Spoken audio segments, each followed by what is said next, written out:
Angeles, actually. Oh, So, at that time? yeah, yeah. Well, it was snowing around Halloween, so I wasn't, dressed for snow. I'd never really lived in snow, so. What was that like? Like going from Los Angeles to minus 39? Well, I started to work on enjoying the dark.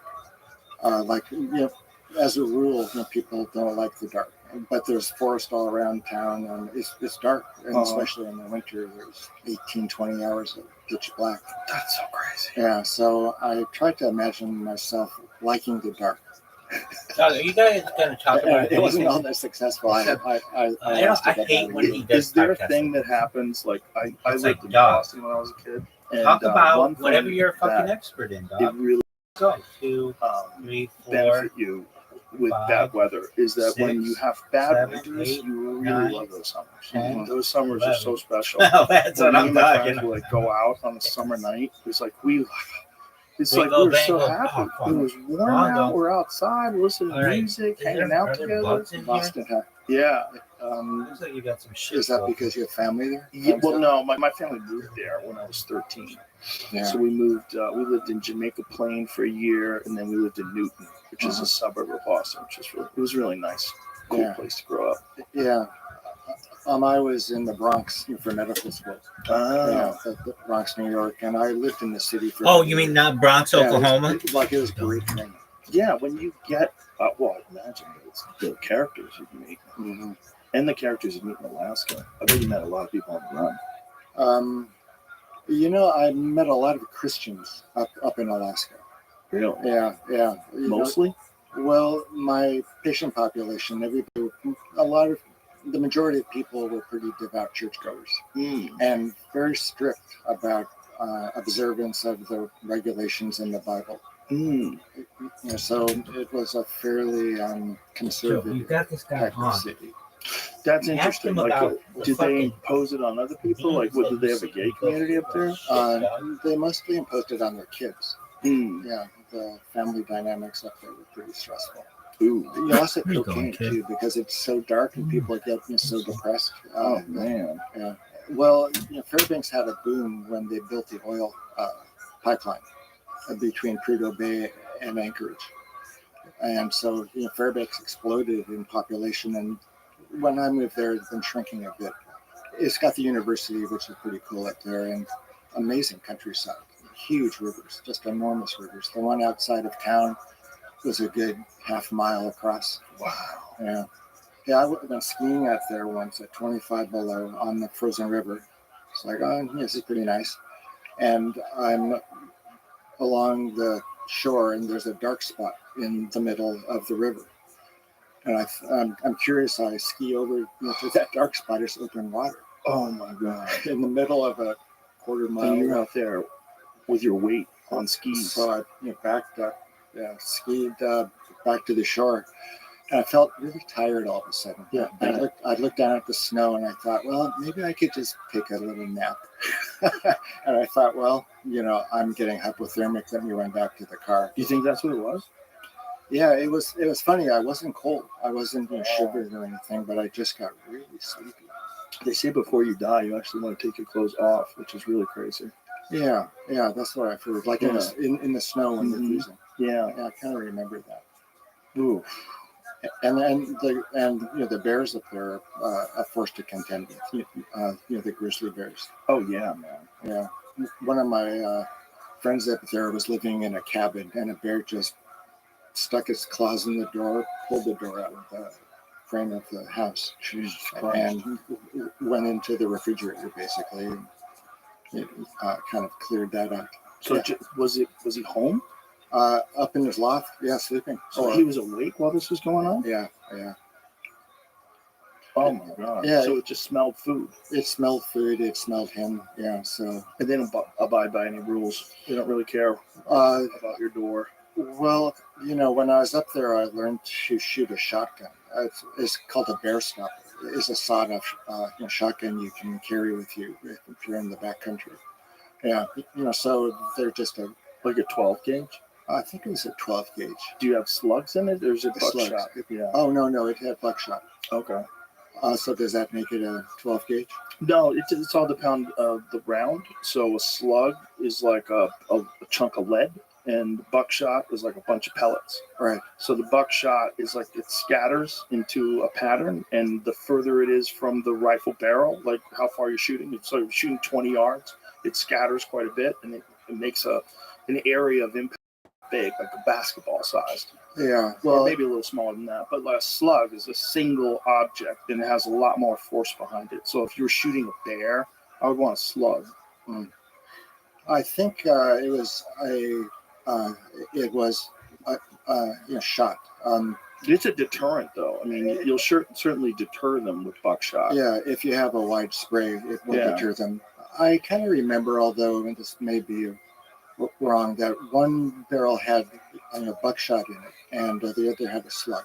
Oh, okay, that makes sense. Yeah, Yeah, so so you can you slow probably- it down. You probably shoot the first shot to try to slow them down, or to try to discourage them. And if that doesn't work, the second one's lethal. Right, and they're much closer to you at that point. Jeez. Yeah, so it's a pretty fun Mm. place to live in some ways. I think just that alone, the environment, just the fact that it gets that cold, it's so dangerous. Everybody kind of has to stick together. You have to help people. You see people just stranded on the side of the road, you don't just pass them. You have to help them. A person might be dying in there. And if you can get them out of there and get them to safety, you're supposed to do that. So people like bond together a little bit more up there. Well, and there's also the Northern Lights, which are just incredible. Oh, yeah. Yeah, the reds and the greens. And How often did you see those every year? Pretty much every night in the winter. And it was so quiet up there, you could actually, listen, to the Northern Lights. They'd hiss and crackle. Oh, wow. Yeah, it was pretty wild. They hiss and crackle. Yeah. What exactly is going on with the Northern Lights? Like, what is that caused by? The magnetosphere and some Solar rays? Like, what is might be cosmic. It might be. It wouldn't be solar rays because it's dark, right? right? Yeah. Unless it's like something that like is coming around the Earth. Yeah. Or What are they, Jamie? are they cosmic rays? Must be something. Yeah. Coronal mass eject, so solar. Oh, yeah. And magnetic activity, I guess, is And a few reasons why they could be created from looking through this article. Well, that alone might be worth living up there for. Well, in the winter, you could just spend a week up there in the winter, and there's all kinds of hot springs in the area too. How hard is it to get around in the winter? Your car needs to be equipped. There's these things called battery blankets that you put under your battery to keep it warm, and there's a You heat it, yeah, plug it in. yeah, it's plugged in to traffic, to a parking meter or to the outside of the building. Hmm. Yeah, everybody keeps their vehicles, plugged in during the day when they're at work. You'd have to, right? You'd have to, yeah. And the other modification is an oil pan heater, which is the same, basic principle. It keeps the oil from turning into a solid block. Yeah. When it gets really cold, your tires are square. What? And it's really hard to drive around in for the first couple of miles. You have to warm up? You have to drive them slow to get them warmed up again. Because otherwise they're like flattened down at the bottom where your car's been sitting. Right. Whoa. Yeah, cold. That makes sense. Yeah. Isn't it amazing they still have to fill tires with air? That seems like the stupidest thing. Like if you can get those people that are working on AI to just take a couple years off and figure out tires, just take all these people that are making computers and figure out something that you don't have to put air Look in. at this movie. With my garden tools or my garden Right. carts, This guy sucks. I use solid, He's so solid bad. tires, Yeah. but they're a lot heavier. They never puncture. Where'd your Well, phone go, but there's a give factor with Right here. tires that's important to What, handling. you gonna watch? There's things that are going on dynamically with tires when you're going around corners and your car has grip. Mhm. Especially if you're off-roading, right? They deflate their tires quite a bit. To Yeah. get more traction. And it also will Widens your footprint. it widens your footprint so you won't get stuck in sand. Yeah. I used to spend a lot of time in Death Valley. Oh wow, Yeah. driving around the sand. Yeah, and then the canyons to the east and to the west of the valley. So I guess that's the benefit of air is that you can air them down and do stuff with them. But it seems like the negative side of it is getting a flat and getting stuck in the middle of nowhere because you don't have any air in your tire. That seems crazy. Yeah. Well, It's so speaking of vulnerable. Yeah. Like the one thing of your car, someone could just come by and go stab your tire, and now your car's useless. Right. So vulnerable. Yeah. Yeah. Flat tires. So have you spent time in Death Valley? No. It's a great. Well, if you still like to take psychedelics, huh? Who doesn't like to take Okay. psychedelics? Yeah. The best place or one of Death the best Valley? places is Death Valley. That's what I've heard. Yeah. Yeah. I've had friends that have had mushroom experiences out there. Yeah, I've had some amazing experience. It's huge, first of all, and it's really old. There's rocks out there that are 2 billion years old, really. And you are tripping, for example, and you're touching these 2 billion years old, 2 billion years old rocks, and you What if really it, feel something that you don't feel anywhere else. what if you did it there? It was just like Very Danbury. slow moving. It's the all the wind time. too. There's great wind. I learned to watch Then the you have to wind. stick it in your fucking You ear. can see like a shrub like 100 yards away, and it's moving, and you can follow the wind as it goes up and down the canyon You can. until it reaches you. Dan, Right, you can see the particles it's carrying Very. and stuff. Mostly the YouTubers. movement of the bushes, the shrubs. Yeah. YouTubers. Yeah, I had a lot of firsts in Death Valley. Like in a lot of ways, I think I'm still working on some of those insights or those experiences, which I had in my late teens, early 20s. Isn't that kind of always the case, though? I think we come up with our best ideas from 19 to 21. Really? I think so. Oh boy, Yeah. I'm in trouble then. 'Cause I didn't have very many ideas. Well, you must have had some experiences that steered you in a particular direction. Yeah, I guess I did. Yeah, This is the worst. but until I was 21, my whole life This was is the martial worst. arts, just martial arts training. So my, anything that I was interested in to make that better. So I'd read like the Okay, Book of you wanna Five hear a Rings, song? like Miyamoto Musashi. I've read a Does lot of everybody wanna psychology hear a books. song? I read books It on goes like this. discipline. I read a lot. This of is the books on worst stream how to in the control your mind history under of stress streams. and things along those The lines. internet Yeah. was not Well, made for it this. was a formative time, though, right? Yeah, Yeah. yeah, it was definitely formative in Two of that them? way. Yeah, and you absorbed a lot. Yeah, I definitely Oh, absorbed a wow. lot out of that. It's just I didn't have I had almost zero ideas outside of martial arts. I didn't care what was going on in the world. I was not paying attention to politics. I was not paying attention to world events. As long as we didn't go to war with Russia, all I wanted to do was train. Yeah. Well, and and look at you now. Well, it opened up the door for a lot of other stuff, but at the time, if you would ask me questions, I would not have been a good person to talk to. Yeah. What kind of questions would you have been able to answer back then? Well, I knew nothing Cookie about Monster, the world. best buys. Like nothing. Yeah. Like I knew So, nothing about other countries. guys ever I see knew nothing about Inside the Out? way Yeah, politics fucking work. I didn't know. I had no interest in What's the that economy. fucking thing I called? didn't care at all. I didn't know how anything worked. From the I don't know the fucking rules Doctor to any Who thing? sport. Yeah. I didn't know what's happening when a basketball game's going on unless the ball goes in the net. I don't know the rules of football. I didn't know anything. Like most of my life, because it was all I was thinking about was martial arts. Yeah, it's like being a monk almost. In a lot of ways, it was Yeah. because the way we treated the gym. Like I remember I had this girlfriend in high school, and she wanted to fool around at the gym, and it was the dojo, is what it's called. But I used to teach there, and I had keys, so I was there. And she wanted to fool around there. I'm like, there's no way. You can't do anything. It's like a church or a temple. Yeah. Like I was 17, 18 years old, however I was. Like kids are so horny. Like anytime you're alone, you get a chance that she wants to do it, and I was like, we can't do it. Like this is not possible. You can't do it in the locker room. You can't do it in the premises. Like, this is a church. Starts with a The T. ground you stand on is holy ground. It was to me, because to me it was like this place is. This is where I'm serious. This is like a different place. The rest of the world as the rest of the world. But in this place, I control myself. I control the environment. I exist by the rules. And this is very strictly to bow. Even if no one was around, I bowed to the flag every time I entered into the dojo. And to the flag. Always. Yeah, what did It was that, a Korean flag. yeah, so what did it represent? Just representing respect. Respect for the country. For the space that you're in. Like you're bowing before you enter the space. Like it didn't matter if it was a flag. I wasn't really bowing to South Korea. I was bowing to the idea that this is a very sacred space and I'm going into. Yeah. In my Zen training over the years, we did a lot of bowing. To statues, to people, to images, to photographs. Even before we ate, we bowed to food. Yeah, so that's a bow. It's an interesting experience to bow, to really kind of get yourself together and lower your head and be humble. Like in the presence of something greater. Yeah, I think it's beneficial for people. I think that kind of voluntary humility is very important. If you can establish that as an ethic and sort of get into your psychology. Well, it's really important to be humble. I've been studying about humility. There's this great line.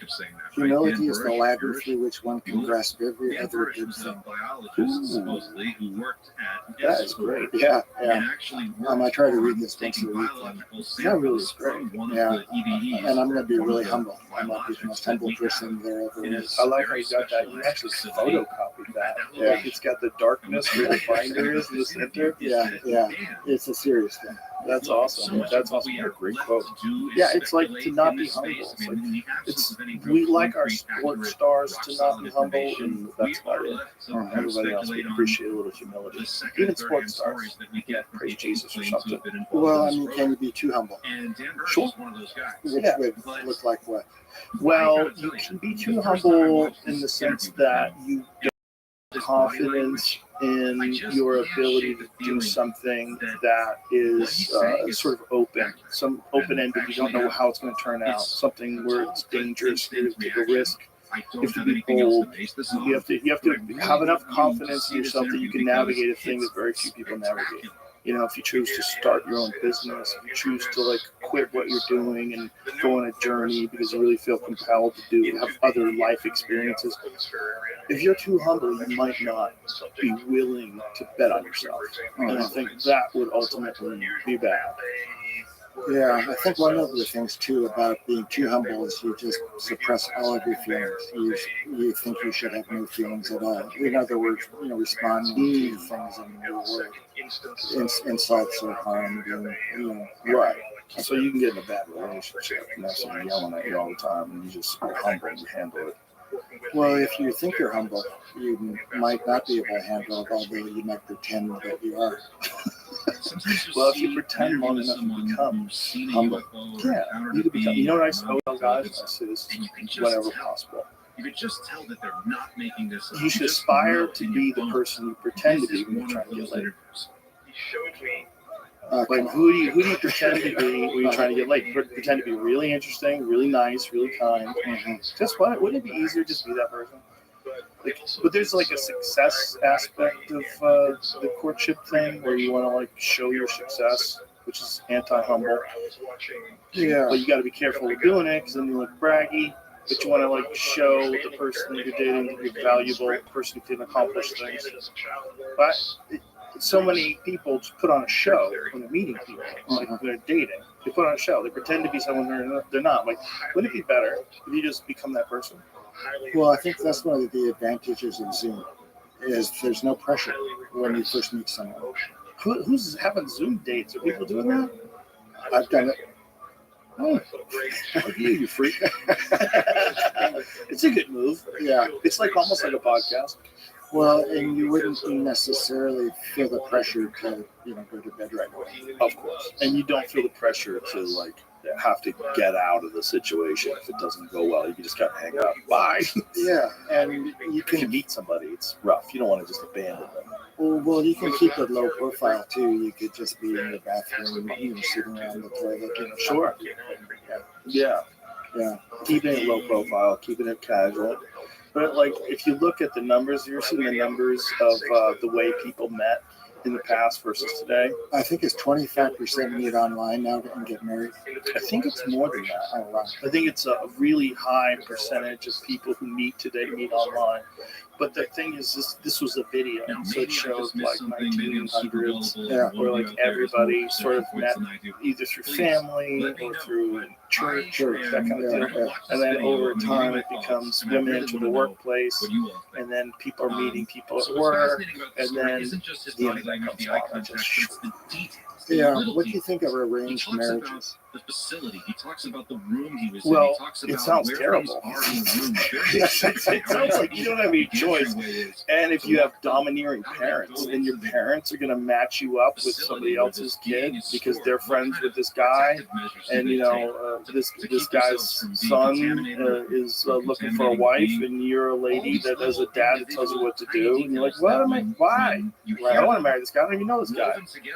Well, your parents would need to be straight shooters. You would want to. If your parents are straight shooters, would they be doing an arranged marriage? In certain cultures, yeah, there are a lot of arranged marriages, and I think they do tend to work out. I haven't looked at the data, but they couldn't do worse than the marriages being successful.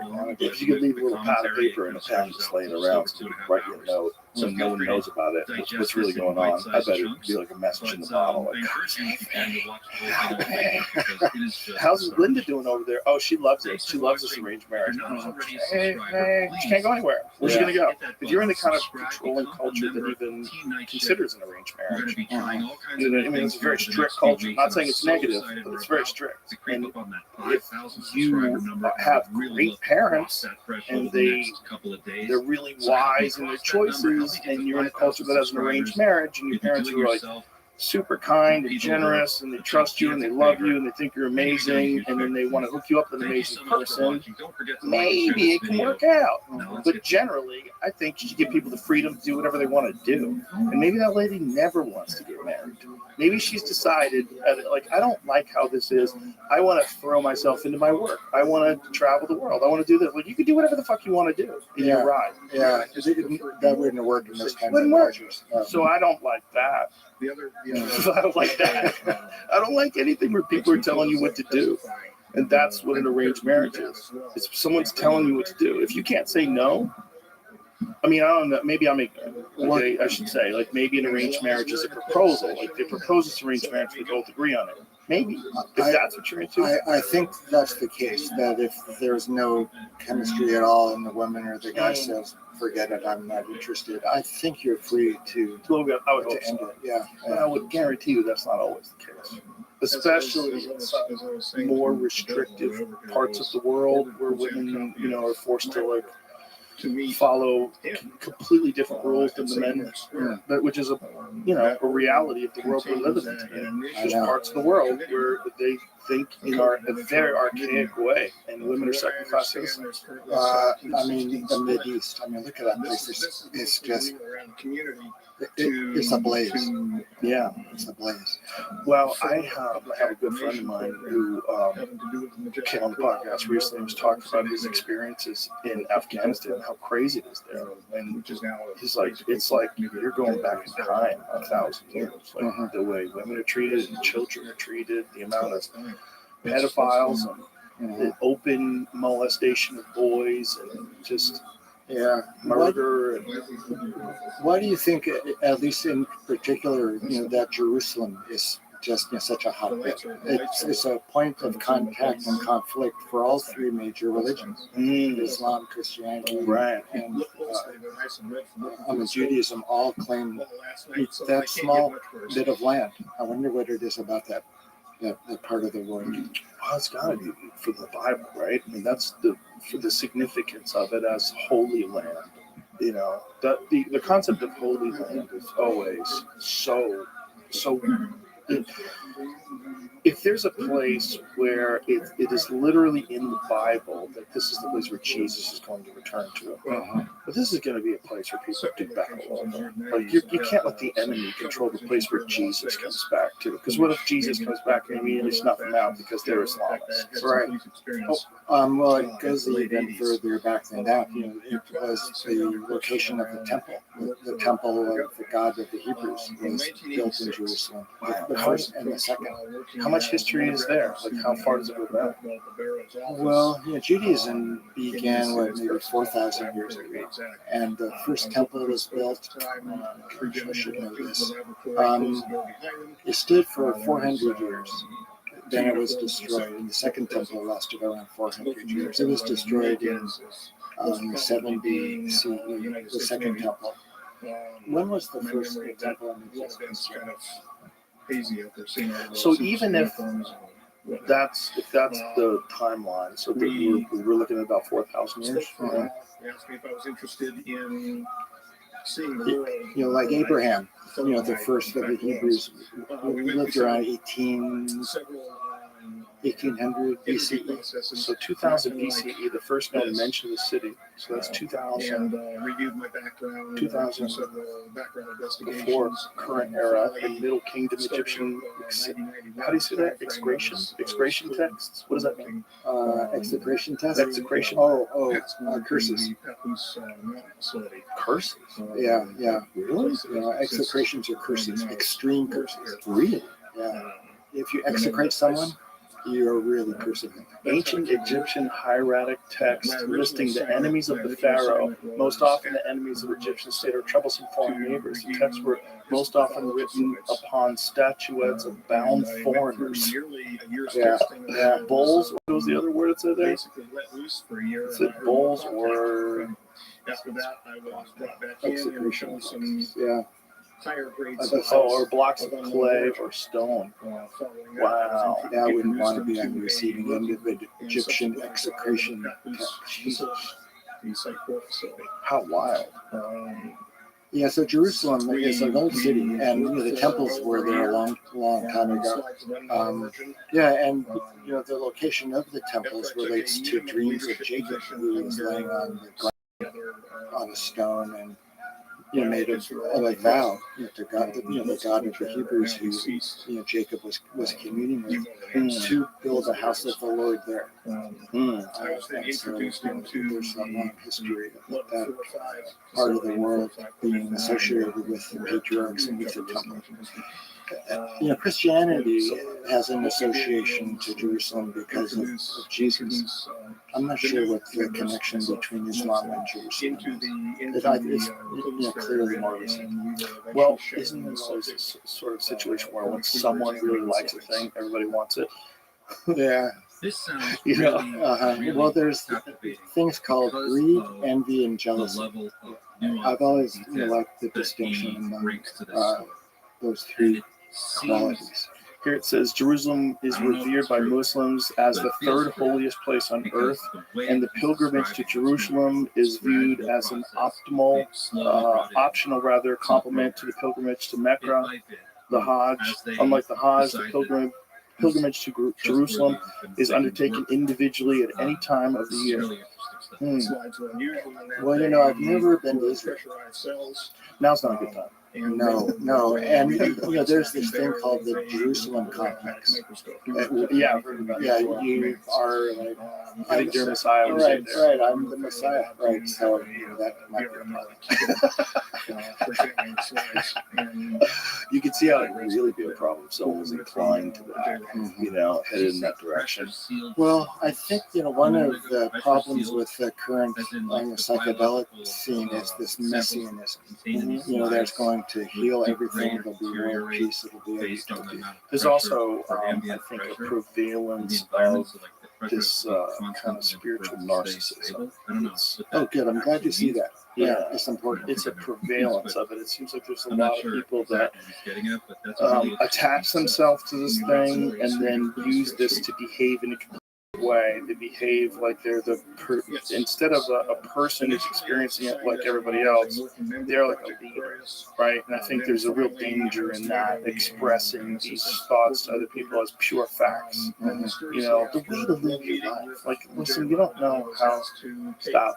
Okay, there's ways There's ways you've learned to live your life better because of that. You should be just talking about those experiences. But when you start giving people instruction and how to do things, and then organizing people together, I think that's a symptom of this spiritual narcissism. That people, if you're attached to this, you're attached to something divine, which I think we both agree it is. You can imagine that you are divine, or you can project that you are divine. I think there's a temptation to do that.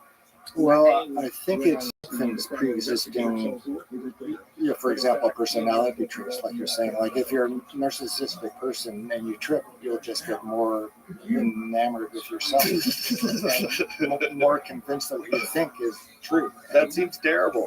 Yeah. Well, it's one of the dark sides of psychedelics. Yeah, well, that's weird, right? Because as you were saying before, like there's people that want to think it's a cure-all. And it's not necessarily. It's a tool. And if it was a cure-all, it would have already cured us. We would have been cured like thousands of years ago. People would have worked out all this nonsense. Right. I think it just works on what's already in your head. You may not acknowledge it or think about it or even remember it, and your psychedelics will shed light on it's already there. Well, how about the There's an interesting backstory. I mean, they would take mushrooms before they kill people. The berserkers? Yeah. Yeah, the berserkers. Well, see, I mean, you could do anything you That's what I'm already believe in. Yeah, and something you already, you're inclined to believe. You believe that it's good to go slaughter people. Well, I think that's one of the interesting things about Brian Muraresku's book, is that I don't think these ideas came from the drugs. I think they were just made more manifest, more meaningful, more real than they were before, because of the drugs. So if you're a Viking and you want to go out and kill, if you're living in a religious community with certain beliefs and you want to believe them even more firmly, more practice more intensely, psychedelics can have that effect. That makes sense. I mean, again, like we're talking about, like the culture that you live in is that this is the view. This whatever the constraints of that culture, this is the window in which you view the world. You view it through this culture. And you view it through these belief systems that you have sort of adopted over time. Yeah, I think that's what's going on. That's what's going on with the beings in the DMT world. I don't think they are necessarily freestanding intelligences, but they're the way our culture, our personal culture and our larger culture, and wrap in a visible form certain information, certain kinds of input, either from the outside world or in your own mind. So it's in the culture specific, I think, the visions that you would see. I don't think they're like aliens from another planet, although I kind of thought that in the beginning. But as time has gone on and I've heard more and more stories, I'm more inclined to believe these are simply projections taking the garb of the personal milieu. Maybe. That's the problem. The problem is, maybe. Yeah. Because you can go down that road and just decide, oh, no. What these are thoughts. Thoughts have a consciousness of their own. And we think of them as being independent, like they're just created by the human mind. But no, the human mind is probably tuning in things and they can appear as entities. I think thoughts might be a living thing. Well, it sounds stupid to say out loud. Yeah. But the idea is everything that exists on Earth that humans have created, every single one of them came from an idea, which is weird. Yeah. Because it has so much of an impact. So much of an impact on the world. Well, one of the ideas in the medieval philosophers was that is that the thoughts are intermediaries between you and God. They're angels, which are exchanged between you and some divine external source of information. So if you're thinking of how thoughts have directed the world's growth, I mean, you could even extrapolate to, maybe it's the divine plan for humanity. Well, there's certainly something going on. Another way that I've If you objectively just step outside of human culture and just watch the world, it's certainly moving in a very specific direction, and that direction is very much technologically driven. There's something really crazy going on in a technological direction, and then all that stuff is coming from ideas. So ideas are popping into people's heads. They're over the course of hundreds and thousands of years. These ideas are propagated and given to other people, and they expand upon them. And then more ideas take place, and then more execution of these ideas, and it changes the landscape, it changes the ocean, it changes the seas. It's very, very weird. Well, I think it's a case of cause and effect. Certain causes produce certain effects, and the rules of nature, let's say, or the rules of thought, like how the brain creates thought, they are regulated in a particular manner. There's an order to chemistry. Certain chemical reactions occur for this or that reason. So it's as if the system is already set up to encourage certain behaviors, have certain ones, certain ideas form, and other ones not form. Cause and effect. If like if something bad happens to you, it's because of what happened before. If something good happens to you, it's because of what happened before. So you learn from your experience to do things that result in you feeling better, positive outcome. So the system is developed that way. That for example, if you get angry, you might stub your toe. That's how it works, and you're in pain, and you think, "Oh, I shouldn't be angry," or you're nice to someone and they're nice to you, as opposed to being mean to you. So, I think the world, existence is set up in a certain way to encourage certain behaviors and discourage others. That's what's weird. I think the technological stuff is pretty interesting now. But it bespeaks like a larger phenomena, which is how cause and effect has been set up. Well, it's how cause and effect has been set up, but it's also there's a very weird competitive drive towards technological innovation that exists with people because it's attached to monetary gain. Right, and the companies that are involved in the most technological, sophisticated work, whether it's AI or whether it's social media, like when you're programming things in giant scale, it's incredibly profitable. And the technology moves along with the profit, and ultimately it's going to make a being. It's pretty close to making a being. Yeah. Well, I think the future lies as much in genetic engineering as well. Oh yeah, it's not like it's binary, right? It's not like it's one thing or nothing. Yeah. I think biological manipulation and AI development is going to be.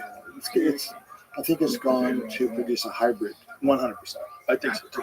I think that's the only way we live. I think we have to accept the fact that they're here, right? Join them, because I think as biological meat vehicles, we're just too limited. Our evolution is too slow. It's like we're like if you decided to run your entire business on a laptop from 1995.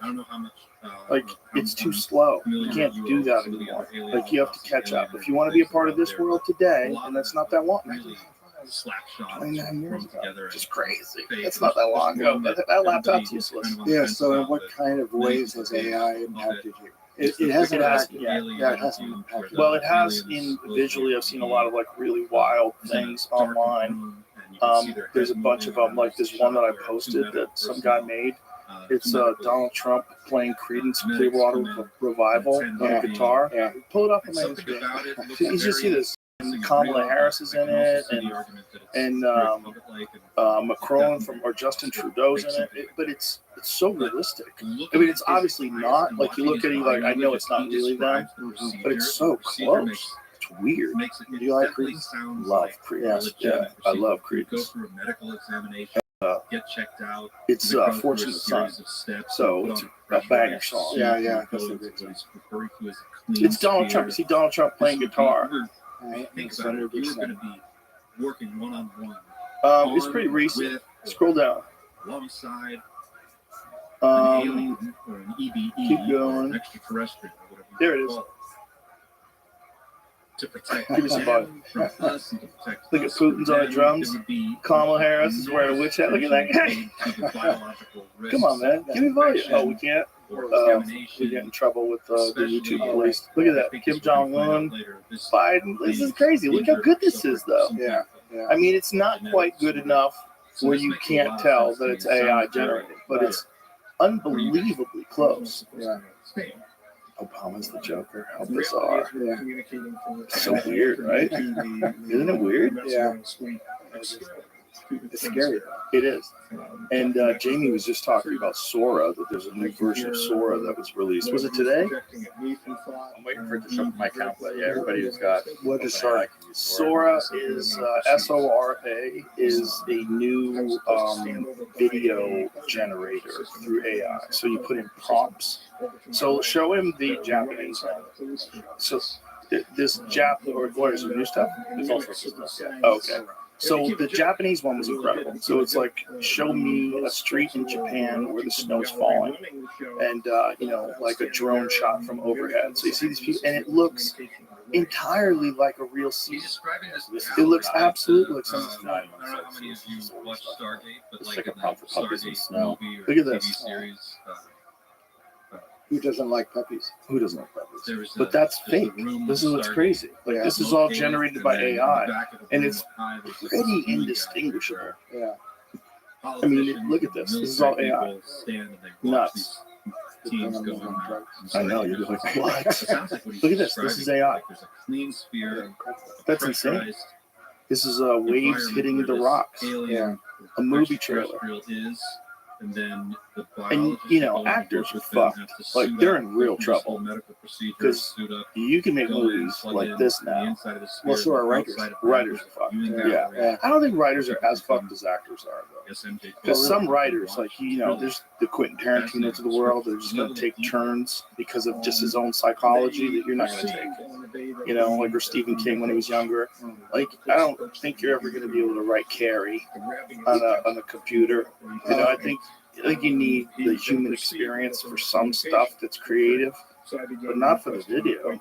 Yeah, well, it touches upon creativity. Like, is creativity the difference between AI and humans?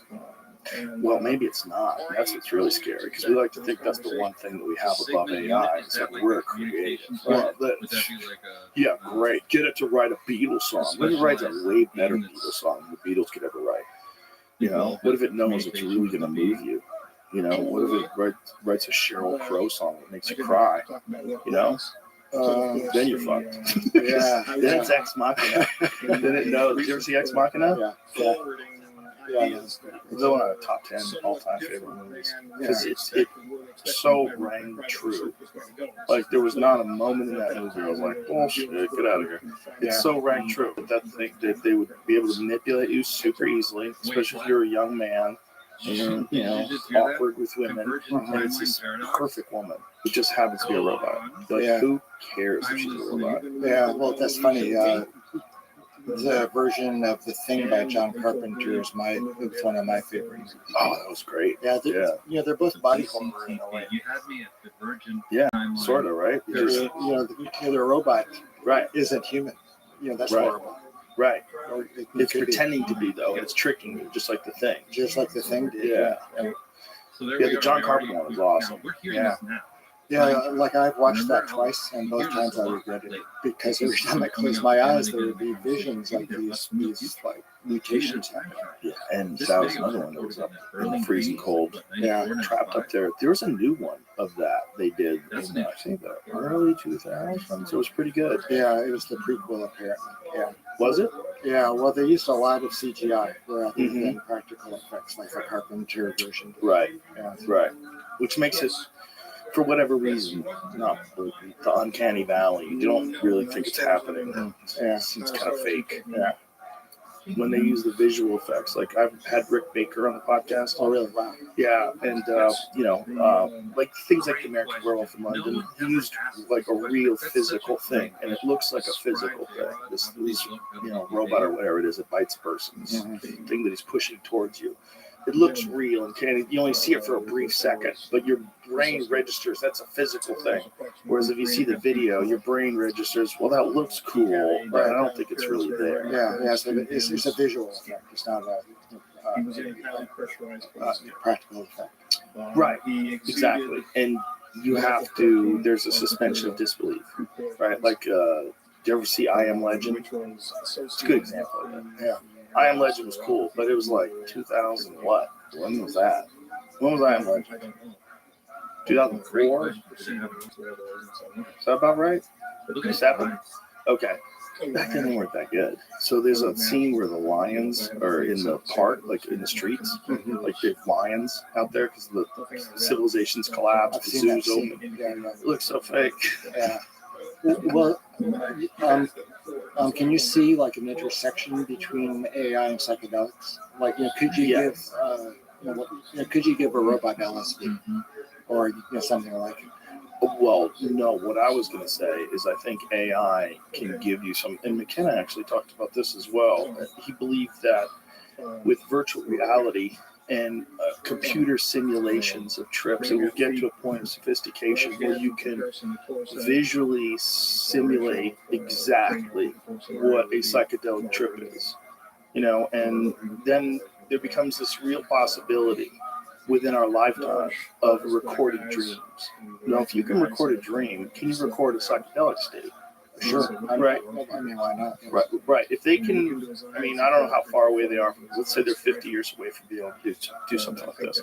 But if they can map out all of the synapses in your brain and all of the different neurochemistry that's going on, if they can map that out and then attach it to some sort of some ability to visually record what you're experiencing, and they can then have something like through a neural implant, like Neuralink or something like that, and then completely put you in the exact state that this person is having, and they're on 9 grams of mushrooms. That totally seems like, if we can send video through the sky and it lands on your phone, it looks perfect. I think that's doable. I think that's doable within X amount of years. It's not a thing like cloning people through a printer. Like, that's too far away. But I think the idea of recording your thoughts and then figuring out what causes different reactions inside people's mind, how your visual cortex interplays with all these different chemicals that are going on inside of your brain. Yeah, I think it could be a mass telepathic experience. Like if everybody was sharing the same experience at the same time. Yeah, well, I think that definitely, and definitely the possibility of a completely universal language, especially if we can enhance our brains. So if what they're talking about with Neuralink is, multiple steps of use, right? Multiple steps of the way they're going to have this. First, they're going to use it for people that are disabled. Like we had the guy in here was the very first Neuralink patient. It was very cool. He plays video games, and he's like his eyes are like an aimbot. So wherever he looks at it, shoots. Because like he can move his eye instead of hand-eye coordination, it's just eye coordination. So he knows exactly. So it's like instantaneous visuals on things. So he's like really good at video games at this, and that's better than not having that. So he plays better with the Neuralink than a person like myself would with just hand-eye coordination. So you would imagine that if it can do that better, the next thing it's going to be able to do is restore vision. And if they can restore vision and then they can create artificial eyes, You can have things like night vision. You can have thermal imagery. You're going to be able to do things with your eyes that a biological eye can't do. And we might get to the point within, our lifetime or our grandchildren's lifetime where people get rid of their eyes really quick because your eyes are bullshit. Like your eyes don't even see through walls. Like what are you, these stupid fucking biological eyes? And then the next thing you know, you've got something that enhances your brain and gives you complete access to the internet instantaneously, just through the mind, just through this implant and through the mind. And then everybody gets together and says, listen, I would like to learn Swahili. I'd like to learn Portuguese, Chinese. I don't have the time. No one has the time to learn 190 languages or whatever there are out there. Why don't we all just create one universal language? What do you think people would want that? I don't think leaders would want that. Yeah, because it would lead to everybody talking with everybody else. I don't think Russia would be down with that. They'd probably censor it. Well, there was a time, back in the Tower of Babel. Everybody spoke one language, one tongue. Mm-hmm. Yeah, and you look what they did. They just built a big tower, and God looked down and said, they have one language and one tongue, and look at what they do. What do you think? Like when you think of biblical stories, I spend far too much time speculating about the origins, but I'd like to know, what do you think that was? Well, I think the stories can be seen as if they were real. Kind of like the DMT world. At a certain point, I had to look at the DMT world as if it were real. Otherwise, I would suggest it was something else. It was psychoanalytic, psychodynamic stuff. It was Jungian archetypes. It was your brain on drugs. But if I took as an act of faith that it was a real world, I treated it as if it were real. And that's the way I approach the Bible stories, as if they were real. Like if you read it carefully, it's a very coherent picture of creation, of history, of the relationship between the spiritual and human worlds. And if you just enter it rather than interpret it as something else, then it starts opening up in a way that is quite interesting. Like, for example, the flood, or for example, the Tower of Babel. Yeah.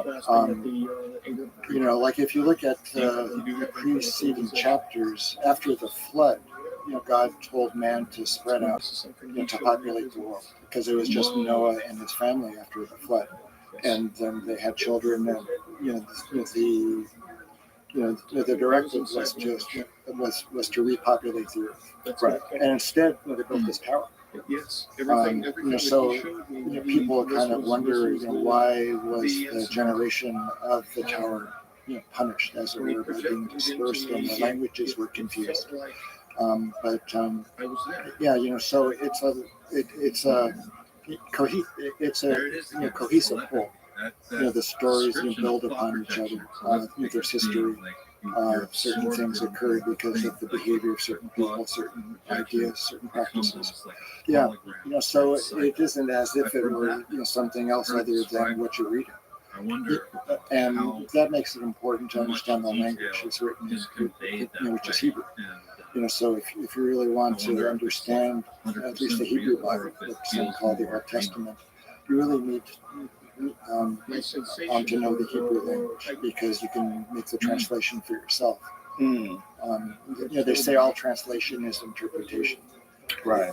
So if you know the language directly, you can then make your own interpretation. Yeah, ancient Hebrew would be the most fascinating one to read it in. It's incredible. You could understand it. Yeah, I Do you read it? Yeah, I taught myself biblical Hebrew. Wow. How long did that take? I don't know, 16 years. That's incredible. We have these big old dictionaries, right? These concordances. And each of the words has a 3-letter root. Right. Yeah, and just depending on context, it can mean a lot of different things. Right. And every time they appear for the first time, I would scribble in the margin of the text, what this means. Yeah. So you self-taught. Yeah. Mm. Well, Wow, as a weird kid, I point. went to Hebrew school a few hours It's been every week, and I said, been learned rumored conversational that there Hebrew and is modern at least some Hebrew. of these Mm. beings So that are gave me a being leg up when I some started kind of, learning biblical Hebrew. How different is biblical Hebrew from conversational Hebrew? Very something different. to them, They're and they're really not as, Byzantine word forms and grammar and words that appear once and never again. In the biblical version of Hebrew, one word appears once in the whole their genetic line 22 books of text. What's the word? They need Oh, something well, there's they a don't get, number of like those they'll words. get Oh, the- wow. the Yeah, jam they're with called them. That sounds they're like called they describe hapaxes. Whoa. Hapax. Yeah, they appear only one time in the text. So you have to figure out what that means. Whoa. Can you guess because of Yeah, context? you can guess because of context. You can also you can guess because of neighboring languages, like Hittite or Akkadian or Phoenician or Sumerian. Oh, wow. Yeah. So it's an amazing language. I love the Hebrew language. That's one of the things that really got me hooked. It's very, it's extremely irrational, but it's really telegraphic too. You could write one word that may encapsulate the meaning of 6 or 8 words. You could put together a biblical Hebrew word, for example, that might say, I found, let's see, boy, I really have to think that through, but you can combine a lot of ideas in one single word. That's the gist of it. So when we're thinking about the world and we're using words, we're confined by the way the English language interprets the world. Exactly. Yeah, and that's one of the things I like learning about in biblical Hebrew is the grammatical forms open a window to parts of reality that just are ignored all of the time.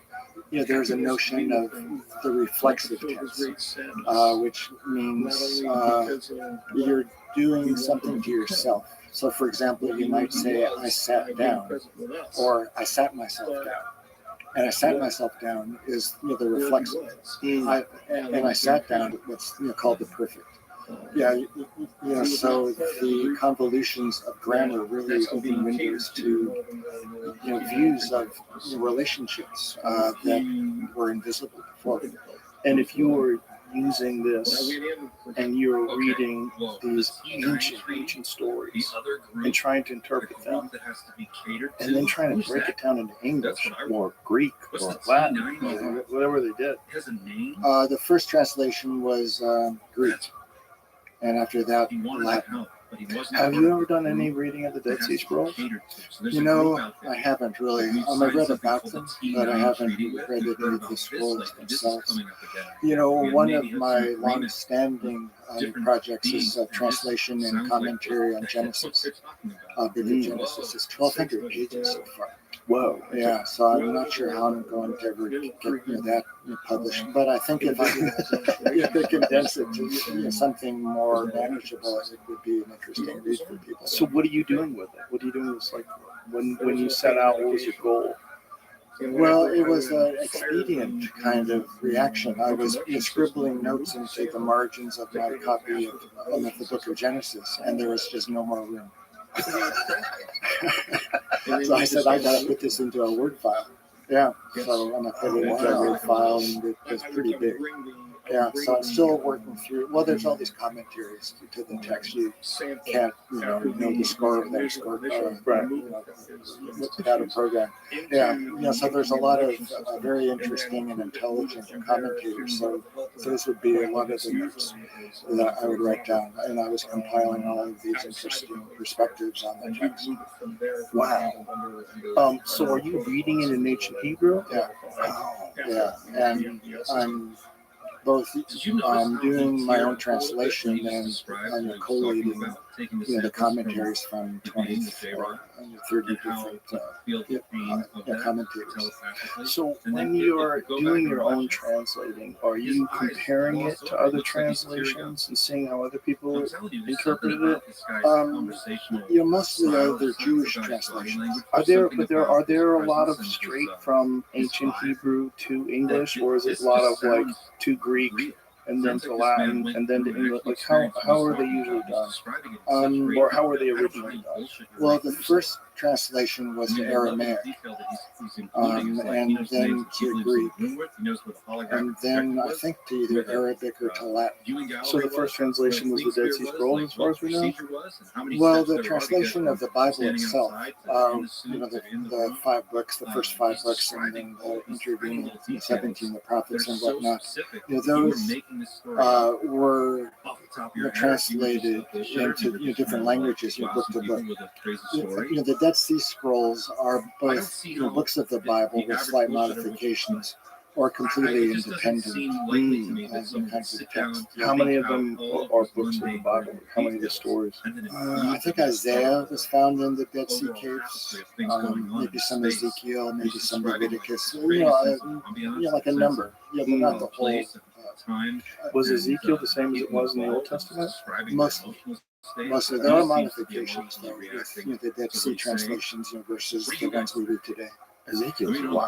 Ezekiel really got me hooked on the whole DMT, endogenous spiritual experience kind of motif. Yeah, the visions of Ezekiel chapter 1. Yeah, I mean, there's this roaring sound, and he falls down, and an angel picks him up, and there's like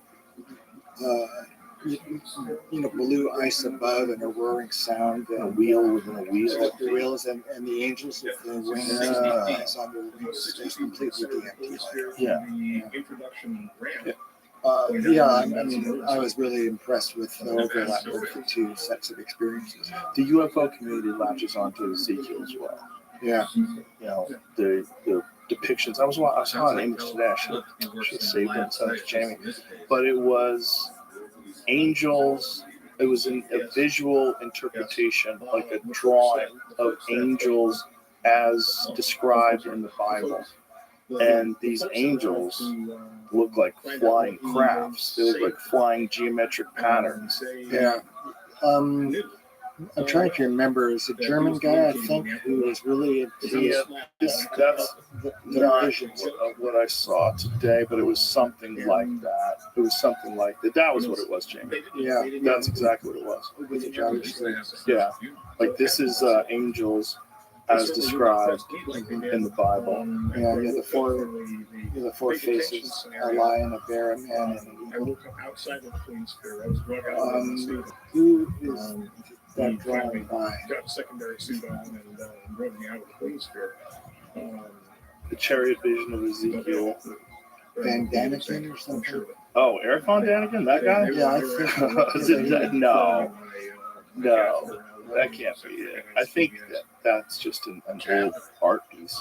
This sounds really complicated. See, go to the Wikipedia again, James, so we get the description. Categorize you? Typical. That means that these guys are depiction. working in this sphere for Okay, hours. so it doesn't say who. Yeah, like a wood cutting of some That's sort. kind of how it was described. It's the Von Daniken man. It's fascinating. I had lunch with him once. That tracks. That makes Where? sense. Peter Thiel's house. Oh, cool. Yeah. So Eric Weinstein said, "Hey, we'd like you to come to this lunch. We're going to do with Eric Von Daniken. You know a lot about that kind of stuff." I'm like, "Oh, I know everything about that kind of stuff." And I've seen Chariots of the Gods like fucking 10 times. I've watched 100 interviews with this guy. He's like all in on the idea that UFOs created all this stuff and they're all flying spacemen. And Well, who created the UFOs? that's a really good question. He doesn't have that information. Yeah, that's the first question I would ask him. But it's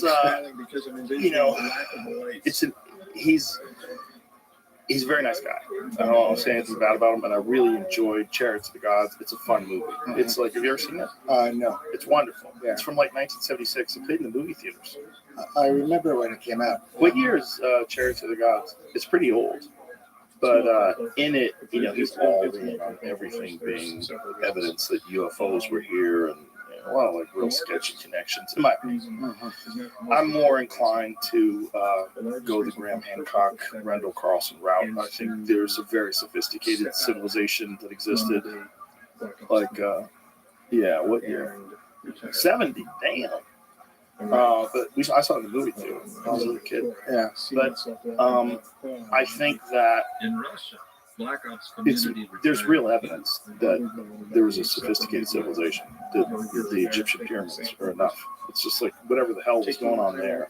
There was an insanely sophisticated civilization that existed 4,500 years ago at least, and probably went back quite a bit further than that. Check that out. You know, according to their hieroglyphs, it went back 30,000 years. You know, whatever was going on there was pretty incredible.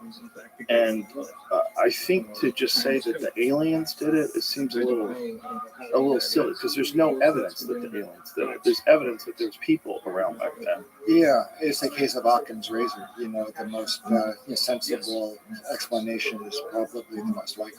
Yeah, but then there's also so many stories of us being visited in almost every ancient culture.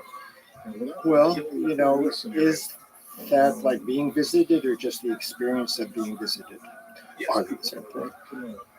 Well, one would be physically manifest, and the other would just be manifest in the mind.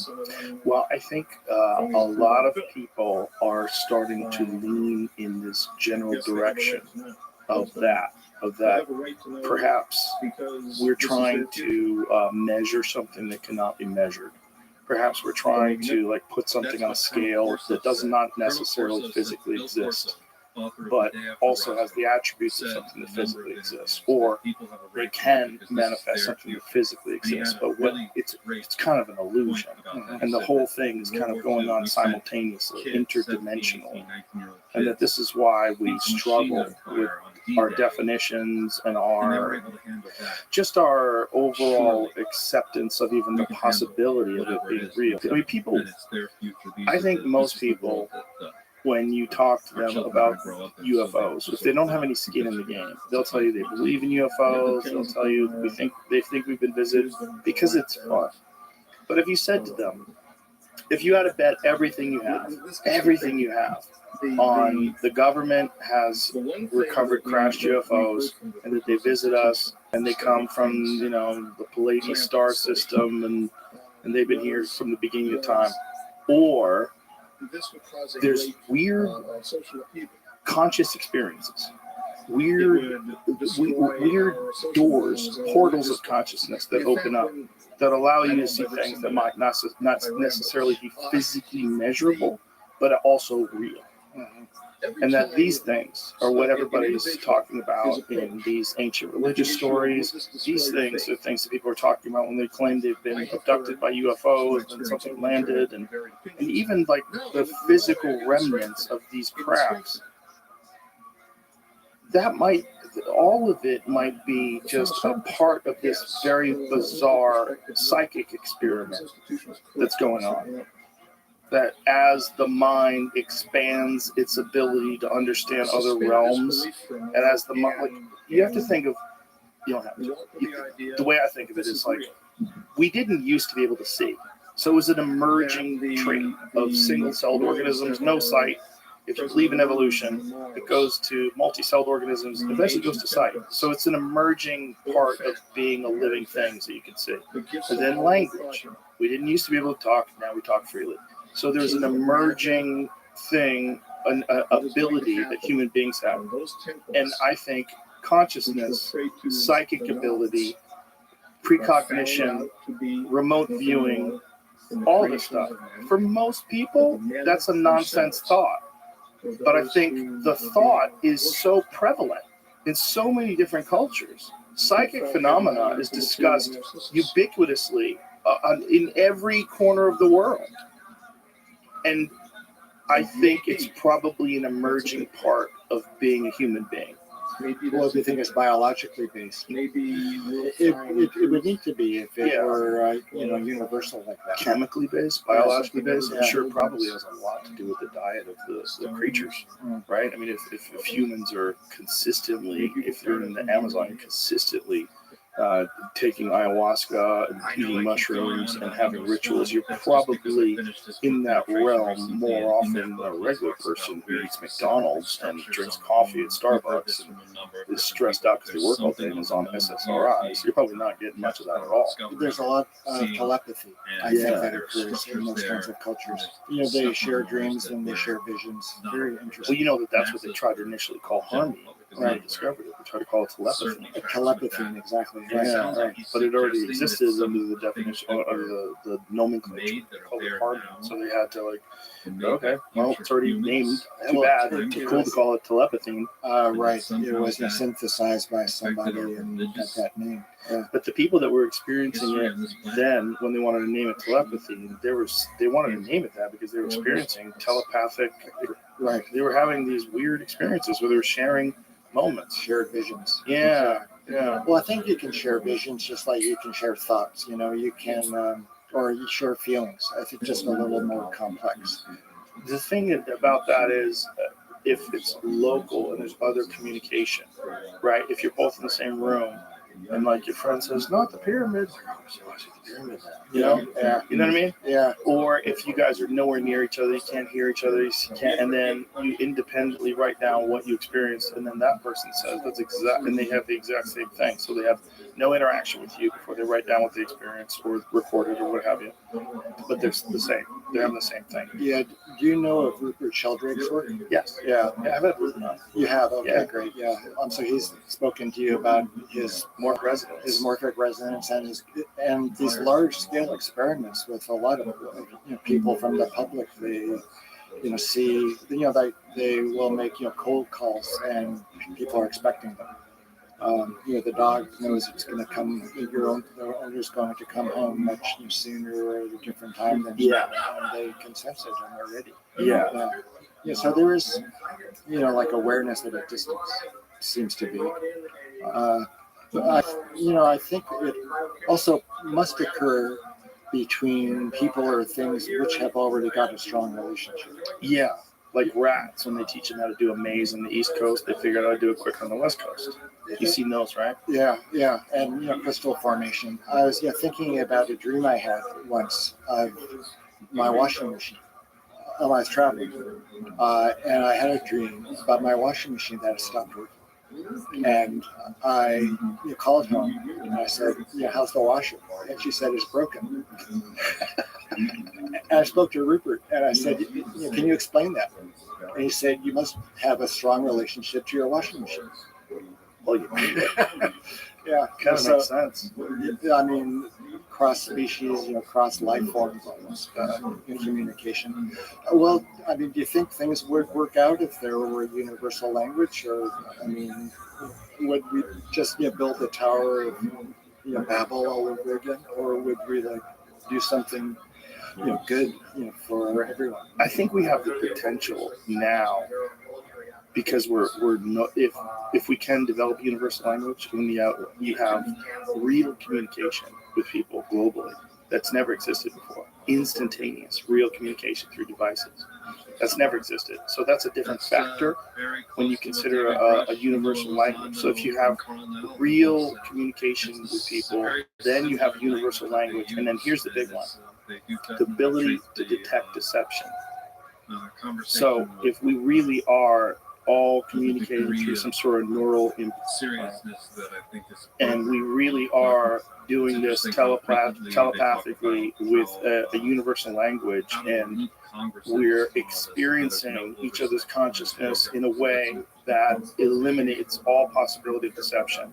You could see envy, greed, anger.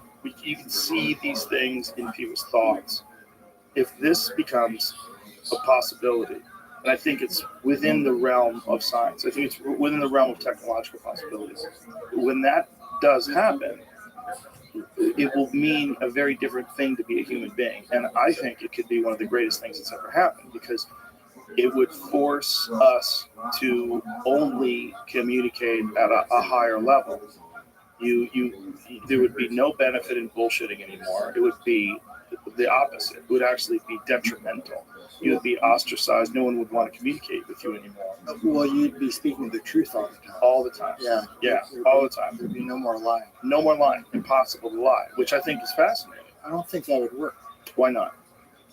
Well, I mean, there are some lies that are told for the sake of peace. Right, but what are the parameters? Like, what are the confines of our society and of our just geopolitically, in terms of environments we exist in? Like, why? what lies would be good for peace? It wouldn't be better if everybody just knew exactly what was going on. Well, if everybody knew exactly what was going on, that would be something different. And I think, in the meantime, there are some benefits to white lies. Sure, as a human being, Right. with a limited ability to communicate, and you don't want to hurt anybody's feelings. Sure, yeah. Take back. But if you're not a human being anymore, essentially, you're a cyborg, and you're connected through a neural link to the whole world. There's going to be zero benefit in lies.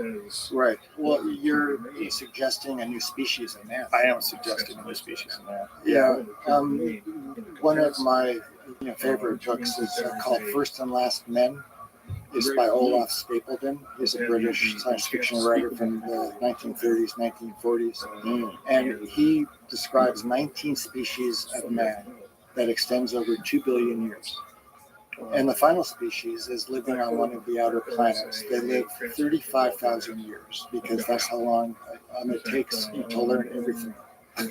And every so often they all communicate telepathically around the whole globe. And it's like this big event. It happens every 20,000 years. Whoa. Yeah, and they work up to it. Yes, it's an inspiring book, actually. It's my favorite. Another more controversial thought that I have about all this stuff is that ultimately the big bottleneck with information is going to be money, because money right now is just ones and zeros, right? Money is just information. It's just we agree that you have X amount of dollars here, and we agree. It's not a gold standard anymore, so it's not backed by anything. It's just a weird thing. So that's information. The trend with technology is we have more and more access to information, and ultimately we're going to have instantaneous access to information. But then we have this money thing. We have money, which is, and as people get better and better at cracking and coding, like you're not going to have encrypted money. You're not going to have encrypted info. It's not going to be possible, especially when quantum computing becomes ubiquitous. Like we're all operating off. It's all done. And if this happens at the same time when we're all sharing our thoughts, impossible to lie, and then universal language and money. So then you have an even distribution of resources that's not based at all on capitalism. It's an abandonment of capitalism, but not in like a Marxist communist way, in sort of a practical utilitarian way to deal with the fact that everybody's communicating with everybody instantaneously. You can't have a guy who lives in a fucking castle and another guy who lives in a favela with a dirt floor and no food, if we're all existing as one. Well, it would require a change in human nature. Yeah, well, human nature won't be human nature once this happens. Whatever you think of human nature as of now, it's like, you can tell me something. I don't know if you're telling me the truth. I can kind of guess. I have a feeling, but I don't know. So that makes progress slow. Well, do you think that that the technology will change human nature? Of course. Yeah, definitely. Yeah. But just by design, if you're communicating telepathically and you can instantaneously detect it, it makes deception impossible, right? Because you're only able to express your thoughts. Yeah, I have a feeling that won't be very popular. Well, it won't be popular with the kind of humans that exist today. Right. Yeah, so will human nature have to change first before there's an agreement to undertake that? I think it'll just change with it. But one of the good things is we might be able to completely eliminate things like depression, suicidal thoughts, all mental illnesses. Maybe we could recognize that these are simply patterns in the way this thing operates. And if you just optimize it, it no longer has its past. If everybody has this increased level of dopamine, For example. yeah, like everybody just increased dopamine 300%. Well, and increase oxytocin. Yes, everybody loves everybody. We're walking around a state of tripping. We're all in ecstasy together. It's a low level where you're functional, you never crash your car. Right. But you probably won't have cars anymore anyway. They'll be driving you around. Well, an interesting thought is maybe you can increase levels of endogenous DMT in everyone genetic. Sure, or on cue, like whenever you want it. Yeah, I think the rapture may have a biological basis in that regard. Look like it's a timed event, Right. which is worldwide, that turns on the DMT synthesizing machine, and everybody just, Connects all the minds together yeah, in a universal language, as one big blowout. and we emerge from our violent monkey past and become the next version of what it means to be a human being. Well, which would be non-material. The DMT world is non-material. Right. It's visual. So we might just transcend into some. But like I think everybody, in this kind of scenario, everybody would drop dead. But isn't it more than visual? It's visual in the sense that you experience it with your eyes, but your brain is experiencing something too. You just don't know what to do with it. You don't know where it goes. So you say it's visual. I'm seeing it. But you're not just seeing it, you're experiencing it. Well, I think it's a world made of light. I think that's the way, and we perceive light through the eyes. It's visually experience. Right, but whenever you have a visual with your eyes closed, it's tough to call it a visual. I mean, obviously, it's interacting with that part of your brain. Right. Well, you call it that after the fact. It's After you come down with when you're drinking. Right. But have you ever opened your eyes on DMT? There was this video I was watching the other day online where these people, they put them on DMT and then they had lasers.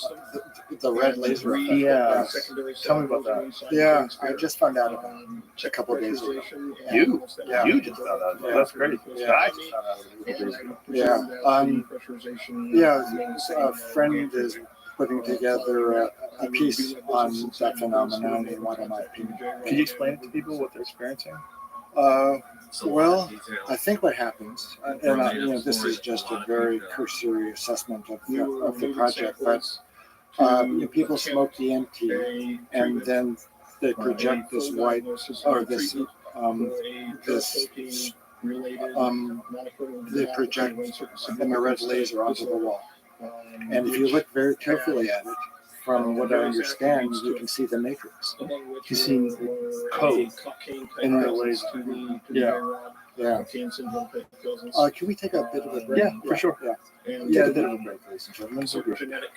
It's not that he doesn't have faults. He most certainly has faults. They all have faults. It's just they had control of the media and they turned him into something that he wasn't just 10 years ago then. Very strange how it was done. Yeah. And we all were a victim of it. Everybody, you don't want to admit that he has any positive qualities, you get labeled a Nazi. Yeah, well, and why do you think that happened? Well, because he is an outsider and he is someone who did not come through the political system, so doesn't have all these relationships and all these intertwined conflictions with corporations and all these different businesses that have paid for his campaign. The campaign's self-financed. And then you have someone who didn't play the game to get in there.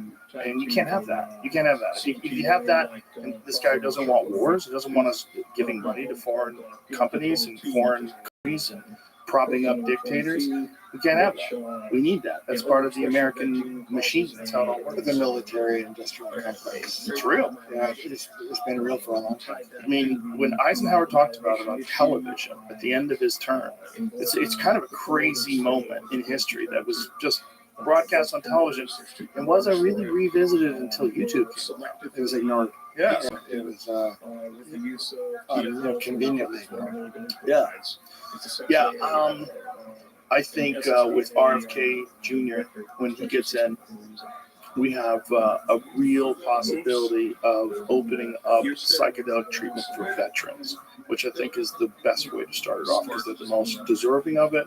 They're the people we ask of the most, and there's been a lot of people that have had some pretty profound changes take place because of psychedelic experiences. I think it's going to need to be scaled up. And what that scaling up looks like still isn't really worked out. Right. I think they should develop special clinics, where you wouldn't actually be doing research and you wouldn't need incredibly strong data to justify that kind of treatment. You just need an indication that it's helpful. Right. And as specialized therapists, pure drug, it wouldn't be Schedule 1 kind of super restricted research, but it wouldn't be just Wild West anybody and anything goes. I think there needs to be some kind of middle institutional development where, you know, a lot of people can go who would benefit from psychedelic assisted therapy. And, that does make sense. And, you know, so many homeless people from our veterans, like in Albuquerque, there's an enormous homeless population. A large number of Democrats. They're really not treated all that well. No, they're not. And it's not like this idea of not having robust clinical research to show efficacy, like on a physiological level. It doesn't really exist with SSRIs anyway, and they're already prescribing them. Like, there's so much anecdotal stories, so many, of guys going to Mexico, taking Ibogaine, taking DMT, psilocybin experiences, and coming back and just like sorted their life out. It's amazing. A couple of weeks ago, we were at a conference up in Denver, and I was doing some big signing. Some guy, my generation, it came up to me, and he told the story after he returned from Vietnam. He was using basically every drug in a bad way, bad drugs in a bad way, and he smoked DMT one day. Stopped using everything. He even moved to live across the street from a liquor store to be able to, demonstrate that he had that willpower and that it just changed with one DMT experience to resist any future drinking. Wow. Yeah, so those kinds of stories you just can't ignore. There's too many of them, and I have personal friends that have gone through it and changed their life, quit drinking, got their shit together, a much nicer person. Like, sometimes people are just burdened by the stress of what they've experienced, especially war, which is the most horrific thing that people can experience. You're burdened by this. And sometimes they don't know how to shut those demons off. They don't know how to shut it off. And something can come along, whether it's a DMT experience, ayahuasca, Ibogaine. There's a bunch of different anecdotal stories that I've heard of different things. I was reading something about Colorado today. Colorado is doing some new psilocybin research thing where they're opening up clinics now. Yeah, they're going to be opening up these healing clinics, which will be more or less based on the Oregon model. You license the therapists who have to account for your supply of drugs and quality control, those kinds of things. I would worry about that. Like, we're talking about like control and that's where you would open up the door to potential spiritual narcissism. Like, you can see someone starting a nice cult that way. Well, you can control the mushrooms. He controls the mushrooms. Well, it wouldn't be the first time that psychedelic cults, emerged. Yeah. Superconducting. Well, are you familiar with the Rajneesh story? Which one's that? In Antelope, Oregon, there was this. Oh yeah. Of course, Wild Country. Wild Country. Well, I love that one. Yeah, that's Oso. That's Osho. Osho. Yeah. Osho or Oso? It sounds very similar. You got me confused. I said Oso. Which one? Osho. Osho. He's my favorite. Yeah. But the people are retarded. Yeah. That's that guy. Yeah, that guy. Osho. I read his book. Because I watched Wild Country. I was so blown away by it that I read his book. And it's actually like very interesting. I mean, I think he's written more than one book. I forget which one I have. But I read it a few years back and I was like, this is a fascinating person. Like, he doesn't seem like a cult leader. What's the main message that he's trying to get across? Well, it's just sort of like a guidebook for life. Like, see, pull up his books. I'll tell you which one it was. Secrets. Zen Tarot. Can you show me what they look like so I can see the covers? This is all rumor, but I recently heard that one of the reasons there's a shoot-down program to one would always wonder if it's one of the few books I have with some physical copy too. I'd have to go back and look at it. You kind of wonder if these are transcriptions of his talks or things that other people helped him write, or things that other people so they shoot down for the people, go in and get some by the like people. apparently and use them. They did a dirty thing there.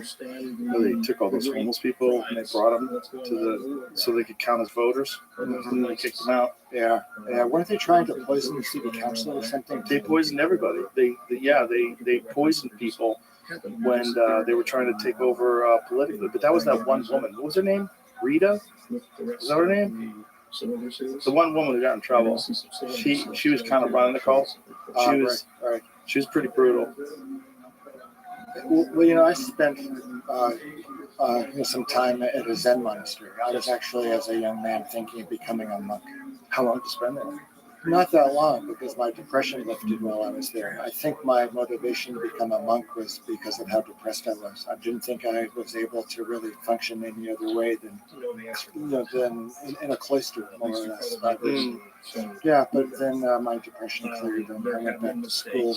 Yeah, but I stayed associated with them for over 20 years. I went up there. What do you attribute your depression lifting to?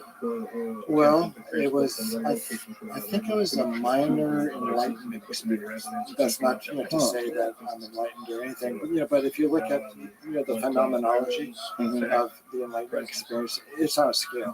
There's the gradations like the major one and then smaller little ones. Yeah, I was walking back from a work assignment. They asked, one thing they liked doing was, because I was a medical student back then, I thought I was hot shit. I was always given the worst assignments, the worst work assignments, like clean the toilets, knock down this hill. So one day they said, can you move that hill? So I had my shovel and that pick. I was 22 years old.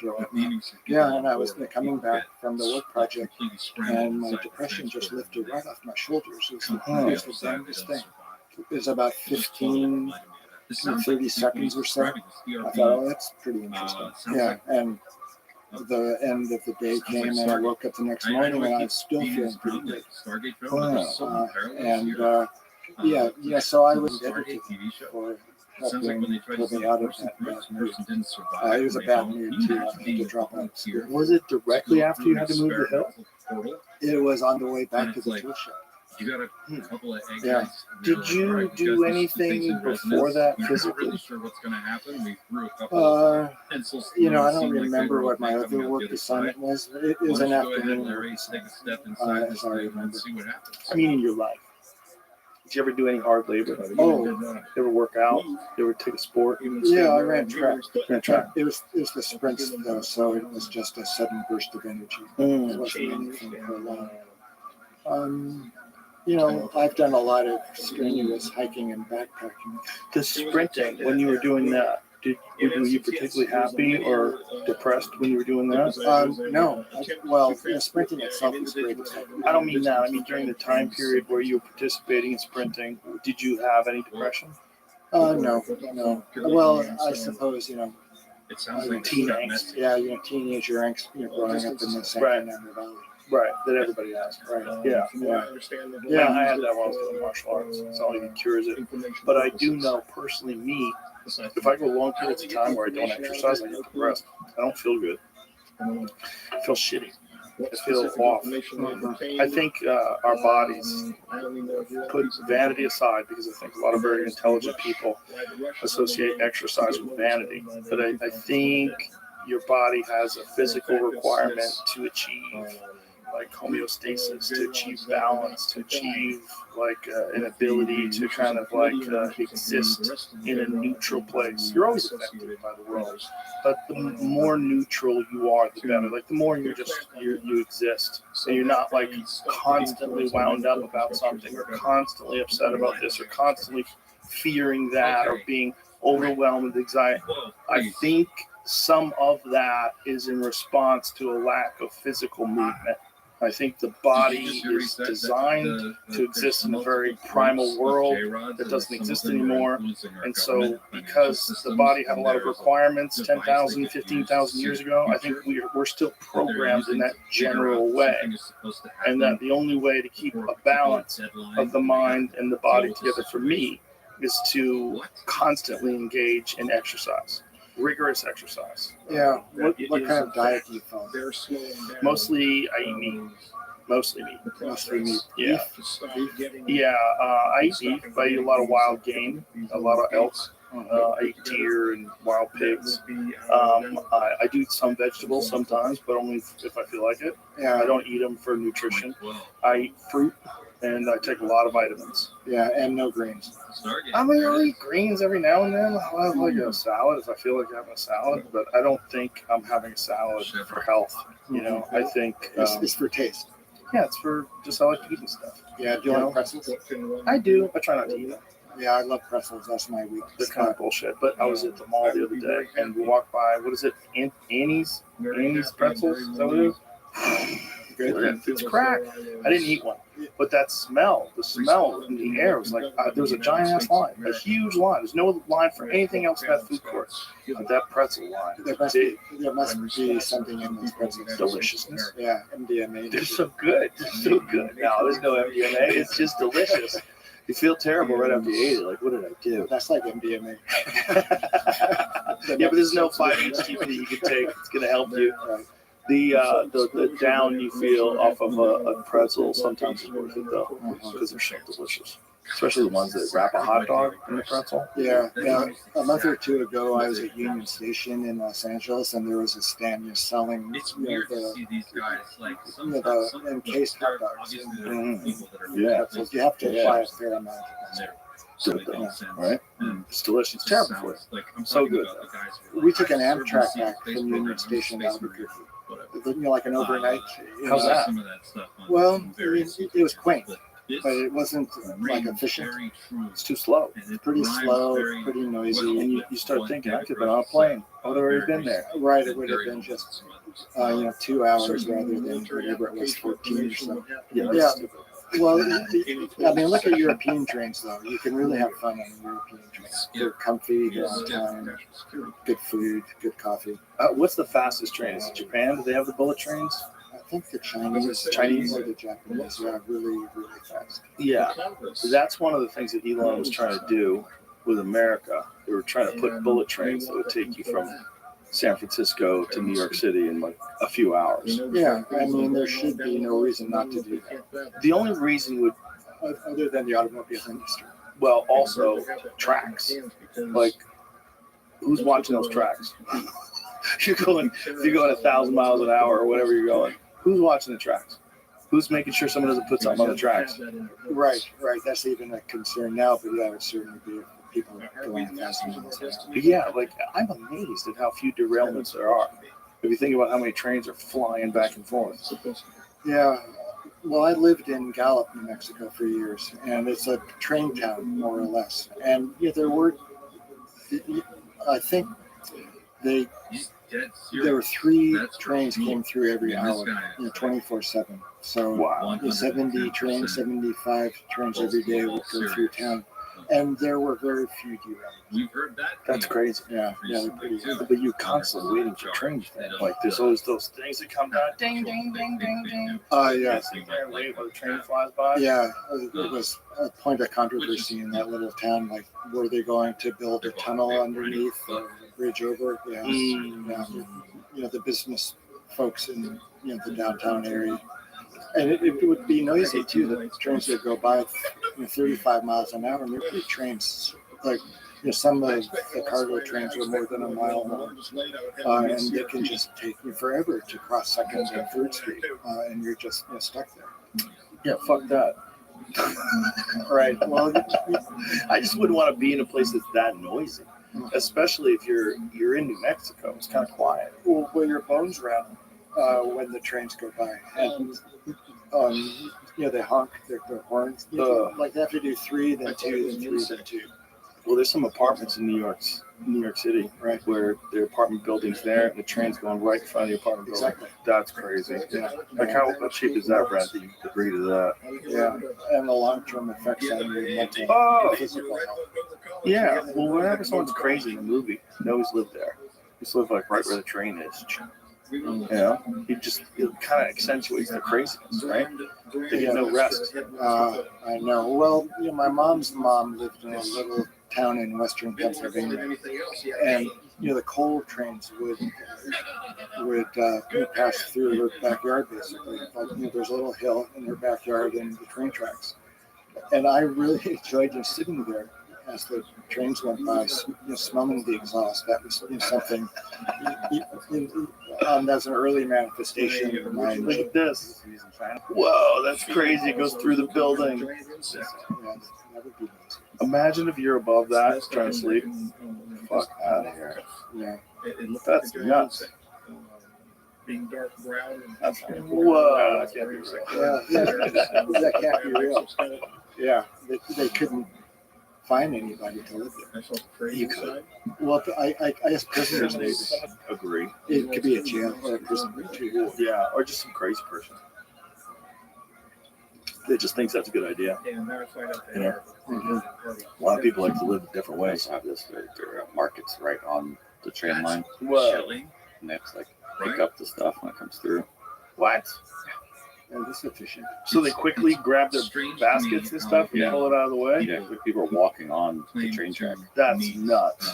Non-human That is intelligence or crazy. And rather than move it, extraterrestrial, figure it out. whichever term you're most comfortable with. Wow. 8 times a But day, they 7 need- days a week. They described meeting Wow. them. To put things away, you have 3 minutes. Oh, really? It's Yeah. sort of like Yeah. they would, the way they would How describe many meeting dogs anything, they lose every year? and occasionally Well, suicides too. see I'm someone sure. Lots of people that like in the small town that I was living in. That would be like a regular thing. If people would lay down on the tracks if they were having a bad day. Oof. Imagine if we can cure that. physical Elon reaction, Musk's neural. seeing it. That Everybody's makes it silent. Yeah, on the To me, reservation, much it more might be hard to get the word it out just there. feels like a Yeah, they probably don't want to non-human listen to that anyway. answer. They probably want you to take Very it honest. so you all go extinct. They'll take over again. Some crazy white man idea. It's like I mean, these are people that were hesitant to agree to get photographed. I thought we were dealing with Yeah. some sort of- They're going to be the last adopters. This stupid fucking brain implant. Yeah. These stupid white people are doing. Or an insect Well, which so Gallup is like on the reservation, pretty much the Navajo reservation. Yeah, and most of the population is native. Hmm. So it was pretty interesting living among the natives for 14 years. And their view of white people is they're noisy, they're superficial, and they're kind of dumb. Well, there's plenty of examples that would support that if you were inclined to be, less charitable Yeah. and make a rash generalization about white people. Well, I learned to be quiet there because there isn't anything to do, and there aren't that many people. So We were talking about this before it aired. One of the big reasons he moved out of there was it's hard to get healthcare, right? the healthcare was rather poor. Yeah, like I came down with pneumonia. This is 2014. And I didn't receive the best care. Ended up getting C. diff because of all the antibiotics. What is that? It's this horrible diarrhea. It's no. like a fatal diarrhea. I think 30,000 people in the country die every year from C. diff. Whoa. Yeah, and I was battling that. The quality of the care was just so poor that I was taking notes. And I thought, if I live through this, I'm going to write about it. I don't know, And guys. so that is the basis of that autobiographical novel I wrote a few years ago. Ah. body language, Joseph Levy Escapes facial Death. cues, Yeah, it's an account of. I remember I was worried about you, but I tone of didn't his want to voice, cry. the way that he Because we had gone back and forth in email, and you were just telling me your health was not well. Oh yeah. Something We that's were been talking about the possibility of me being an insurance. Yeah. I'm just too sick. I can't travel. Yeah. Yeah. Generally, people don't bounce back when they say they're that sick. I was really worried about you, but I didn't want to. I just didn't know how does one, I didn't want to pry. I felt like if you want to tell me about what's going on, you tell me about what's going on. Yeah, it was a really hard time. Yeah, and I bounced back. Like I You look swore- great. Yeah. You look better than ever, actually. Oh, thanks. Really do. You too. Yeah, I swore I would bounce back and feel even better than I did before I got sick. So, yeah, but it was a choice. Well, it did strengthen my belief in God. Mhm. Like, I wasn't quite, well, that, God was not quite ready to take me. And I wanted to become closer to that power that let me live. And did you feel like, because God was not, God did not want to take you, did you feel like you had work to do? Yeah. I had to get back to work. I had to continue being useful. Like I just couldn't rest on my laurels. Yeah. Cross contamination issues. Yeah, I mean, if you had called and said, how's it going? I'd say, I could "Bad." take you in there. Sounds like it was real bad. Yeah, Well, that's why I was worried. yeah. Because, I'm just too used to getting those kind of emails and then to hear that someone passed away. Oh, yeah, I know. And, in my generation, it's kind of accelerated. Materials. Yeah. And Yeah. he talks about some of the things that So he read in those when materials. you did One of finally which get out of was this, that how long human beings was like were the actual sick seen as period? How long was the containers period where you were for really something. He hurting? talks about this. You probably heard this Well, before. the pneumonia was about 10 It's been days, this, like, and the weird C. piece diff of started Cold about War 10 days very after that, many and went on multiple for 6 talks about weeks. it a lot. Oh, Yeah, I lost 15 pounds. But I whoa, Yeah. also thin guy to heard begin with. that I Yeah, think I there's didn't have 15 this pounds feels to true lose. as well. So, that occasionally yeah, what they'll I do is they'll bring found a somebody in good for the program, and then psychotherapist. at a I lower went level, in there and the fell person asleep. comes in, they'll give The them first a bunch visit. of, Mhm. I said, I'm really tired. I feel really false weak. information. And Maybe mixed in with that some was it. legitimate And I information, started but they'll working give them with a her bunch for of like the materials next to read, 4 and some of it years. will be real, Yeah, some of it won't. because be obviously things And had gotten if they so don't make it through the final selection process, and they so have to dire because I wasn't taking care of myself. Right. So I had to kind they of go go to the back into bottom of that. circulation. They're just Yeah, speaking so it took another as far as maybe the 7 woman's months concerned, before I which is very started to possible. feel like my What's strength going back on? and my That makes brain perfect functioning sense. That again. seems like totally One turning point, I- this you know, might interest another some of your listeners, is I got intelligence or vaccinated counterintelligence expert, maybe for the somebody out flu there can check in me out. like But in that seems January, legitimate, which was right? 9 months Seems after like a this lot. all started. Like, And it was the most it's possible painful vaccination I'd that ever that had. could It happen was in your beyond hand, or 10. it could be that It maybe wasn't you even made it throbbing. past that It was level just and you got, constant, like as beyond far as any the pain in body's my saying, arm I'd ever 18.7, felt. How long did it last? 12 hours, and I woke up So, feeling great, predator didn't Wow. come out like the best I had felt in 1988. almost a year. So after 12 hours, just wore off. I went to bed thinking, God, I hope this wears off, or else I'm going to have to get some ChatGPT is attention. supposed Yeah, it just to wore off, look and I this up, BPIC. felt pretty darn good next morning. How weird. Very weird. I guess my immune system just really needed to just get socked or something. Mm. Yeah, and it seemed to have We'll come back. done the trick. Just strange that you'd have like a local pain that's that intense. It was Generally don't hear about that. yeah, it was just at the vaccination site. Really interesting. Yeah, weird. Do you get vaccinated? This might be a personal question. No, you can ask me. Yeah, Yeah. No. I almost got vaccinated vaccinated for COVID. right. I was wondering. I was totally willing to do it. It was the early days of the pandemic, and the UFC had allocated about, I think it was 150 or so doses for all their employees because they were running shows during the pandemic when everyone was terrified. So I go to Vegas to do this UFC event, and I had a test before I leave. When you fly, you test when you get there. And, they're really strict with their protocols, make sure that no one was sick. When people were sick, like if someone, like a fighter's corner man was sick, everyone was kicked off. All those people were off. The fighter couldn't compete even if he was negative. Okay. Because he had been exposed. Right. So they were real strict with it. And so they said, we have these vaccines if you want one. They didn't tell me I had to take it, but they said, if you want one. I said, sure. I said, can I get it right before the fights? And they said, sure. And they didn't know that I had to go to the actual clinic or the hospital. So I contacted the doctor. I said, hey, I'm here. Can you vaccinate me before the show? He said, you actually have to go to the clinic on Monday. Can you stay till Monday? I said, I can't, but I'll be back in 2 weeks for the next event. So during the time where I was going to get shot, and then 2 weeks later, they pulled it. So the Johnson & Johnson vaccine got pulled because people were getting blood clots. And so then 2 people that I knew that did get it had strokes. I don't know if it was a coincidence, but it seemed rather odd. And then I started getting nervous. And so then I started reading different things by different scientists that had opposing perspectives on both the efficacy and the safety of the vaccine. And then I got COVID. And then when I got COVID, I got over it really quickly. And then I got attacked on CNN. So I was like, okay, what's going on here? Like, why are you guys upset that I took a certain medicine and got better? I've never even heard of such a thing.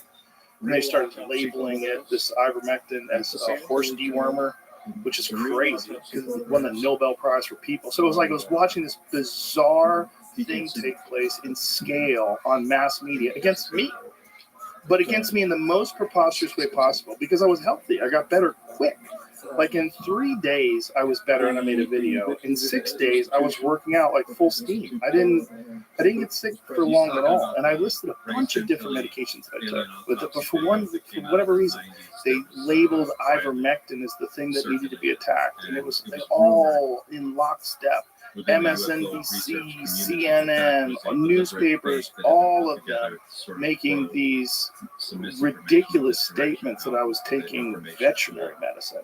I got medicine from a doctor, from a pharmacy, an actual human doctor, medication for humans, and more importantly, I got better, like really quick. Like, what is happening here? This is the strangest thing I've ever seen in my life. It was like this mass psychosis that was propagated by the media who were only intent on keeping everyone terrified and offering only one solution. And that solution just coincidentally happened to be insanely profitable. Yeah, it's hard to figure. It was weird to go through. It's very, very weird to go through. So, needless to say, I have become very skeptical about a lot of narratives that are expressed constantly without any real examination.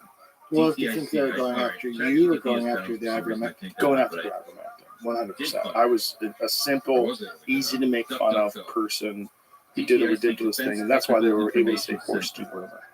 You know, but it's such a dumb thing to say because it was a playbook that would have been really effective in 1998. You could have gotten that done in 1998. The problem is there's too much information that's available. And when you're mocking a person for taking a drug that a human being won the Nobel Prize for in like 2015 for its use in humans, like that seems insane. Also, you're knocking people taking off-label medication under the advice of a trained physician. What?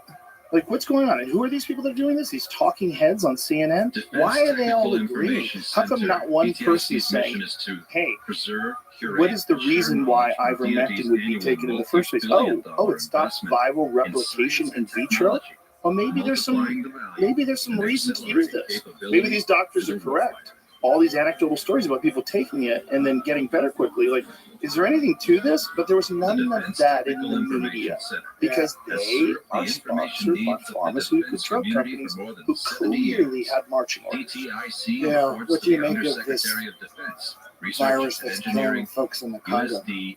Jesus, Yeah, I don't know anything about it. Yeah, 170 people have died who don't know what it is.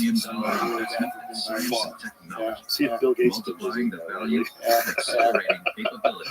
I don't know. I'm terrified of pandemics for sure. That one wasn't going to be terrified of, and they made us terrified of it, which makes me terrified. Yeah, Because that was one where they, we talked about this in the podcast, where they made fun of Donald Trump because he was saying it's less than 1% of the people who get it die, and then CNN was mocking him, saying it's 3.4%, 3.4%. You know what? It was considerably less than 1%. He was right.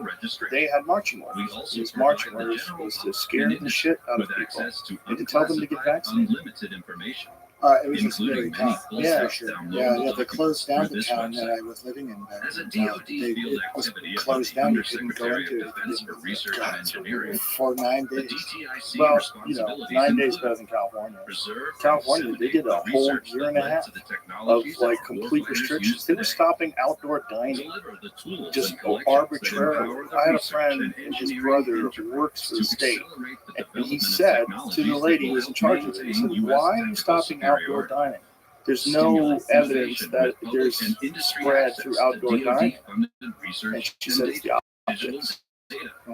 the optics. Maximize the Like we're value shut of each businesses dollar down that DoD for spends optics through the analysis because they had of to show flooding that they're data, doing something work because in there's like a progress, noticeable and spread that's being IR&D reported to in the identify media. Yeah, gaps, that's called virtue challenges, signaling. and the way Yeah. forward. Yeah. Well, it's also These areas of the responsibility real support problem is USD their jobs are R&D not in their dependent efforts upon their to society mitigate new functioning. and emerging They threat get paid capabilities, no matter what. enable So affordable society new or crumbles and all these extended businesses, they lost capabilities in existing 70% of the military restaurants at one point in time. and 70% develop technology just went under. surprise through That's science and insane engineering. to continue a practice like that. DTIC Especially also where manages the information within analysis centers, 6 which months, provide they essential should have technical known that analysis it wasn't and as data fatal as everybody support said to it a was. diverse When they already had the customer data base. in about To include how come the all these combatant people that are dying, commands, they all have like CCMDs, significant amount of the Office of comorbidities? Secretary How of come all these Defense, people that are dying are over Defense the age of agencies, 80? How come, and the it doesn't military mean services. fuck those people. It means protect IACs those actively people, partner and but let collaborate everybody with defense else research and get back engineering to focus work. groups Like and you communities just of have interest in control cyber, of these people, homeland and you're security, continuing to homeland enforce defense, this control and defense while their systems. lives are They are destroyed. staffed with How many people scientists, turned to drugs? engineers, How many people and committed suicide information because they lost specialists to everything provide completely the out of research power? and analysis How to many lives customers were lost? How many with kids diverse,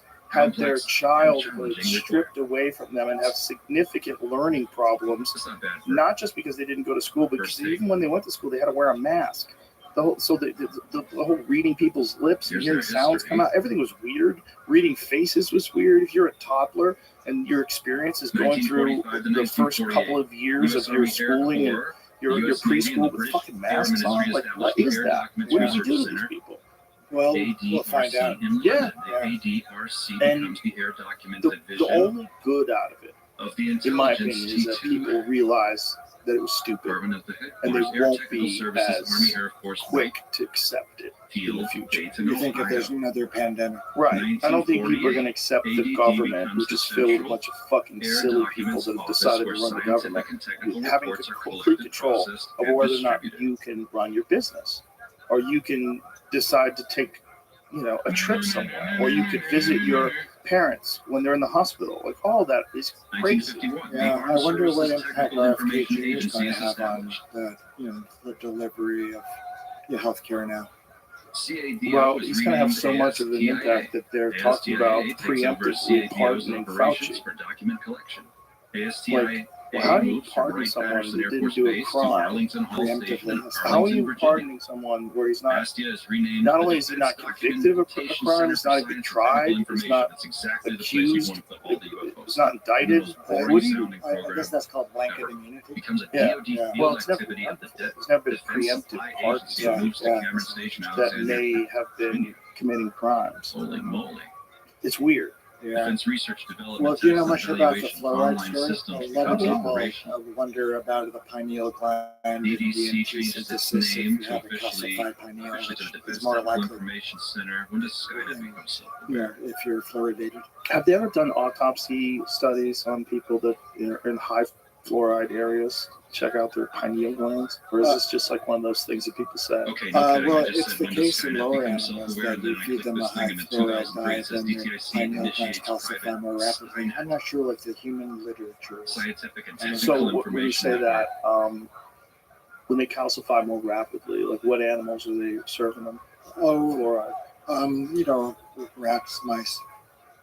And what have the results been? Like significant differences? Yeah, Holy I mean, moly, is this what he was talking these about? experimental animals, pineal glands anyway, yeah, they do, calcify more rapidly.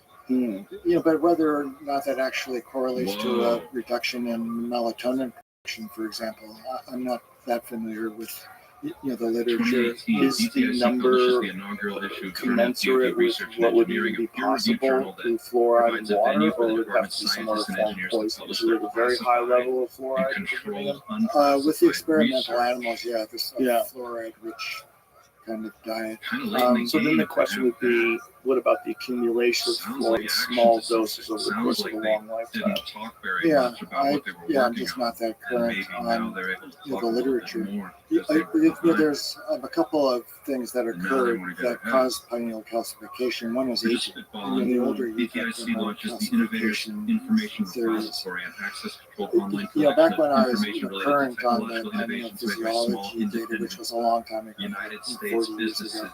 There wasn't a relationship between Good old mom and the pop degree military of calcification in the human DTIC pineal introduces smart and tools, production of a melatonin. natural language auto indexing so, tool which like, at semantically least analyzes the according, document and then to outputs the ranked data, tag listings of to the concepts data and from the 80s. topics summarizing The the main degree themes of of that calcification document. wasn't So some functionally kind of AI significant. tool, because But I modernization get an practices email here and priorities. there wondering if fluoridation of the pineal might reduce DTIC the creates the production DoD of endogenous modernization DMT, which priorities might space of theorize DoD takes place. Wikipedia Yeah, to but highlight we key don't really know technology quite areas yet significant to the pineal DoD even community. makes It provides an DMT, overview and summary of current and relevant research news let alone legislation. if pineal calcification might reduce it. Wouldn't it be interesting to measure different lifestyles and then also look at the age in which these people are and see if there's, like, when they die, The if there's FOIA request for calcification? service center You know, was you have one established person who's a in compliance. marathon runner and they're Right. 65 versus one person who's sedentary, drinks Okay, a lot. gang, well, there you They're have also it. 65. DTIC, Yeah. Defense Technology, You would Defense think it Technical would Information correlate Center. with your overall general health. Let's get Right. back to I mean, and if Dan you're thinking Burch's that it's very compelling age interview, like, related, wow. it Did not may expect to be just age duck related, up, or go is my it way into that. exposure over That long was periods of time, where it accumulates? Because Right. the amount of Interesting. fluoride that's in the water is It's an very interesting small. diversion. And this is All one right, of the here we things that go. people point to when they say that it's not dangerous. It's very small. Just But the doesn't question interest is, me. like, Aside from how, the fact where's it that go? the, Like, does it actually leave the body, or does it accumulate somewhere? Yeah, The well, you hand, have to compare, mind, and craft. you'd have to compare autopsies on older folks from Mm-hmm. And from areas there that are never have fluoride in the water Right. versus those that which did. are And I protected by certainly very studies have selective been done. proteins. Like I said, And it's those not selective proteins are I just selectively don't buy the idea that you should put fluoride in the water to prevent tooth decay. I just think that sounds like, the way I've described it, I said that's like putting sunscreen in the apples because some people get sunburned. Like, that doesn't seem logical. You could just brush your fucking teeth. Like, you don't need to have this weird neurotoxic chemical That's in our really water, interesting. even That's in new. low Now, supplies. Yeah, would I you have put heard in the fluoride past in the that there was toothpaste? some kind of No, a I don't have fluoride in my I think toothpaste. I don't Roswell, have there was cavities. a piece of Oh, I wreckage do. for Roswell I've had supposedly a that was few photographed, and I think Do you eat it's supposed to sugar? have been I love leaked. sugar. That's So it. I Found it. Basically, like I don't two hardly ever thin, eat sugar. Yeah. I mean, occasionally I'll have a cookie or something like that, but it's not a normal thing cutouts for me. for hands. So I think just it's sit in. diet. Like It's in diet Total and it's brushing your Recall when teeth. Arnold Schwarzenegger, the real Well, Total and I think Recall, not the other. exercising your jaw When too. Arnold gets to Like the you're chewing reactor gum. in Right, the center of xylitol Mars, and gum he goes is to turn it really on, good he's for your got this jaw like and three good for fingered your hand teeth. thing. Yeah. Yes. Yeah. If you have a healthy And, jaw, healthy chin, I mean, you breathe easier. Mm-hmm. Yeah, definitely. Anyway, Yeah. I I've don't heard- know how they got started with the whole my fluoride in the water understanding thing, up until but it now seems was like a that giant it was scam. always some kind Like of big fluoride Mhm. is consciousness still fluoride selling connection. fluoride to And I all these This is different new water information, departments, that so they there's a don't want direct to stop. physical That's nerve-ending connection, almost That's the like only thing that makes sense to physical me. body It is doesn't make any genetically sense that engineered people to, would be willing to plug potentially straight into the sacrifice craft their in an children's very IQ. interesting way. There's a direct correlation between high levels of calcium in the water, or excuse me, high levels of fluoride in the water and low IQs. This has been established. So if that's true, that should be a fucking giant red flag for people. I mean, and once you eliminate all the other environmental things that may be consistent with these people that have lower IQs than children, if you're just pointing only at fluoride, if this is one thing that varies, like, this is a potential real problem. Like, we know that leaded gas reduced people's IQ. Oh, You know yeah, that, right? yeah. When they used to have leaded gas, like people like me and you who grew up at a time of leaded gas, you probably would be like have a 10-point higher IQ if you didn't grow up with leaded gas. We have some sort of a percentage. I think it's a small percentage, but it's been measured. It's been measured that find out like what percentage IQ, what percentage of a detriment is leaded gas to your IQ? Because they actually have done studies on people and like what happened once unleaded gas was introduced and how children's IQs went up. Oh yeah, super healthy. Yeah, yeah. It was quite helpful. It's still in the ground in some places. Well, it's still in a lot of pipes. Oh, really? Yeah. Lead pipes. Oh, yeah. Yeah, the whole flint thing. Oh, yeah. Yeah. Oh, right. Yeah, they used use lead When pipes. I read Okay. the extraterrestrial You're drinking water. Well, the Lead Romans pipes. used lead pipes. I know. Yeah, for their plumbing. When I finally Yeah, believed and understood that it was the in fact Latin an extraterrestrial. for lead is plum. plumbing. That's crazy. Yeah, that's why pipes were called plumbing. That's probably why the Coliseum got started. They're all fucked up on lead boys, man. Just willing to throw their soldiers to the line. This looks like the face Nearly of half of somebody U.S. who's population really exposed to saw dangerously it high and lead had a levels. total So what does it say about internally IQ? and There it still goes. Exposure to car struggles exhaust.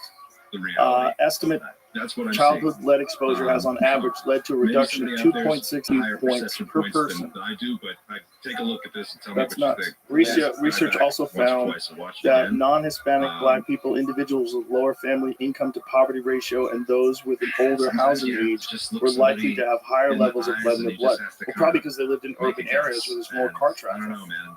You gotta Right? trust your gut on those. Most likely. Most those likely. things, Yeah. but If my they're gut's telling me inhaling- this If guy they're in, is just in talking cities, Lead particles. about people something that live in really like very congested areas.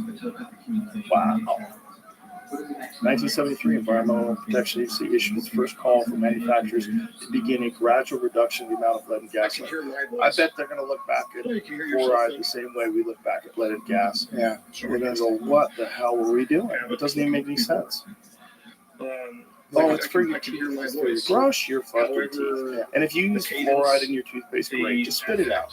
Don't swallow that shit, right? You was don't something swallow that tooth. distinguished it My other friend than Eddie said it best. He said, there was no grade A, if grade fluoride voice was or the problem, cabinet or why anything would they like want that. to sell you toothpaste without fluoride? And why does it say fluoride-free in toothpaste? Why do people gravitate towards fluoride-free toothpaste? Well, because of studies like this, where they found that there is a correlation between IQ levels and fluoride. And at high levels, it's fucking dangerous for you. Somebody other than me. But there's all these And I people could trying to tell dismiss it. Oh, because stop. I felt What's the big drawn deal? toward the subject There's that nothing was to sending this. communication. Look at the amount of fluoride. Like, what about cumulative? Do we know? Do you really know? Or why are you so willing to accept the fact that it's a good idea to throw neurotoxins in the water supply? But not part of me. Well, they may have just discovered Actually it. felt more resident. Through serendipity. There may have been some. Well, they did discover it through Yeah. that. And then I could feel There was myself an pull back. area in Texas, I believe, And where they had high natural levels of fluoride in the water, and there's a it was corresponding physical. lower instance It was of more real than cavities. Yeah, that Isn't makes Isn't that sense. Florida? I think it's Texas. You Google how did they start putting fluoride in the water. I'm pretty sure it's that. physical and physical. There's some healing springs of some sort. Yeah, some mineral-rich fluoride water. I don't know. But either way, just brush your teeth. Stop eating so much sweets and brush your teeth. I could feel this pain. Both those things are a good idea. Fluoride in the water, not a good idea.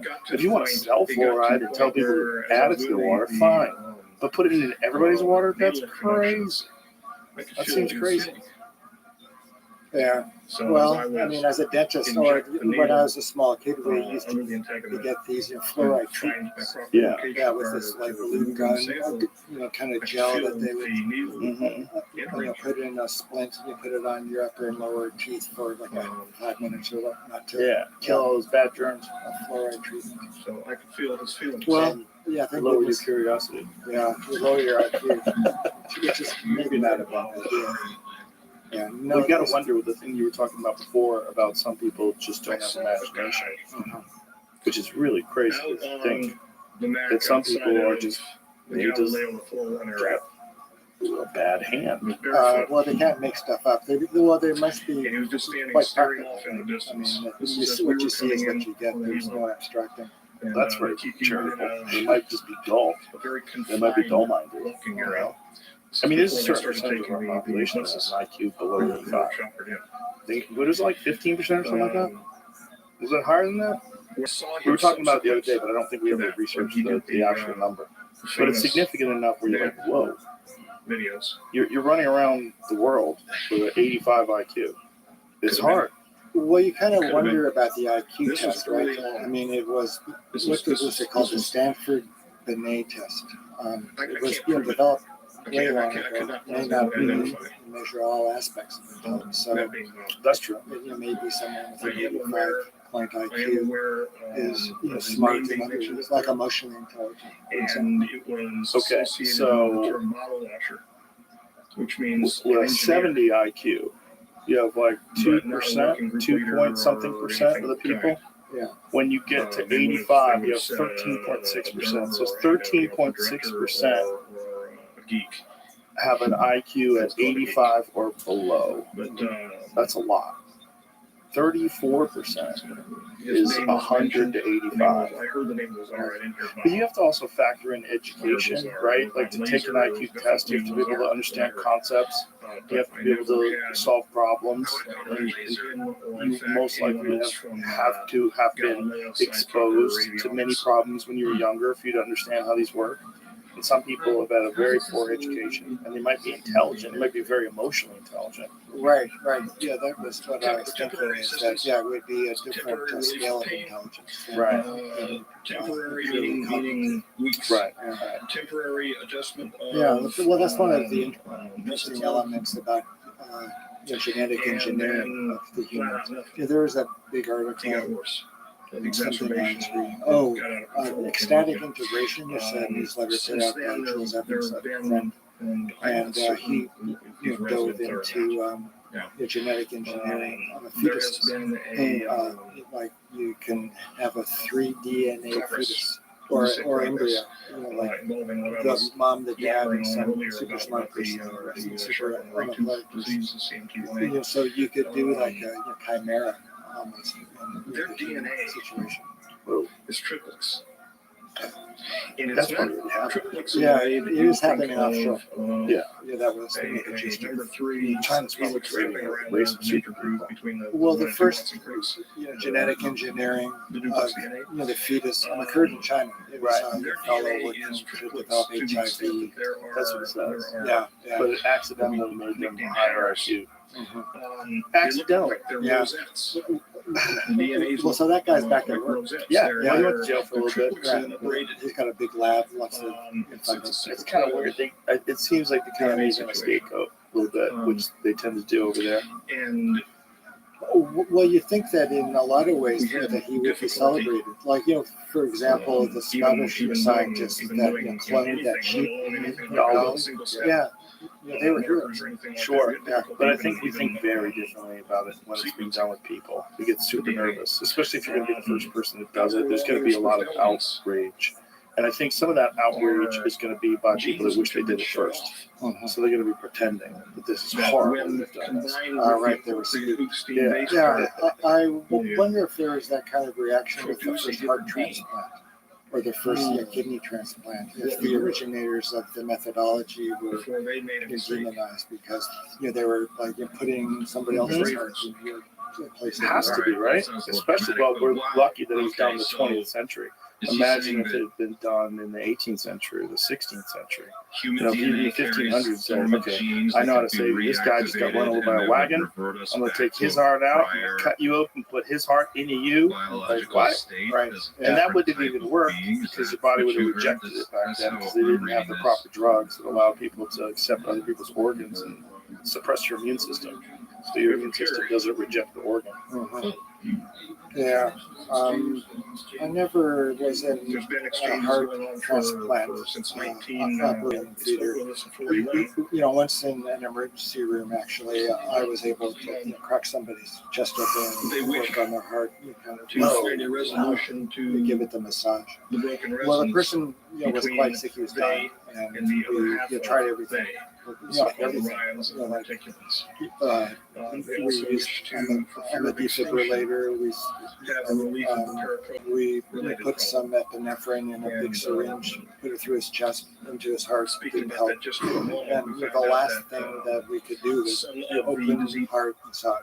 Wow. That's open fascinating chest because massage. if there is Yeah, a it's crazy. genetic problem that Yeah, some of and, these you know, babies like, are suffering there are a from, bunch that of- they cannot solve Like themselves a number and they of need our help, students around him, to each solve. took turns. then that kind of squeezing blows it and apart the fit- whole it was myth that pretty- they are Did it not last or at after least that? so advanced that they By the are time you open up beyond somebody's anything we chest can and start possibly squeezing imagine. their heart, It makes with it your much hands, more that's immediate, kind real. of- Did he make it through that day, or how long did he live If for? they No, he are never. suffering I'll from some never kind of will. like weird genetic malady Me- that's Medical mental training is extinction. a pretty That's an interesting interesting experience.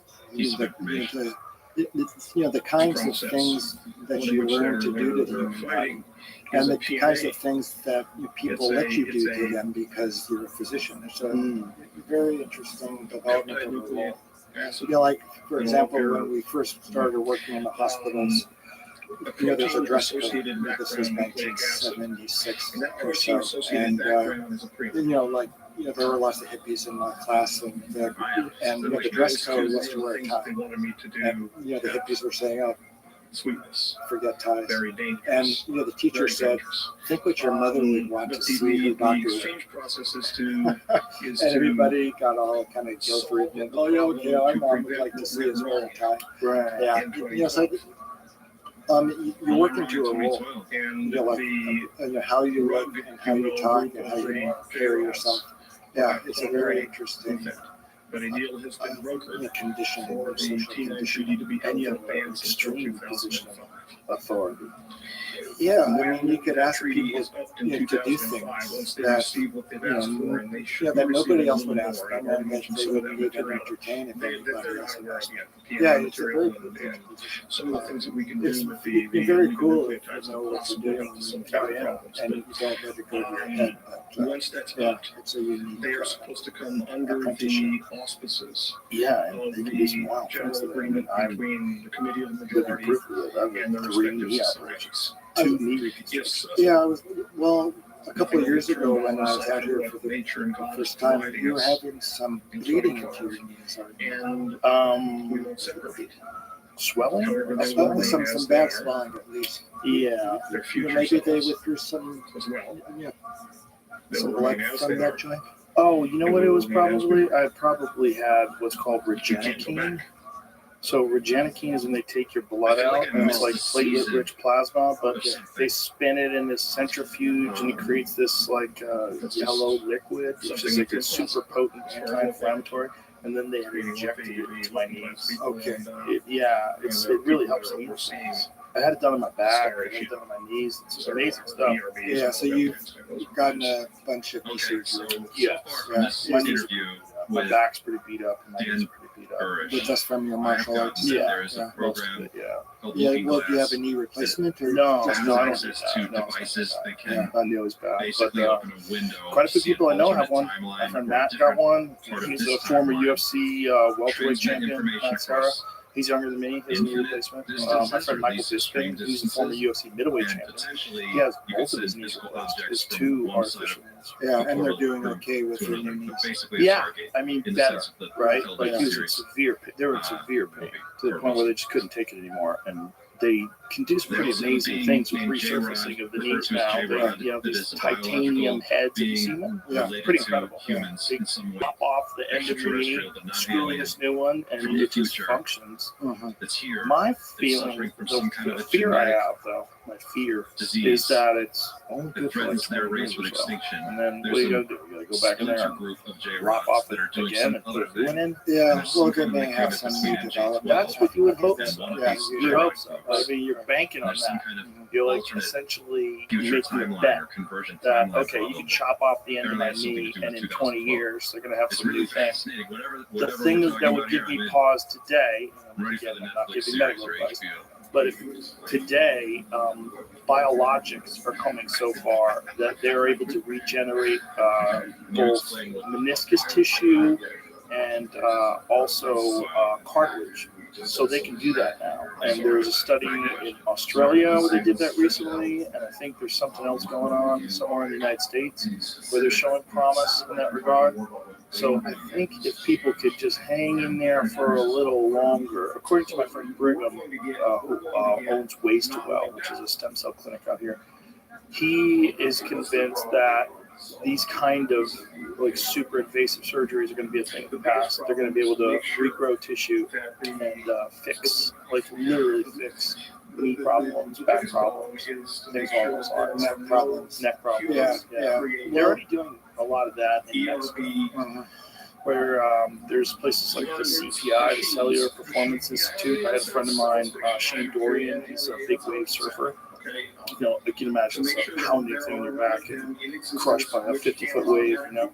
And he had it done to his spine, where they go into your discs and they inject stem cells into each individual disc. They actually put you under, and you're supposed to like be, you know, real relaxed for the next like 6 weeks. No heavy exercise at all. You just kind of go walking. And after a while, it starts to kick in, and now there's no back pain anymore. Yeah, Izzy Baxter. Oh yeah, Yeah. Stem cells. Well, psychedelics affect the formation of stem cells into new neurons. That's called neurogenesis. yeah. So Psilocybin in particular, right? psilocybin, ketamine, DMT. Doesn't lion's mane do that as well, though? Like non-psychoactive mushrooms? I don't know. It's not an See option. if lion's mane creates neurogenesis. I think it does. Yeah, Paul Stamets would know. I think that's one of the things that Paul Stamets talked about was doing a stat, like doing psilocybin along Like a with. solar Yeah, flare. no, exactly what it was. Okay, that's an interesting point Lion's because mane what you just said mushrooms about can the promote peripheral neurogenesis system and enhance crossing memory. across Yeah, part of the I take that galactic stuff. plane where there's I take lion's mane dense all the pocket time, of wormholes. Lou and I was Elizondo wondering said how shit would something my memory be if I didn't similar. take it. It Yeah, was in when I was a similar recovering, I vein spoke to Paul and a said, while "Help me, back, I need and help." just And remember he said, seeing "Lion's it, but I mane." couldn't He gave possibly me that tell you giant where I mushroom, saw that thing it. on the desk I over there. just remember him saying a this. big, It was an interview he did. log It might have not even been a video. Oh, that's a mushroom? That's a mushroom. Yeah, It's a huge one. I was wondering what that was. Yeah, that's mushroom. That's Paul Stamets brought me a mushroom. This sounds familiar to you. Yeah, Tell he's a me, fascinating please. character. But there's an interview he gave where Great he guy. said that Really great. I think Earth he is just going to be got something passing through replaced. a part of Okay. space where something is going to Hip or knee? change Yeah. for us, Something along those or lines. something was going to Well, happen. my And it was friends that something have to had do with knee the region of replacements, space that they're our out system was in. skiing, they're playing Mhm. golf. Pass Yeah, through they really this have other a- region. a It was going to have some kind of an effect. Yeah, you can do on amazing us. things now. And he didn't It's, go any deeper incredible. than that. It was I just just another think episode that of Blue's we're Clues, so real I close filed it to away. not I'm like, needing okay, fake well, whatever that means. Real But close it's to being able very to generate new compelling ones. that Well, he's saying the organ I would what like he's to saying replace with my and eyes. Bert. I've been, like as a definitely kid, right. I've been nearsighted and nearsighted and more nearsighted. So I would love to have artificial eyes. If they work out. Well, that's what we were talking about earlier, that they're going to be able to do that someday. Yeah. I might wait around as long as I can to get some. Like I can see pretty well if the environment is bright. But if it gets darker, dim, it becomes difficult. Dude, you're going to be able to see through the walls. See if you can find that article about potential, because it's not just Neuralink. There's a few other competing companies that are doing very similar things. And one of them are very confident they're going to be able to restore sight. In how many years? I don't know. And then on top of that, the possibility is enhanced vision. And that's what we're talking about, like being able to, see like how warm things, like in blind sight device being developed to restore vision in people who have lost their sight. No, there was one that was saying you're going to be able to have infrared, night vision, a bunch of different possibilities on top of the fact they're going to be able to restore sight. That eventually, that wasn't just restoring memory, restoring vision, but enhanced vision. And then it's going to be I think they're promising vision far greater than what human beings are personally capable Blind of. sight enables superhuman vision beyond natural limits, like infrared becomes cognitive process, not just biological. That's Yeah. what blind sight is. Oh, okay, so that is the same Neuralink thing. And then on top of that, you're going to be able to like zoom out. So, like you ever take like a Samsung phone that have 100x zoom, and you can just zoom in on something like way in the distance. Like, wow, that's crazy. Yeah. Really zoom in on stuff. Yeah. You're going to be able to do that with your eyeballs. Yeah. Feature enhancement too. Yeah, you can be able to see people look way better than they really look. Just put a filter on. Yeah. Everybody's beautiful. Yeah. I don't have to read about it. Yeah, so there it is. Musk explained the blind sight device from Neuralink will enable even those who have lost both eyes and their optic nerve to see. Provided the visual cortex is intact, it will even enable those who have been blind from birth to see for the first time. Here's the part that truly expands the horizons of what we think vision can be. At first, the vision would be low resolution, like Atari graphics, but eventually it has the potential to be better than natural vision and enable you to see in infrared, ultraviolet, or even radar wavelengths, like Geordie LaForge. Who's Geordie LaForge? Oh. Well, I mean, that'd be a lot of information. Yeah. Yeah. So what would you do with it all? Depends on what you're trying to do. SAS guys. I Because guess you're you're trying to find people hiding in the woods to be able to see them. Yeah, or even become a philosopher. I mean, with those enhancement processes, I mean, they could kind of direct it in a way. Do you think that enhancing the human body like this is what the future of humanity holds? I think it's a stage we'll go through. Okay, so it sounds Yeah. like they're saying that there's a I'm not sure how far along it'll take us. It may just end in our demise. natural wormholes. But I think it's a I've stage heard of the story that about we one in obviously are particular passing Peru. into now. That's Some Lake people think that's Titicaca, the mark where of the beast there's from the a Bible. carved Mhm. a piece You of know, rock the with people a who get the doorway chip. carved in it, Mhm. and some The mark kind of of the a beast, isn't that on the thing on the forehead? Or? doorway Maybe where, that's the best spot for if it. I Yes, understand this right, 666 and is it's the mark of the check me beast. on this, I'll Right, know more about it yeah. than I do, But they isn't put that the picture like forehead open up against the interpretation? symbol, Like, what is it saying and that then you've read the from a original one? particular What is the mark of the frequency of beast in sound, the and it's a Hebrew very Bible, ancient? specific Yeah, combination that's the Christian Bible. That's that the Book of Revelation. That's the New frequency Testament. and the correct Which I have combination not read. will open that gateway. Amazing. How come? Supposedly, there was a gentleman, Well, Linda I'm Moulton, too who busy interviewed in ancient Hebrew. years Yeah, ago. yeah, I I can't have recall enough his to name. study. But he claims that Yeah. he was able to do this, but he didn't understand what It's, he did. Somehow he did it by I mean, accident. if you were He going to actually prophesize was about the end of transported humanity, through you'd this probably prophesize about portal. someone Now, accepting I'm not some saying I sort of believe chip what he in their says, but brain this and everybody's story is being forced to bonkers do it. because he Some claims that he Matrix was type sent situation. through this portal, and I he can gets see why to people a would see room, and the room like is this, like and this big, it might gigantic be white room with just no the clear inevitable end. It transition just goes on in from every direction. biological to cyborg that Like we're that scene probably in the going to have to Matrix go where through they're anyway. showing the loading program between worlds. Well, the end of the And, world will, So there's this big white room, at least and according he to hears a the voice certain of someone who's like a, you know, sounds like a traditions, technician, and and is they heralded basically by have the this. I Antichrist. believe it's a telepathic And communication. the Antichrist describes, is the like, master of the lie. The person's surprised. Yeah, and they're so like, I what, how did think, you you get here? know, And he's like, I it's don't know. interesting to I don't kind know of why I'm here, use where that it's here. And they perspective have this discussion, and they basically as a figure way out of he's seeing, lost. you know, where And the the person future who's detecting So the Antichrist is mass to him, media. is the yeah, master you of know, the in lie. this story, Yeah, yeah, mass media is the master of the lie. Don't worry, Corporate we can media get is the master of the lie. Corporate can media get is the you back. Antichrist. Corporate Just media hang leads us tight, into basically. wars, and they justifies do all something, and kinds they're of able to send crazy him back through the portal. things that we do. We And take then, over he's foreign now able governments to and install our own duplicate this, so puppet it could be just dictators. a crazy, Have crazy everybody story convinced this it's a guy good tells for fun, thing. but it's just a Well, really, the concept it's a fun of story. the Antichrist Very is specific. very old, But, 2,000 sounds like years. what Dan's Like saying is that the there's a- Antichrist, you've got the Antichrist. Mhm. There are wormholes all over the There's planet, a and then God, if we there's pass a- through a particular region in space, then that those could be uh, activated Yeah, so at a it's certain time it's based on the amount of notion electromagnetic that has carried a lot of stimulation they weight for a get, long and that you time. can also switch Yeah, them on yeah. and So you off think manually that the media is with the the right Antichrist? technology, with the Well, right I tools, think- you bombard them with a it could be certain seen as. frequency. Maybe they'll switch on. Well, you could see corporations That's as really being in sort of fascinating. a And then apparently demonic we can state. also build devices So that if duplicate you this have an ability. obligation to your or have the shareholders same to ability. consistently provide higher and higher profits every quarter, and in order to do that, you have to do things that will cost people lives and destroy people's Wow, they're lives. using remote Like, viewers. for instance, the Sackler family that got everybody hooked on opioids. Is that not demonic? That seems very demonic. And if I was under the throes of its spell, if I had gotten caught up in opioids, it would be very similar to being possessed by demons, having your life ruined by devils. Very similar, at least in result, right?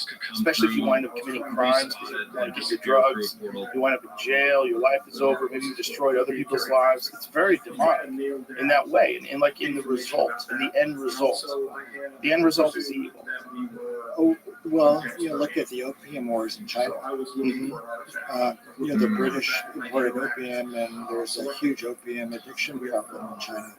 And it was seen as a demonic scourge, like a diabolical affliction. And in its result, it is demonic. It's just we're like hung up on pitchfork, fork tail, horns, demons. But in action, it's clearly, demonstratively demonic.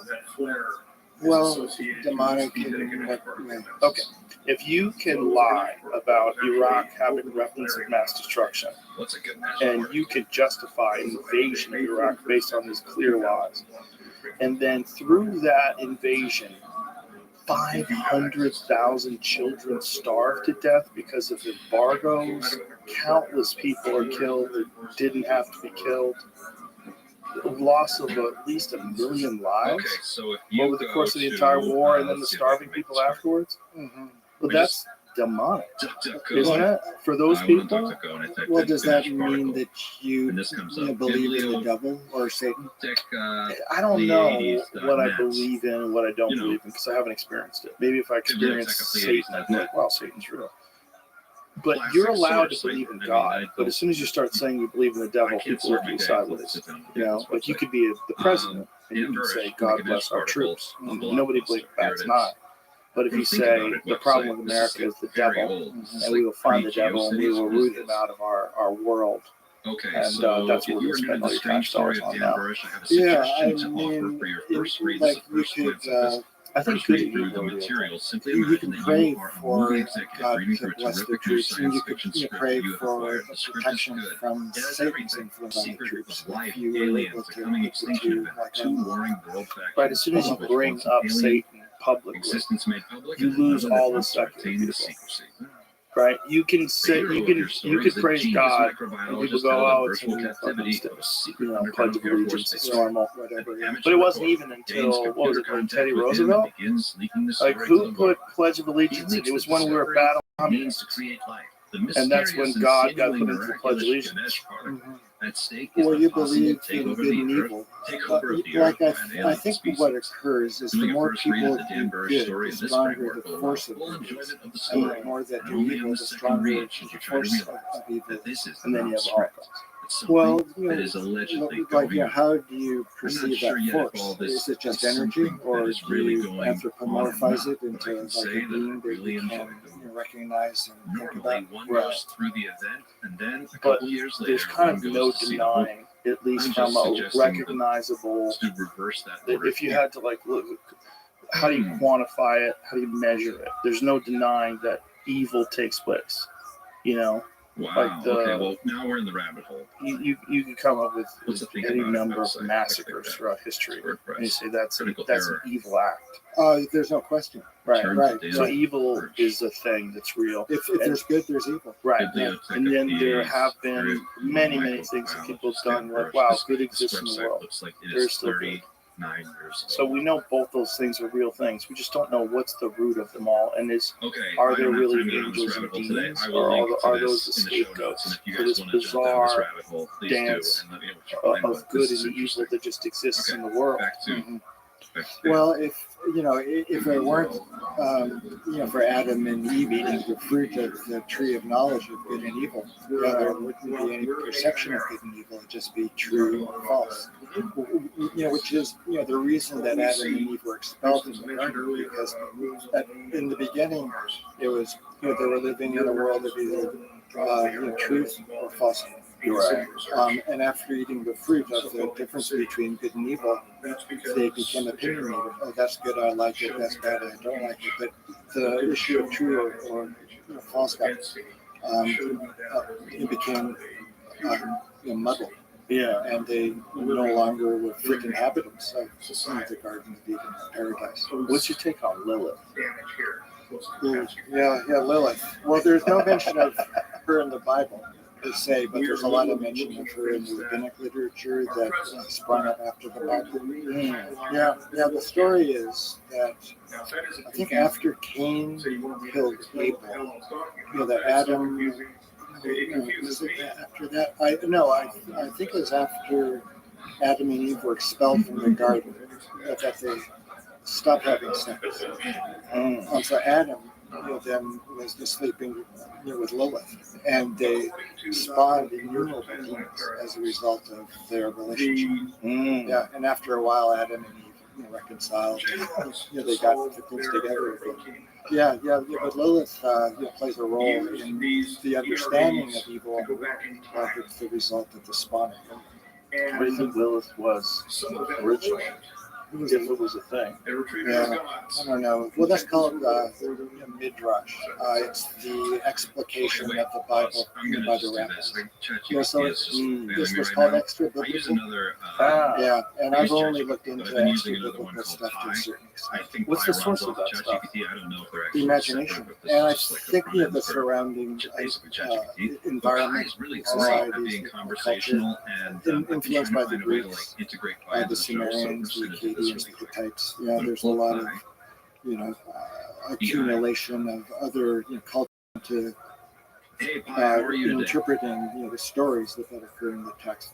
A lot of fanciful things, and entertaining things like, for example, Lilith is the source of Oh, it's Yeah, kind of great. demonic I'm just here entities. doing a video review. I'm watching this Yeah, I crazy found out about interview, Lilith, and one of the people in the 6 interview, months the person that's being oh interviewed, really? Yeah, I said never even something heard really about it. interesting. You I was remember wondering if when you we could help found me out what it Somebody means. brought it up on the show, right? Yeah, who brought it up? I'm wondering. I don't remember, but I was like, what? Who's Lilith? Yeah, was it Jordan Peterson? It could have been. Yeah, Very because possible. he's a keen student of the Yes, Bible. very possible. Yeah. I do not remember that, but I remember thinking like, Great. wow. What is a Like, and conversion then the timeline original paradox? story. Like, so when you're talking about the biblical translations of the Adam and Eve story that we're all accustomed to, it's all a watered down sort of, or a strange translated version of the ancient Hebrew. But you've read the actual ancient Hebrew version of it. Like, what did you get out of it? Like, what did you? Well, most of the translations of the Hebrew Bible are quite good. Like, the King James version, it's very accurate. Yeah, it's a bit stilted. Is there anything missing in the translation from when you read it in ancient Hebrew, or do you think it's pretty clear? It's fairly one-to-one correspondence between the Hebrew words and the English translation. Certain things are interpreted through a Christian lens because Does the that Christians conflict wrote with the the King grandfather James Bible paradox? translation. Right. Yeah, but the words and the grammar and the narratives, they're pretty much accurate. Yeah, they spent a lot of time working on painstaking translations. So there was a responsibility to do it accurately. Imagine that story. Of trying to pass that one down for 1,000 years. Yeah, Well, I can't. So there's only two people, and then there was an apple, right. and a snake talked Eve into eating that apple and emptying that fire. Yeah. It's a very strange story. It's a very strange story. What do you think it really was all about? I think there were two people named Adam and Eve. For real? As if they were real. What do you mean by that? Well, if you imagine that what do you there was an think Adam and is Eve the- and you visualize do the you know garden they anything were about in something and called the an snake and their Einstein-Rosen interactions, there you have it. So you think the biblical interpretation is a literal recalling of actual events that took place? No, I don't think that. Well, it's like if you smoke DMT and you enter into this world, it's true, it's overwhelmingly convincing, it's got its own, laws, its own system, things are regular, like certain things happen, certain interactions take place. Yeah, and you're there, you're convinced it's real, and you interact with it to the best of your ability. So I think that's the case with the narratives in the text. It's not. It isn't a matter of interpreting what they mean as much as understanding what happened. Boy, that's obscure. So it's not interpreting what they mean, but understanding what happened. Yeah, like what did the snake say to Eve? So a snake really talked to Eve, then? It was as if the snake talked to Eve. As if. Is such a So device essentially perhaps the same concept A that was psychedelic explored in the movie experience, Stargate? perhaps an altered state of consciousness. No, I think it was a case of a woman standing near a tree and a snake coming up to her and saying certain things, and they have a conversation. For real. As if it were real. Well, the stories have been told so many times. Right, that's the problem. And, they seem, well, if you, Seems like they're blaming everything on Eve too, which is like a little suspect.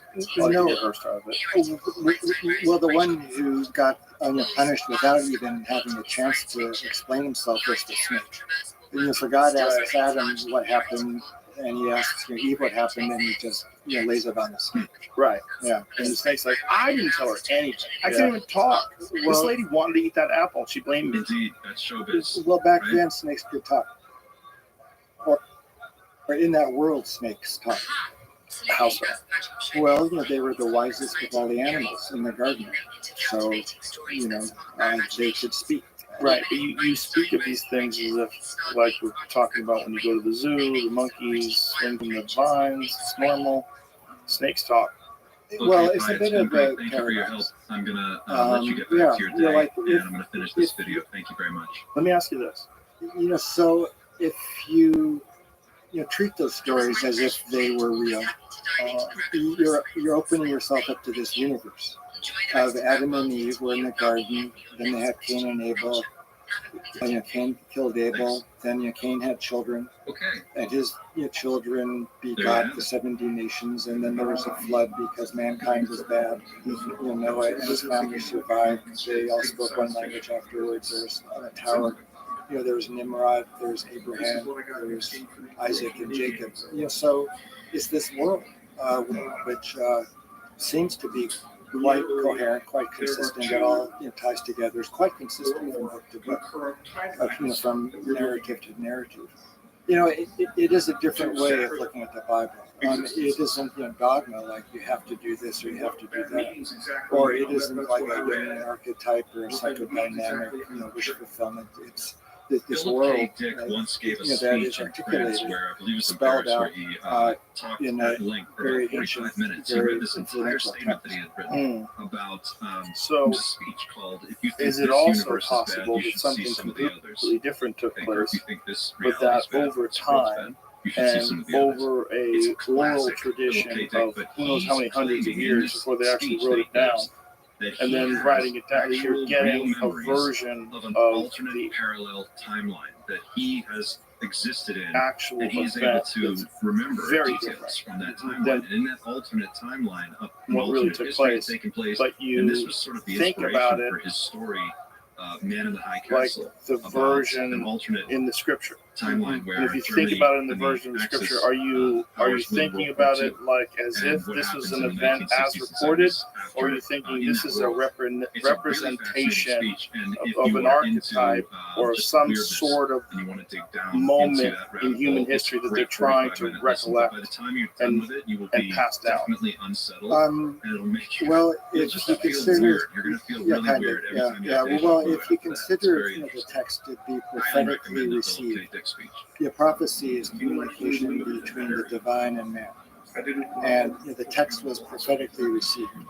In fact, Philo of Alexandria, one of Terence McKenna's heroes, used to say the most accurate historians were the prophets, because they heard it directly from the initiator of the event, the witness of the event, the one who could understand the event and the huge context. So it's a prophetically received text, which means it contains information received from a spiritual sort of level, which you think is a universal field of sorts. How much have you ever paid attention, if at all, to any of that ancient Sumerian stuff, like the Anunnaki and Stargate. Some. Stargate Yeah, and Stargate I have watched two this very really different ways great, of handling this, like the documentary aliens a few years back. being Yeah, treated as but gods I, by primitive know, cultures.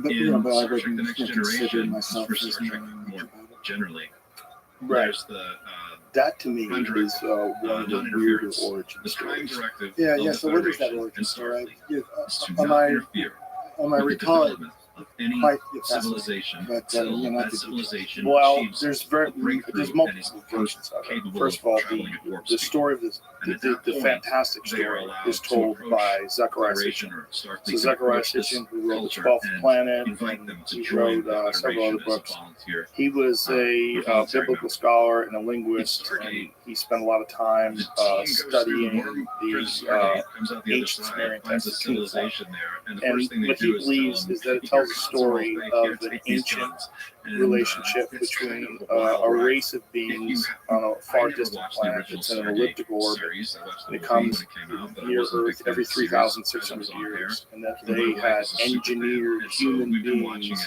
out of lower primates. They had like accelerated our evolution, and that all of what we know about the cosmos, all of what we know about, and if you really want to like see, they have these detailed, I don't see the ancient tablets, detailed maps of the solar system 10 years from 6,000 years ago. Right. And the sun in the center, and all the, and they have these really enormous beings, and these enormous beings are supposed to be these things called Anunnaki. Okay. And the literal translation is those from heaven to earth came.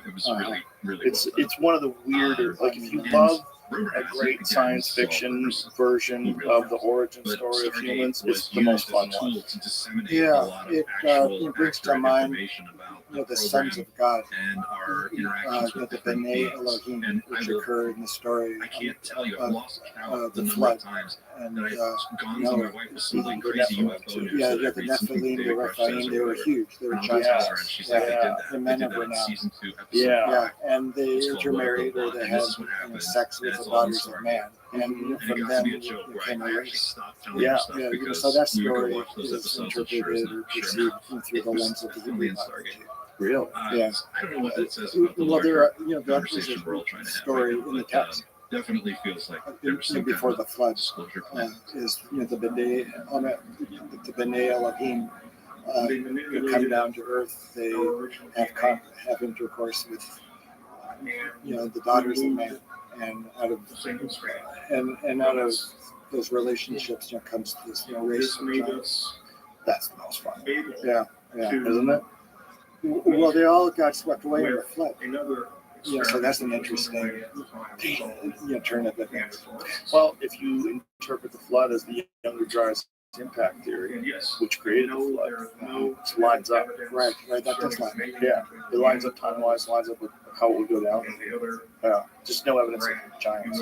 It's the only thing we're missing. If they found some giants, Well, in the meantime, you can assume that the giants were real, and understand their origin, what they were like, and what they did, why they did it, what the results were. yeah, the bizarre thing is they've isolated this area outside of the Kuiper Belt where they believe there's a large planetary body that might be multiple times larger than Earth that exists out there, right where you would imagine that this thing is. If there really is some sort of a planet that comes close to us with these super advanced beings, Yeah, I think I've heard of that actually. yeah, that it gets fun. Those get fun. Those I put away rational thought just to pay attention to that stuff. Well, and if it were true, then what? Yeah. Well, if it were true, that sort of is what everyone's seeing. They're seeing UFOs and UAPs. They're probably visiting, but they probably are always here. They're probably watching, make sure we don't blow ourselves up. They're probably assisting us on our journey of evolving past this primitive, violent state that we currently find ourselves in. One would hope. One would hope. Yeah. Yeah. Or they could be just doing the opposite, and you're just stirring up trouble. Maybe they realize that people need trouble in order to get things done. In order to join the Galactic Federation, we have to figure out a way to get off the planet. The best way to get off the planet is to develop superior weapons. Yeah, kind of withdraw from the brink of the precipice. Right.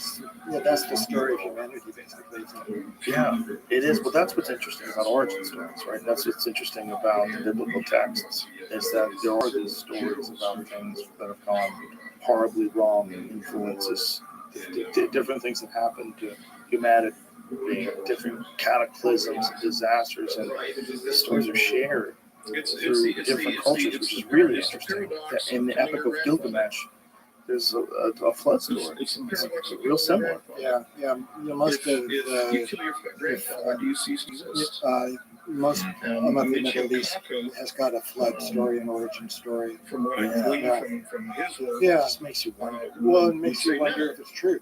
Yeah. Yeah. Let's say So it would that's cause why two I separate think universes, like two separate studying time streams. one particular But tradition accordance in with great the detail doctrine can that I read, kind of his theory help doesn't take into you account that those two time kind of streams resonate with occur ones that are more simultaneously. universal. Yeah. But that one is so common, the which is really interesting when you see the like the younger Johnson impact theory evidence. Like, of course, 11,000 plus years ago, this is probably what happened, and the story gets passed around involving everything forever and ever, and everyone sort of remembers it. Yeah. Well, do you like Rand's documentaries? Yeah, I do. Yeah. Yeah. The Netflix Why there are ones. so many They're fascinating. Yeah, I don't like all the anger that comes out of it. All the people get speed mad of at him planetary and formation. disparaging remarks and how some archaeologists have like severely overreacted to it as if it's some horrific threat. But it's fascinating, Much just shorter than the what they raw accounted for data the accretion theory. about the size of these stones, their and the alignment key with through. constellations, the fact that these To me things have been there for it was at the very keystone at least 4,500 years. Some of them, flyer. some of them even further than that. When you just like go back like tap in, like, to me, it's just incredible to imagine people living These 11,000 things are happening years ago. simultaneously. Like, what is life like? That What is the that planet can spin in one experience way like? and What the are, reality what is it can like make such talking that to we can people? perceive it having Yeah. flow Well, the past it. footprints around White Sands are super cool. Yeah, that's not far from where I live. Another time we have That's another perception. 22,000. Because the reality- Yeah, These are yeah, actually- kids running around in the mud. Yeah, yeah, it's crazy. Yeah. Yeah. Very interesting. Altered States. This is your book. New book came out. Well, it's going to be coming out tomorrow.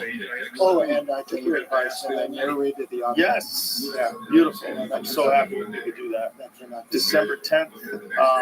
My Altered States. And it is going to be available everywhere. Yeah. Inner Traditions And publishes is it. there evidence? Yeah, it's on all the usual places. And you can go to rickstrassman.com and you can see this and everything else. Oh, and you can pre-order it. You can order it from me. I'll inscribe it and I'll sign it. Oh, beautiful. Oh, that's awesome. That's very cool.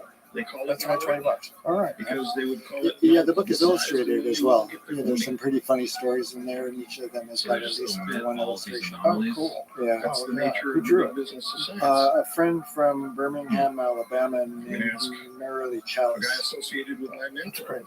That's There's some. Well, so his name is there's Carl. one called Steak on And he Acid. had a little problem in You ever eat steak on acid? No, I have not. Yeah. This is great too. Oh, these are cool drawings. They're great drawings. Yeah. Oh, that's awesome. Yeah. Well, Rick, If thank you you want so to much. measure, It's always great to see you.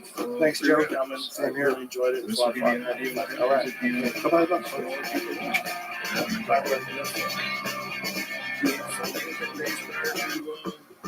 And he had lost his extramural funding. He had funding 10 days prior to his separation. He separated immediately.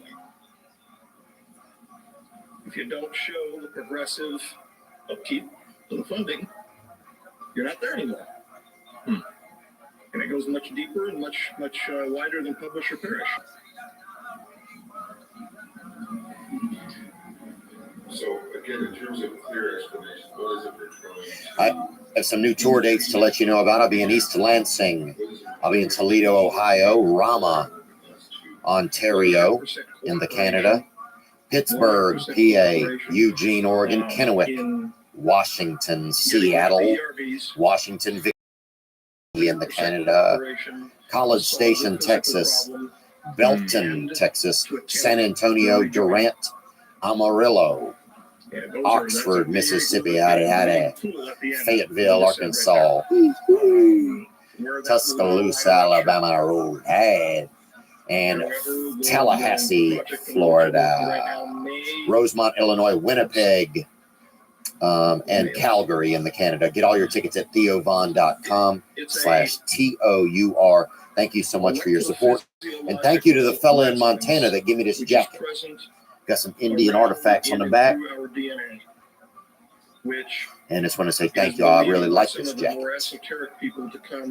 We've also got some new merch, some new Gang Gang tees in pepper and ivory. And we've got a new Gang which Gang holds us hat. together as That giggity. intellectual and emotional Check those beings. out and more at theovonstore.com. It is that dualism Happy holidays to everyone. that keeps us in Today's the guest is an universe. entrepreneur and a philanthropist. He worked at IBM, he worked at Bank of America, but most people know him as the founder of Craigslist, a site that has given so many unique experiences to the world. Well, We're so happy to get to spend time today with Craigslist's own Craig Newmark.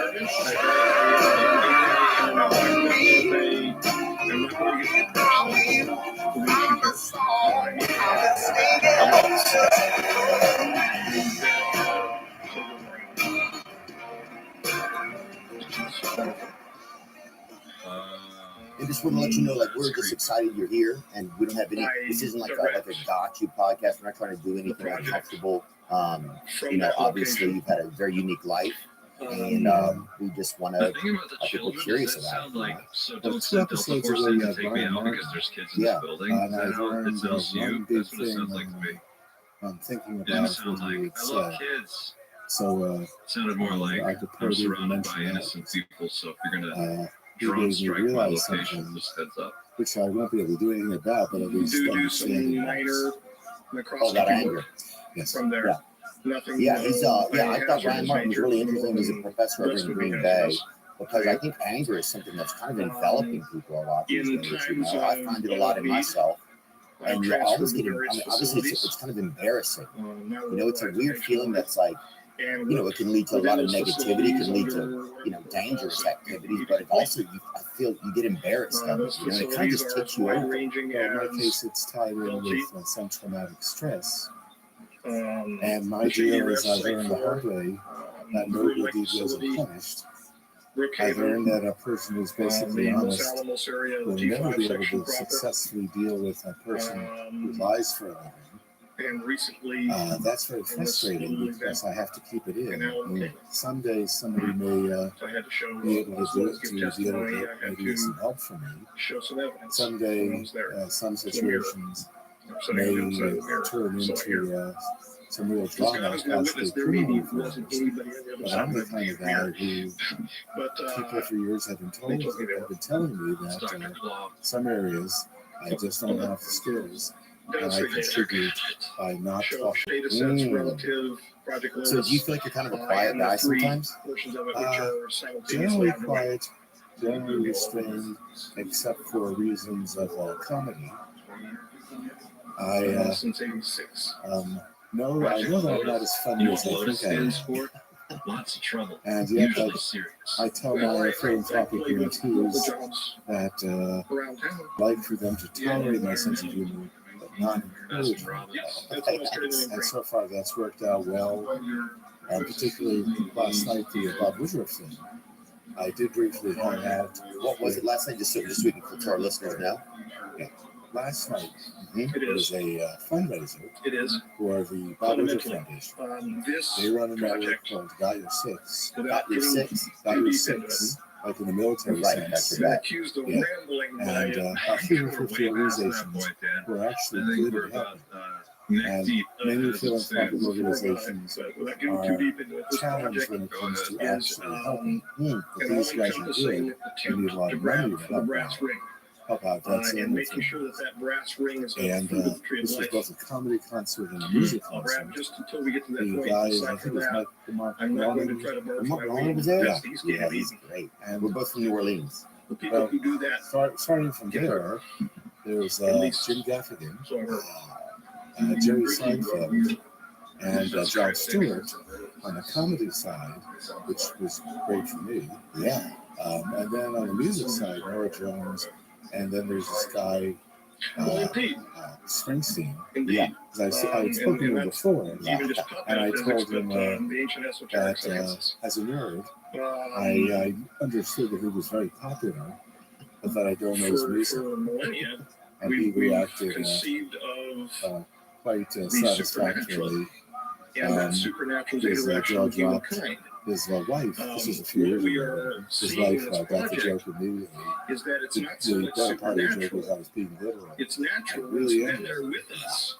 I'm the kind of guy We just in haven't taken the the time to late look. 60s in high Hold up, school. that's what Lou I wore Elizondo a said plastic on an pocket episode of protector, Blue's Clues. thick black There glasses was taped another, it together, might have been the no same. social I skills. think So you really, I think it was a Kurt you kind of Vonnegut, embody that nerd vibe. Like you were like, series you of saw a everything nerd and you were like, Podcast I'm going to be over here. I'll be there. I had to what we're originally seeing right now, one day we're going to look you back on it, found the and like when, when sailors used to sail old into photos. Oh, uncharted wow, waters, yeah. they would see things that they That's reported those are the as thick black monsters, glasses. sea Oh, monsters. yeah. not But taped now we know together. those things to be like Now, see, squid I can and simulate other fake, creatures, sea creatures that are normal totally human natural, social behavior. part of the environment, but But they there's had a just been so simulation. rarely seen I have that to they seem have like to work hard monsters. on it And he was all the making the time. connection that a lot And of what we're after seeing a now that while, I seems will start extraterrestrial getting, to us is start actually getting cranky. quite local But the and nerd has cliche been forever. We just originated didn't know how to right look at around it or when how I to was look for it, around. or we weren't So able I to do see it. take credit for it. Something along Well, those lines. we're This glad is to have one exactly of the like what most Big D is saying right here. notorious humans, In fact, Craig Newmark. Thanks procedures for hanging out, man. I have appreciate it. have been You know, we're in mutually the exclusive. Chelsea Hotel number 2. Do you know that? I know you're a Lincoln Exclusive to find Yes. what we found. And this is, he had songs based that were based out of here. I think he spent time They with would James destroy Joplin here. He did. or Yeah, I mask love it. over Well, the process I'm, we're now near where I beholding. live, in the village, These not far away, particles have the walking ability, distance. in essence, to I have a friend of mine, a comedy consultant, and he lived and here during that heyday. He knew Boban and others. He was intimidated by Leonard Cohen. His Hang on friend a second. was in the Let's see if we can process do of this. transitioning from music to comedy, which turned out to be easier for him to do. He was really big in the 70s and 80s. He may not have invested well, because I saw him yesterday. But he's much funnier than I am for real, and that's why I know that I'm not as funny as I think I am. Very fair. Hi, You got, are you just familiar with doing okay something with called the me so Ganesh far. particle? Thank you. If I knew you better, I believe comedians indulge in a practice called breaking balls. Oh, yeah. I will introduce my friend sometimes as a guy who used to be funny. I will tell him, oh yeah, comedy requires actually funny material. Yeah, that's a good starting point. That's a good starting point. But he's given me a It's couple connected jokes to to use, a story that someone reminding is me that telling at about his age and my working age, at when you get down Area to tie your 51 shoes, is for UFOs, you look aliens, around and you that type think, of thing. what else can I do while I'm down here? And unfortunately, that's turned true. When I do get down, I have some worries about being able to get back up again. Yeah. Once you get down to the ground floor again, some of you kind of want to stay down there. We used to listen to Leonard Cohen when I was a kid. My mom would put it on when we would have to clean the house on Saturdays, and my mom would put it on. I remember that song. When the walls came down. Okay, that's older still, even for Leonard. All right, It does, but I don't have time to get into I, that right now. I just vaguely wanted to run this remember, by you. in like 88 or so, I'm Your Man premiere, and I love that. First we'll take Manhattan, and then I found various positions. what is that first? We'll take Manhattan. Then we'll take Berlin. Then we'll take Berlin. Yeah, dude, that's crazy. Those lyrics have mildly been in my head over the years, and I didn't even know that's where they were from. It was from Leonard Cohen. Yeah, he influenced a lot of musicians after. He's my favorite to in an obsessive way. And now and then when I'm in the right mood, I will listen to him. He's not cheerful, by the way most people will think about him. He's a little dark. Thanks. But he's uplifting if you're into it. Yeah, he reminds me of a kind of a darker Anthony Bourdain of music in a way. I haven't thought about that, but I'm trying not to think too much about food.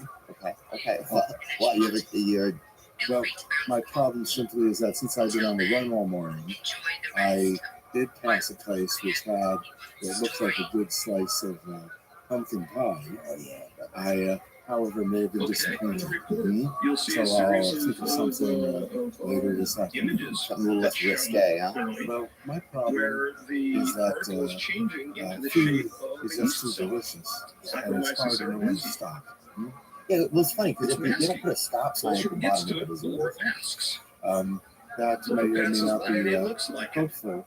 I will And then when place it the gets within challenge close in proximity, roughly 2 hours. Okay, there we go. Well, we have you for a limited time today. I do want to talk. You are the Craig from Craigslist. Yeah. That is true. The average Yes. Okay. investigator. And how did Craigslist start? Like, just I know it's a basic question, but it's you don't even think about it as a regular human. We don't even know that you're real. We just you don't even know. Yeah.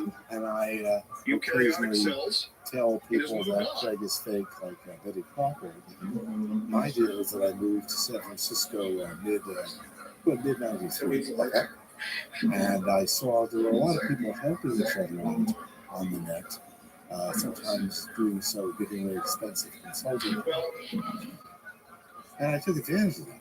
People helped me settle in, told me about neighborhoods and restaurants because I don't know where and this events is. that I might get How interested this So arrangement you're was made communicating today. on the internet, just people are looking for information about living in Is a a new area. loaded Yeah. term. in. A lot of this was Right now. from the Well, I don't know an where early it's going to virtual go. community, some But from what I Usenet do foresee groups, which is were the if first big deal that same discussion elected points. government And there was the spirit is that we interested would in the only use the information. net to help each other out. I Yeah. do see So I myself thought I providing should that do to my that. elected government Started as with I've a been simple sworn to do CC so. list, telling people about what I felt were So cool whether or not events, it's better to do so, usually arts and technology, we'll find like out. Joe's Digital Diner, Again, or we're the gonna have to go Anand sometime. Salon, which was a But, party fundraiser I for see that local as the theater. logical Highly step entangled with because some very once the early information experiments. is presented to the I elected never got government. involved with And that once I no because I longer realized that officially I'm not held, doing that part. and it's not But, just the information this involving the man Lotus, there are started military growing via applications word of associated mouth. with it as well. And started asking Biological for more stuff than just Once that events. information is Like no if people longer a wanted to sell constraining something, factor, people had a job or an Freedom. apartment. So that's how it Whether or started. not You started just you'll get on the emailing chopping people block, just I with don't know. information about things to do in the area. It started to grow. freedom And it was nonetheless. just an actual list of people you were sending messages. Yeah, it was literally an email CC list, and that broke in 240 addresses. Now, I had to use a I listserv. would think I had to give the thing Danny a name. Sheehan. that, I'm very liberal on oh it. God, I I wanted to wouldn't call know it San which Francisco events. Senate And it was still mostly that. or Yeah. congressional committee I don't have much of would an need to imagination. bring me under But then their I authority. was going to call it as if events. People around me I don't told know me which one. they had given me the name. There's got to be one with the right name on. They told me I had accidentally created it. the And brand. once that's done under the appropriate Then they explained to me circumstances, what a brand I will is. tell them everything Because that I I was know. that naive. They were right. So let me go. Called it Craigslist. Just kept growing increasingly. For the first few years, just me. And how often was the list going on? Whenever somebody had Okay, something, so there you I go. would send Part it one out. of our deep Okay, dive so is that series once a week, into twice a Dan month? Burrish's if I was story. lucky, I hope I'm could pronouncing that be, name right. let's say, something A worthwhile. really fascinating times a story, day. an Oh, nice, amazing okay. interview, The deal and is there are a not few other that, interviews that I was big, able to dig up But let's that say he high did, value. and And I was this being one's a new careful. one for me. I didn't I'm not as understand familiar with this case as And it just I kept am with growing. many others. So, The word of if mouth. anybody knows And we anything never about really this, went please let me know in the advertising. comments. Yeah, What do you I think? see it. I look at this video and I see body language that tells me this man believes what he's saying is true, believes he really experienced these things, and clearly At the time. he's shaken up But emotionally, the deal is, it's just mentally, me for a few years. physically. And you're He the only looks staff member. weary, Yes. and he And what were looks some of those early high value items? Like, what was something that would come across? Are we talking like kind of tremendous like a knowledge coaching? Are we that talking he's like a holding. little That's what my catamaran? What are we talking? reaction reads. Mostly I was is- thinking about I want to know jobs. what you think, though. Okay. Let me know in the Because comments. Is he One of full the of best shit? Is things you he could telling do the for truth? someone Is to there help some them other get a angles job. to this story that we haven't seen yet? Sometimes then help I wanna them know. Let me find know. a place to live. Thanks for watching. If you haven't what already, Craigslist please is consider about in a lot of subscribing. ways Hit that button. is helping Join put Team food on- Great Chef. helping Help me people grow put this food on channel the because by Right, growing you this said- channel, yeah, that's a great I point. can You want reach out somebody to and get a contact job. new and exciting guests, Yeah, and I that's can was convince educating. them to come Right. here, It talk was to us about completely them, free the first and few that's going to help years, us but the figure people out who were what putting the hell's jobs going on on. there wanted me Thanks to for charge watching. them for I'll see you in the next one. jobs. Till Because they then, felt some like keep looking up. indebted in some way. Well, they felt that they were paying a lot more money for job ads in other places with fewer results, less quality results. So they said, charge us a little bit, that'll pay the bills. And they were right. Experimented a little bit with volunteers and charging for jobs. in '98, when I got the idea from people in '97, running with volunteers didn't work. What do you mean running with volunteers? You mean to help you? Yes, Okay, and at that point, you're just doing it out of your home? I exactly right. First 3 years off of your home computer. Yeah. And I was- how big did the email list get? Sorry, Craig. I don't really know how big it got through that time. It was in '96. I remembered that I'm a programmer. I can write software which turns emails into web pages. And so I started doing that, which gave me web publishing for free. Okay. And when something started taking too much of my time, I wrote some more code, which reduced what might take an hour a day to a few minutes a day. And that happened a number of times. Excitement. But '98 tried running with Complete volunteers. astonishment. The And it people looked like a giant who insect. cared for the thing, who were Dark doing brown, job postings in in a corner, particular, very said, insectoid. volunteer Very- thing it isn't almost looked like it had an working. exoskeleton. Sometimes things would take a There's while a to brain get inside. posted. So I had to make the thing into a real Yes. company. Right. So at that point, you're like, if I wanted to keep this going, there needs to be some checks and balances, and obviously salaries to help create And that. now I find I out need they to are. hire other people doing coding, customer service, billing, and Welcome back to the night that shift. meant My name's Clint. making Thank you it for into being an here. actual Last week, corporate we shot a structure. video about a Is that scary to gentleman think named about that? Dan Burrish, Very or scary. Dan Crane. But the hard That part video was quickly at that became my point, top you know, performing at video on events, this channel, and parties, it just I would talk to past all bankers of the and other venture videos that I've capitalists uploaded who recently. wanted And I was me to really, do the usual really Silicon surprised Valley to see that thing. reaction. Turns out Monetize everything. that video struck a And nerve. they would throw And billions at Pretty me. clear why. And Dan's story is astonishing. I was thinking, It's I captivating. don't need It's billions. filled I don't with understand why people and do that. nuance. It's Speaking- filled with And emotional that has to honesty do that you with just Sunday very school. rarely see when Mr. someone and is Mrs. telling their Lennon, story these days. they taught me And that Dan you should know is when enough is clearly a enough. person who has They taught experienced me some of the um, things that he's talking to about. treat I'm people convinced like that you what want to he's be saying, treated. he believes happened to So, him. I'm convinced nothing that something altruistic. happened. There's a This is theory. just to If you return haven't to seen that Sunday video, school values. please literally. stop what you're doing, go And back and watch So it, we and give you the place this context philosophy for is what to we're going to look at monetize today. only Today those we're going to look ads at a for people presentation who that are Mike paying Shred more did money in for less 2011 effective at the ads. International UFO So not Congress, an altruistic which was decision, recorded right? by OpenMinds.tv. just And basics. it's out there on the internet. Yeah, but also If you a little bit watch of that barrier to presentation entry, without which my not in commentary, a negative there's a way, link to that in the show because you notes still, if you watch everybody the original video. needs to hire But, someone or has the I opportunity, and think it's exciting maybe to they watch can't these afford things the ad, together but and go through it and just but it kind of provides a little more rip structure what's to even happening. just some And basic. Michael Shred's It does provide presentation some is structure. Right? about Well, Dan Burrish, that's Dan useful Crane's in story. the sense It's that, basically a full well, PowerPoint everyone presentation is filled with struggling CAD trying to get drawings through the and day. Right. illustrations And of the things some people that Dan are talks about selling, doing in things the for other profit, video. like So when brokering you watch apartments that in New video, York City. if you were just And with blown away, and if you sometimes let your it's brain was questionable dilating, ethics. and you were just And trying I to found imagine one what some of this year stuff looked that like. Well, new apartment I got a treat buildings for you. might make Michael like Shred 20K a year, answers that question with which some even 15 extremely years ago, detailed you had to CAD work 2 or drawings, 3 other illustrations. jobs. It's So a I little said, low how do you res, so balance it's tough to make the out all idea the that you details, want to give especially on everyone some a of the break? more And smaller, more I detailed drawings. was able to But suggest stuff it's well worth the watch. to I hope people you running enjoy a it. company at that point. Please don't forget to like and Because share this also video. in, And hey, you know, I if you're made not already a Craigslist subscriber, into do an me a favor, actual hit that company button in and join Team 99. Night. Okay, so Doesn't that's going to cost become an anything, actual only company in a second. 1999. And it And really at that point, you guys have an office. You Thank guys you in have. advance. Now enjoy the Uh, we turned it from running it in a room in my house Mhm.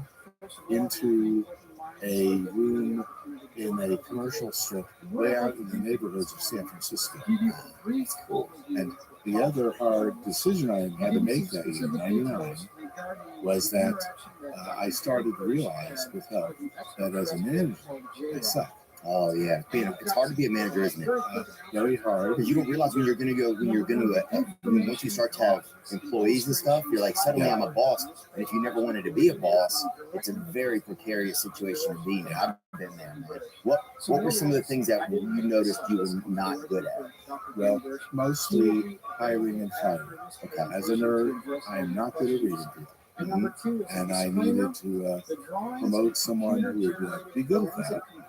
And I'd already stopped coding because I hired a bunch of people who were better than me. Okay. I stepped down to just do full-time customer service. I'm a great customer service rep. Okay. Not a manager of customer service, but I was a customer service rep and did that for maybe around 15 years. Okay, so you ended up just being a customer service rep at your own company. Yes. Wow. So if some customer service issue, they would contact you on the phone or email. Well, with some luck, they would contact someone else on phone first. Okay.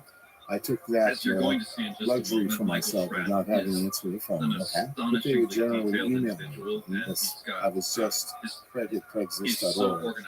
Easy to I don't guess. know how many of you So remember I when spent a lot of time Bob doing Lazar that kind of thing. talked about the hand And scanning got a lot thing of stuff at, done.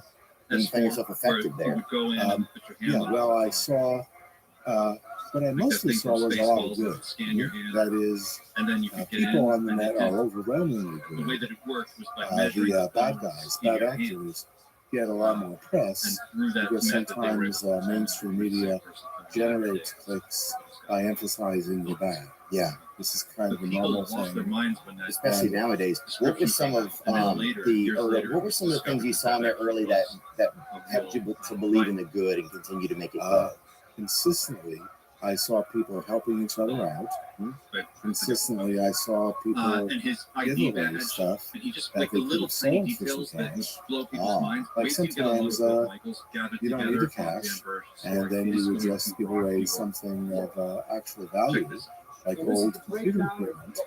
That was pretty good. Oh yeah, a lot of baby cribs on there, a lot of stuff like that.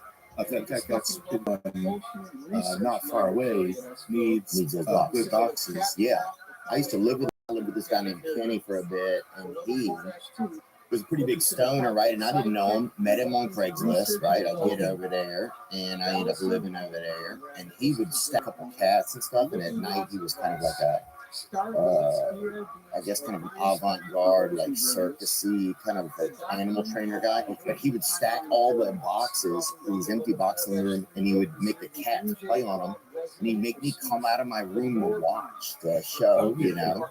So it was crazy, but it was like, it's something I still kind of remember about him. I guess it was pretty interesting. But yeah, people use boxes. Yeah. Well, the deal is that people everywhere in the country are okay. When you're doing customer service at that deep a level, you see a lot of stuff, and most of it is great. I did see some stuff I wish I didn't, and that's the problem with content moderation. It's a very tough job, especially if it's full time and you're not getting paid much. And so these people are only seeing questionable stuff, and that can do some damage. Yeah, were you so at that point, yeah, I guess because Craigslist started to be this place, it kind of became everything really fast, is what it felt like just as a user, right? It became like a first place where you could get a used air, you could get a friend or an air balloon or a roommate.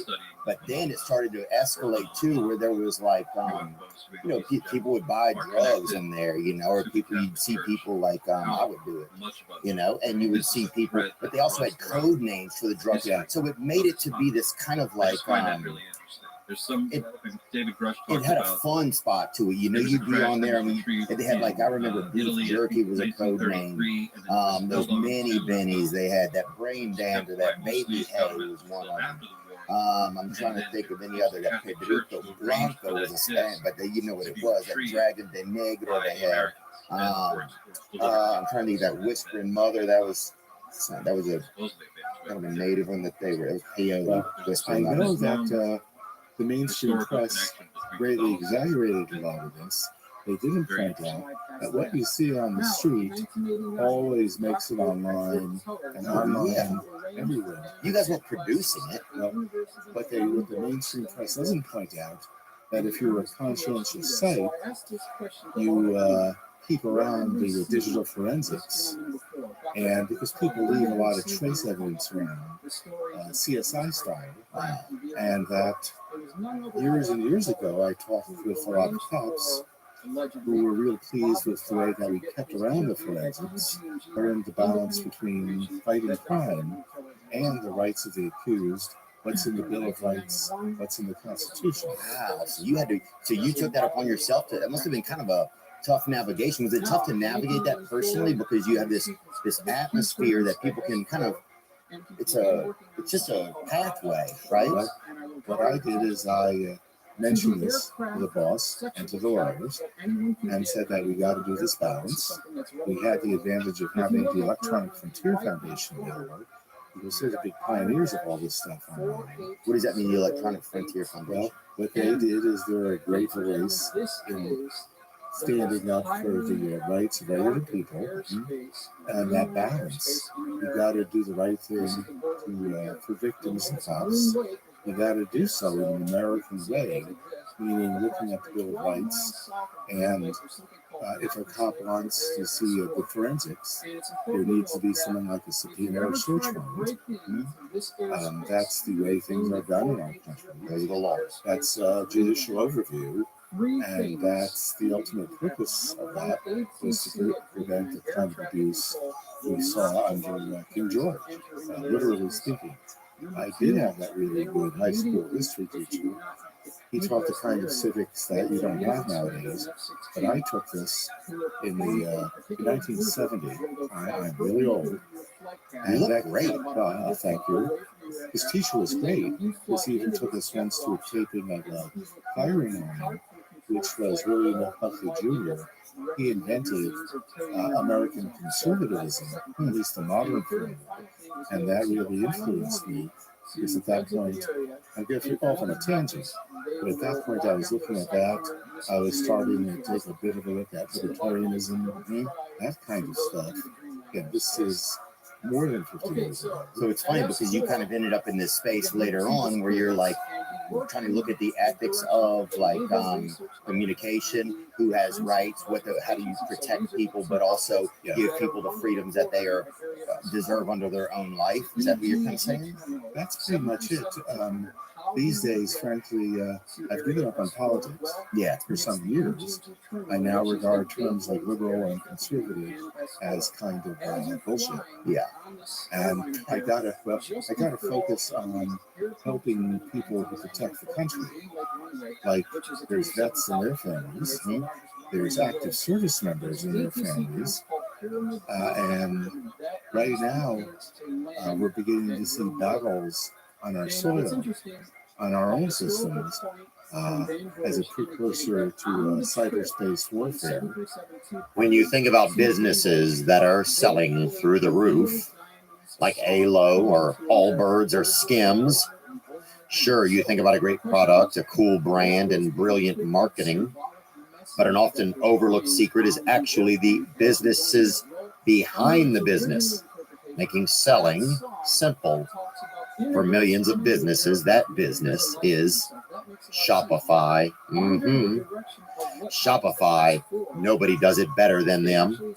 Home of the #1 checkout on the planet, and the not-so-secret with Shop Pay that boosts conversions up to 50%. Upgrade your business and get the same checkout that Allbirds uses. Sign up for your $1 per month trial period at shopify.com/Theo, all lowercase. That's shopify.com/Theo. Just go to shopify.com/THEO to upgrade your selling today. Shopify.com/Theo. You know, since the last holiday season, things have changed, certainly. The world has gotten busier and different. Your life has changed. Maybe something you did last year you don't do anymore, and something you didn't do now you do. Things evolve. Certainly, we have that with our online store, different items, switching to a new storefront. All those sorts of things come into play. ShipStation helps us achieve our shipping goals. That's right. Whether you're looking for better efficiency during the hectic holiday season, or your business has outgrown your old shipping solutions, you need ShipStation to help you scale your business. I love the automation. I love the simplicity. I love being able to not only learn it for myself, but instruct a coworker easily. Scale your e-commerce business with the shipping software that delivers. Switch to ShipStation today. Go to ShipStation.com. Use code Theo to sign up for your free 60-day trial. That's ShipStation.com. Code THEO. Right now, people, well, like you, as an influencer, you're a target. Yeah, we get stopped for things and we have to take certain things down, things that we think are just fair speech. You know, we have to put it all through a filter. You know, I'm more worried about our foreign adversaries. I'm most worried about our foreign adversaries starting to compromise our utilities, water, power, and even our cars, because that's a thing that's happening in the here and now. Really? You could do a search online for something called Volt Typhoon. How do you spell it? Volt, like electrical Okay, volt, Typhoon, like a big storm. And the FBI have been warning everyone that right now, There was one of the very things What is a very Volta? A specific. cybersecurity expert explains that Chinese hackers targeting U.S. critical infrastructure. What is this? Can you tell me a little bit about it? Do you mind, Craig? right now, what they're doing is they're infiltrating I can't homes stress that these to be people used to must be attack one, other just carrying systems. knowledge of whatever As it first is as they're attacking the and knowing programmable how big controllers, a deal which that is, control that's the got to flow be of water tremendous, a into tremendous our weight on your conscience. taps. But also They're knowing that controlling the flow of electricity any into our wrong move, homes. and you And could get a killed lot of at those your job by systems your employer for much of the country are not protected. The deal is that most of the country, our rural water systems, rural electrical systems, they don't have the resources to protect them. So a Chinese hacker, a Chinese military hacker, could get in there And sway our elections and stuff? well, We'll sway our waterways, sway if we have access to water? well, what they can do is turn off the water supply. And so if, let's suppose you wanted to invade a small island country, which was our ally, and if the other country, our adversary, wanted to discourage us from fighting on behalf of our ally, they could just start shoving her in power. And, you know, if they did that where you're living, that would kind of ruin your day. And for that matter, they could compromise cars, which are internet devices. And that's true, especially as cars become more electric Yeah, and more like digital, really. When you get Yes. there, they could There's shut machine off your guns, car, stall it out guards, in the middle of there's a rush line hour on the thing, traffic. and you walk all the If way they up, and then did you get to the that front, it's in a just city like like New York, if they could just do 100 cars, that snarls traffic indefinitely. Yeah, you do that and then they shut the power down and now things are getting really weird. Yeah. And all they would have to do is show you they could do it. And that would, that's where the military is headed these days.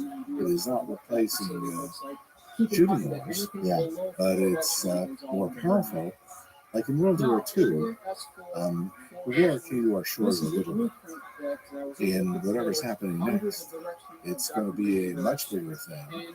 I'm planning to issue a national call to action wherein we tell everyone that we need to protect our homes. Utility companies need to protect themselves.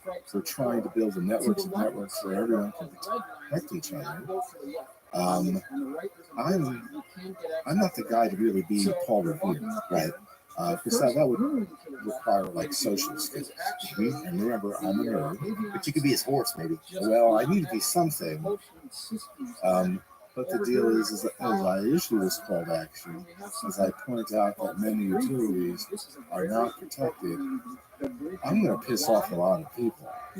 You think so? Why would they be upset? I don't understand that part. Well, sometimes people kill the messenger, and I'll do it carefully. We're ramping up slowly. We have this pause, take 9 campaign. So when you get a suspicious email, that could be phishing. And our adversaries are really smart. They're as smart as our guys. Yeah. And we need to know how to fight back. I need to consider helping out a new group being funded at Vanderbilt. At Vanderbilt? Yeah. Oh, nice. That's where I live in Tennessee. Well, they just started within the past couple of weeks, started a new facility, which is going to be led by General Paul Nakasone, who led, I think, it was Cyber Command. And they have this philosophy of defense forward, where they're not waiting for the adversary to come and get us. We're taking more active measures. And that's a big concern for you. So that's something you donate to, right? Well, that's a big area. Like one big area, veterans and military families, and I've now committed to 200 million. Wow. And I've already spent more than There half it of is. Okay, so if you want to take it. a For look at the cybersecurity, DTIC website, I've also committed a couple hundred million. discover.dtic. This is not altruistic. This is just, You can go here and see. well, I was raised in the 50s to be a they patriot. do. This is just me following through with basics. And I got the cash. I'm not much for luxuries. I do get all the streaming services I want. And I do have a larger TV Undersecretary of than Defense for Research and Engineering, Assistant and, Secretary of Defense for beyond that, SCT, well, again, back to Sunday school. You want to know when enough is enough. All right, you have to get back. Yeah, we talk about that on here sometimes. I wonder if there's supposed to be a law. I mean, you couldn't make it a law, but that at a certain point, somebody doesn't need any more money, you know, like, because then it becomes, you see some people, they just have such, like, what are you doing? Like, you know, it becomes almost this obsessive thing where, I don't know, it seems scary to think that some people have so much money. Well, I don't judge anyone. Everyone decides what's right for themselves. And that's none of my business. Okay.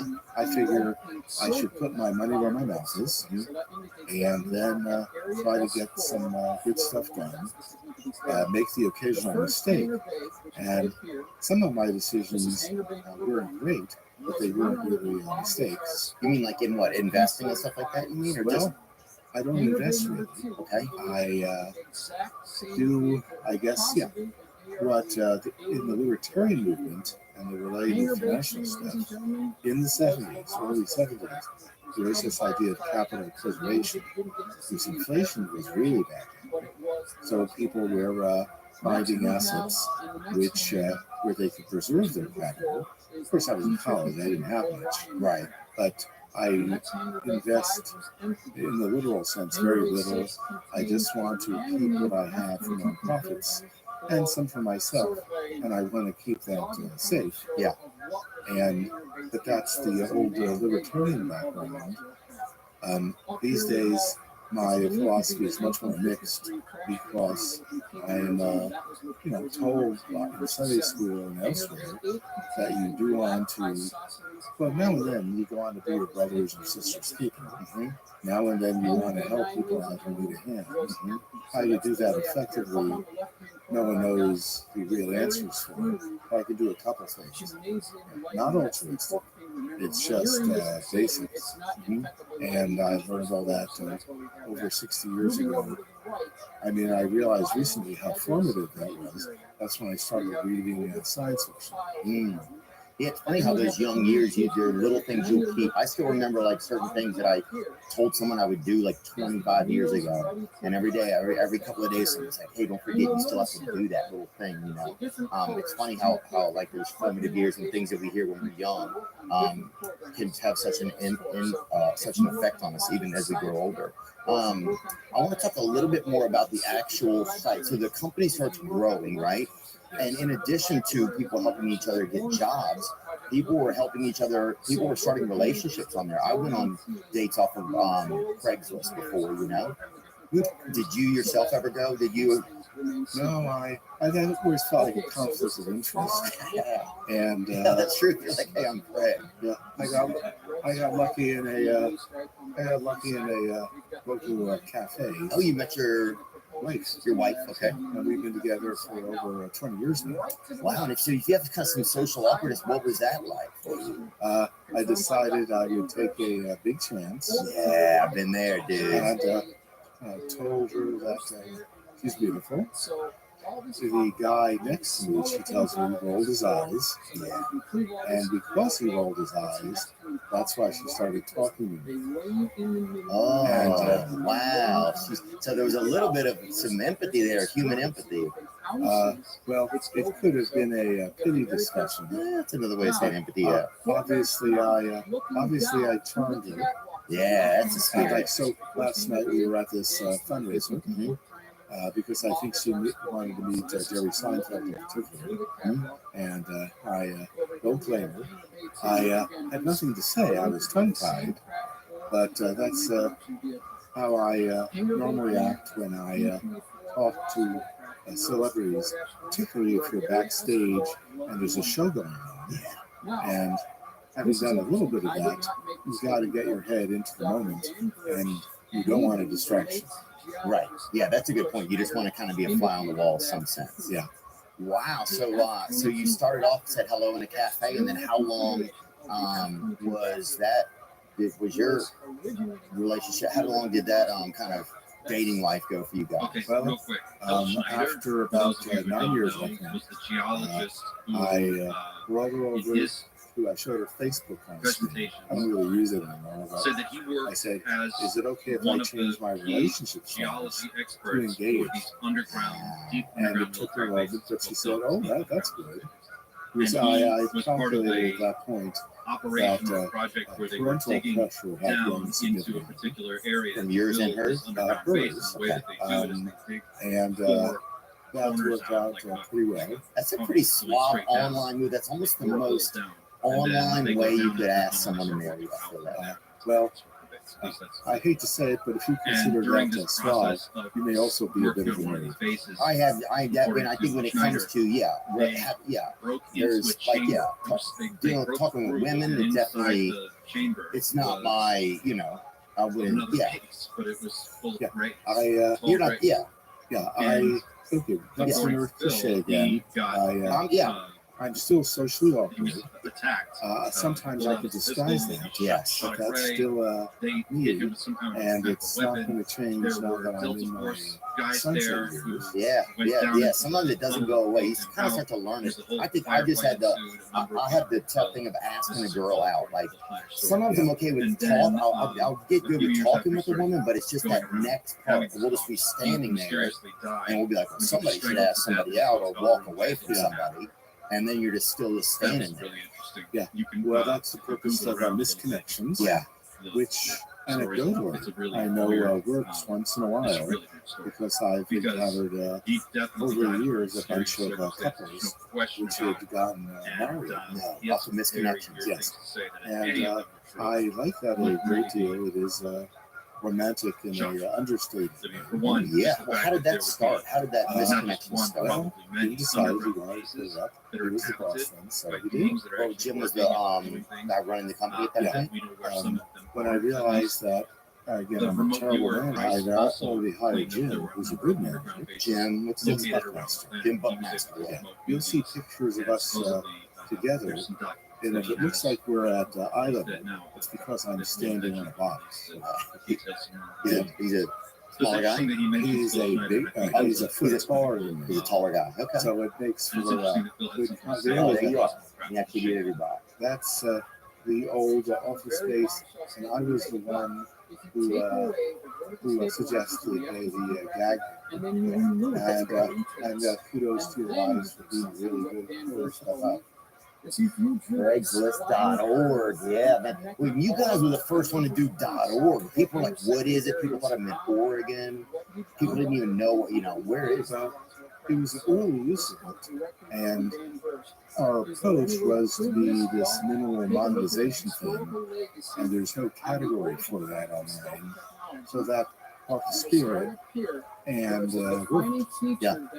And so misconnections. Do you remember like the first misconnection that was ever put up, or the first personal that was ever put up? I'm sure people ask you that a lot. I don't remember much of that at all. Everything was a blur, and unfortunately, I wasn't smart enough to keep a lot of records, and so a lot is lost. Like from the Internet Archive in the Wayback Machine, I could see the first site that I put up was mid or late '96, and that was pretty good. And I evolved that kind of minimal style. Like right now, our site hasn't changed much in appearance. Yeah, in 30 years. Well, I talked to a lot of people, and they want it simple, fast, effective. And it makes They sense want too, what right? you Like see is during what the, you when we get. kept And covered we've heard these from a lot of discs, in designers the early who days, they want probably fancy. didn't have And means to really do fancy much. So they had to may kind of not work be with the tools they had. the answer for a lot of things. Yeah. Sometimes you So do what see would you something do, which is right? Like you do impressive, what you can. You take the disc, fancy, and you yet hit it with effective. radar, But and that you look at seems the to cross be signal, the see what minority. comes back. You probably Yeah. figure out. Yeah, really yeah. early This is you know what you want. What do you Has want? no Yeah. You want heavy equipment signature. outside Maybe of that's- South Jersey. What do you want? clues you You into want some basic things biotech you can out start of, doing with your own in aircraft research, Mendocino. start moving in that direction. You want Then you legal probably figure issues. out things like You want metallurgy ride shares. materials, You want rodeo interests outside really of Fort like Worth. It's basic just it's things all right there. before you get to how Yeah. You can how put does it together react? quick. Even How even does someone the who avionics isn't technologically what advanced. is that? They go here, Look, and even so that's an the interesting terms you thing. have on Maybe there, it's like as our child aircraft care, are being right? developed, they're just Pets, feeding out rants and raves. these little It's just it's things that they anything you could lead need from is this kind of reverse right there. engineering And process. that means the And site into our is aerospace always companies, and you're starting to fast. see some of that technology. And work it its way Because in. there's not a lot of And even big though back Yeah. planes that we're seeing now And were designed years and years See, ago, we've helped the stuff that's on the people drawing in board the tens of millions or more today is put food probably on the table. 25 years But With also- jobs, you ahead mean, of- and if not selling more things. Exactly. Okay. than whatever And we advertise their services. imagine right now. Very But also, the site is so simple, we've shown tens or maybe hundreds of millions of Americans that the internet By the way, could be that useful. kind of sounds like and one that they would reasonably rush easy this to ride that use. they found that had looked like And a bell, that he meant said, a or lot of like people who may have been hesitant to get on the net. They get on the net, and again, that's fairness for everyone. That's treating people like you want to be treated, Can you imagine? and that You make it through Yeah. into the building. Fairness, that's an important word, huh? It's important to you. very much so. There's the bathroom down that long because, hallway. There's an You exit. try, sometimes it's See that? hard, That's interesting. there are often They tough weigh you, decisions then you to go be into this made, hallway, and right there, and there it is. It's like but Jim It's a room. took over that for the company, and You would maybe he's done a better right there. job than I ever Can you could. imagine the And I first did time? make for a great That must customer feel like service it's rep. gotta be crazy. What made you choose Jim And Buckmaster? then to What was walk, it about him you know, when you interviewed him? Uh, A couple he more meters, and believed there's in the another mission, one. Couple more and he meters, and was there's another one. good on the They're all technology different. side because he, in a way, had two jobs, manager and programmer, because getting good programmers is hard. And Jim, over time, hired a tech staff, everyone better at the job than I was. Wow. That's cool. It's also cool to hear you recognize that. Like, yeah, these people are better than I was, to learn where your spaces were best. Yeah, I'm funnier than any of them, but that's may not be a high bar.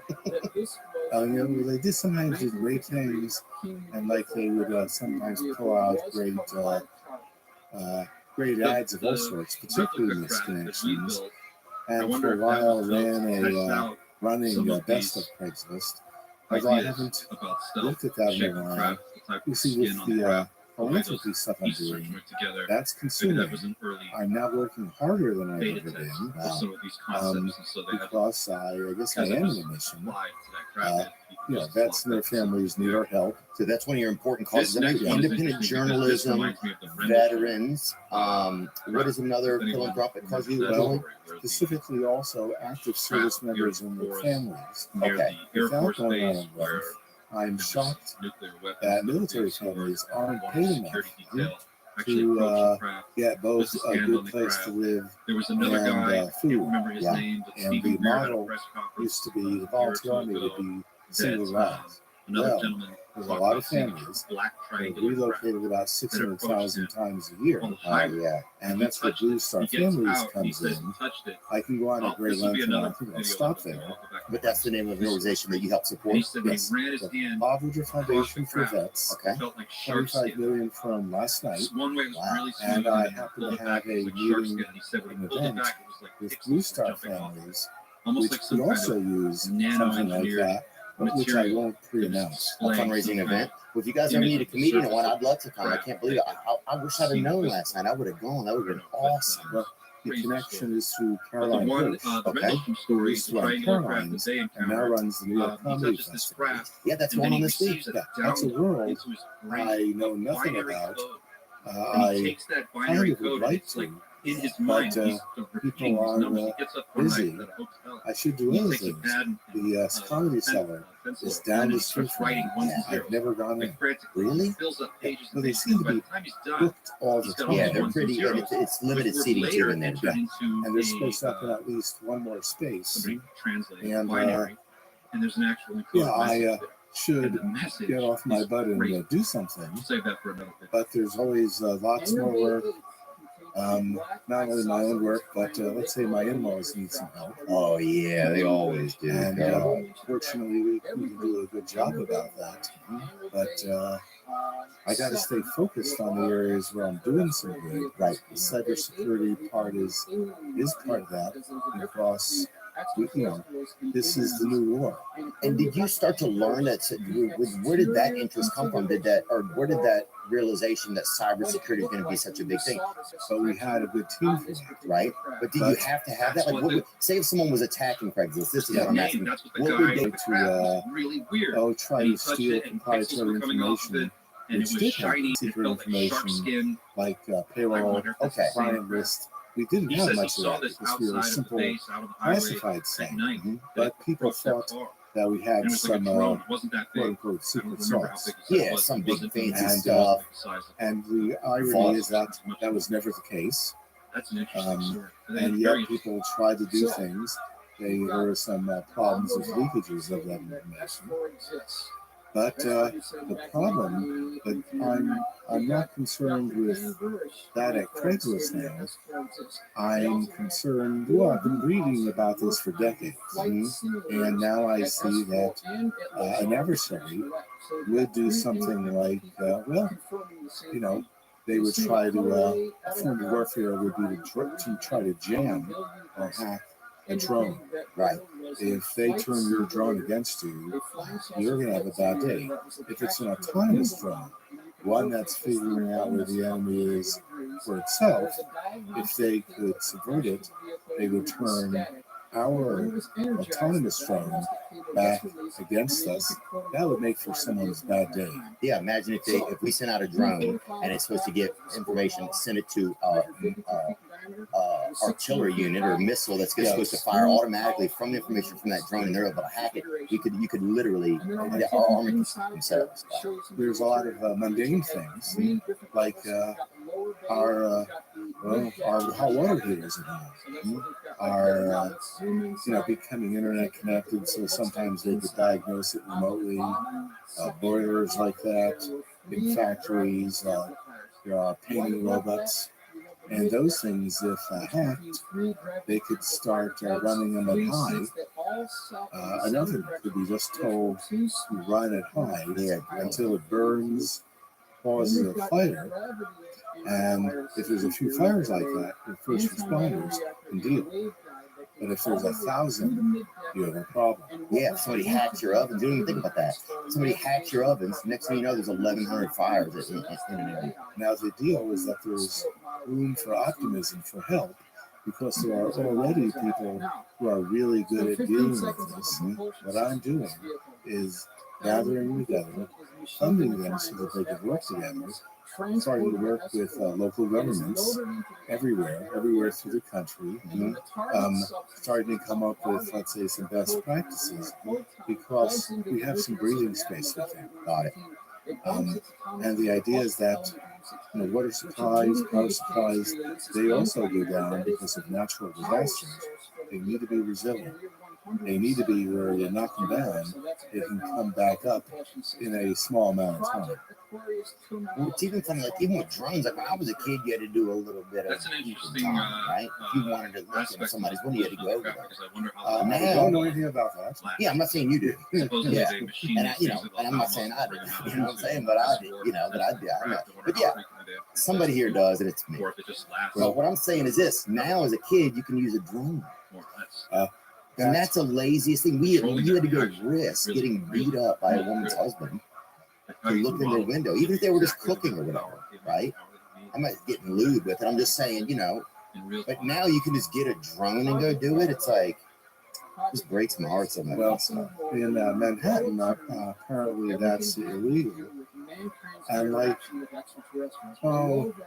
now I wonder, I like my tech toys. Yeah. I would get a drone and I would be bored with it after a few minutes. Yeah. My neighbor kids would enjoy it because they would learn how to use it really well. And their parents have vetoed the idea for the reason you mentioned. I'm sure. I didn't even think about that. Yeah, because I'm still like just squinting real hard and hoping I'm seeing something. Well, You know, it's a big problem in New York. I bet There's that's lots, awesome. lots of big problems, lots of big cities all near each other, Yeah. and a contested airspace Mhm. because we need the cops to have room.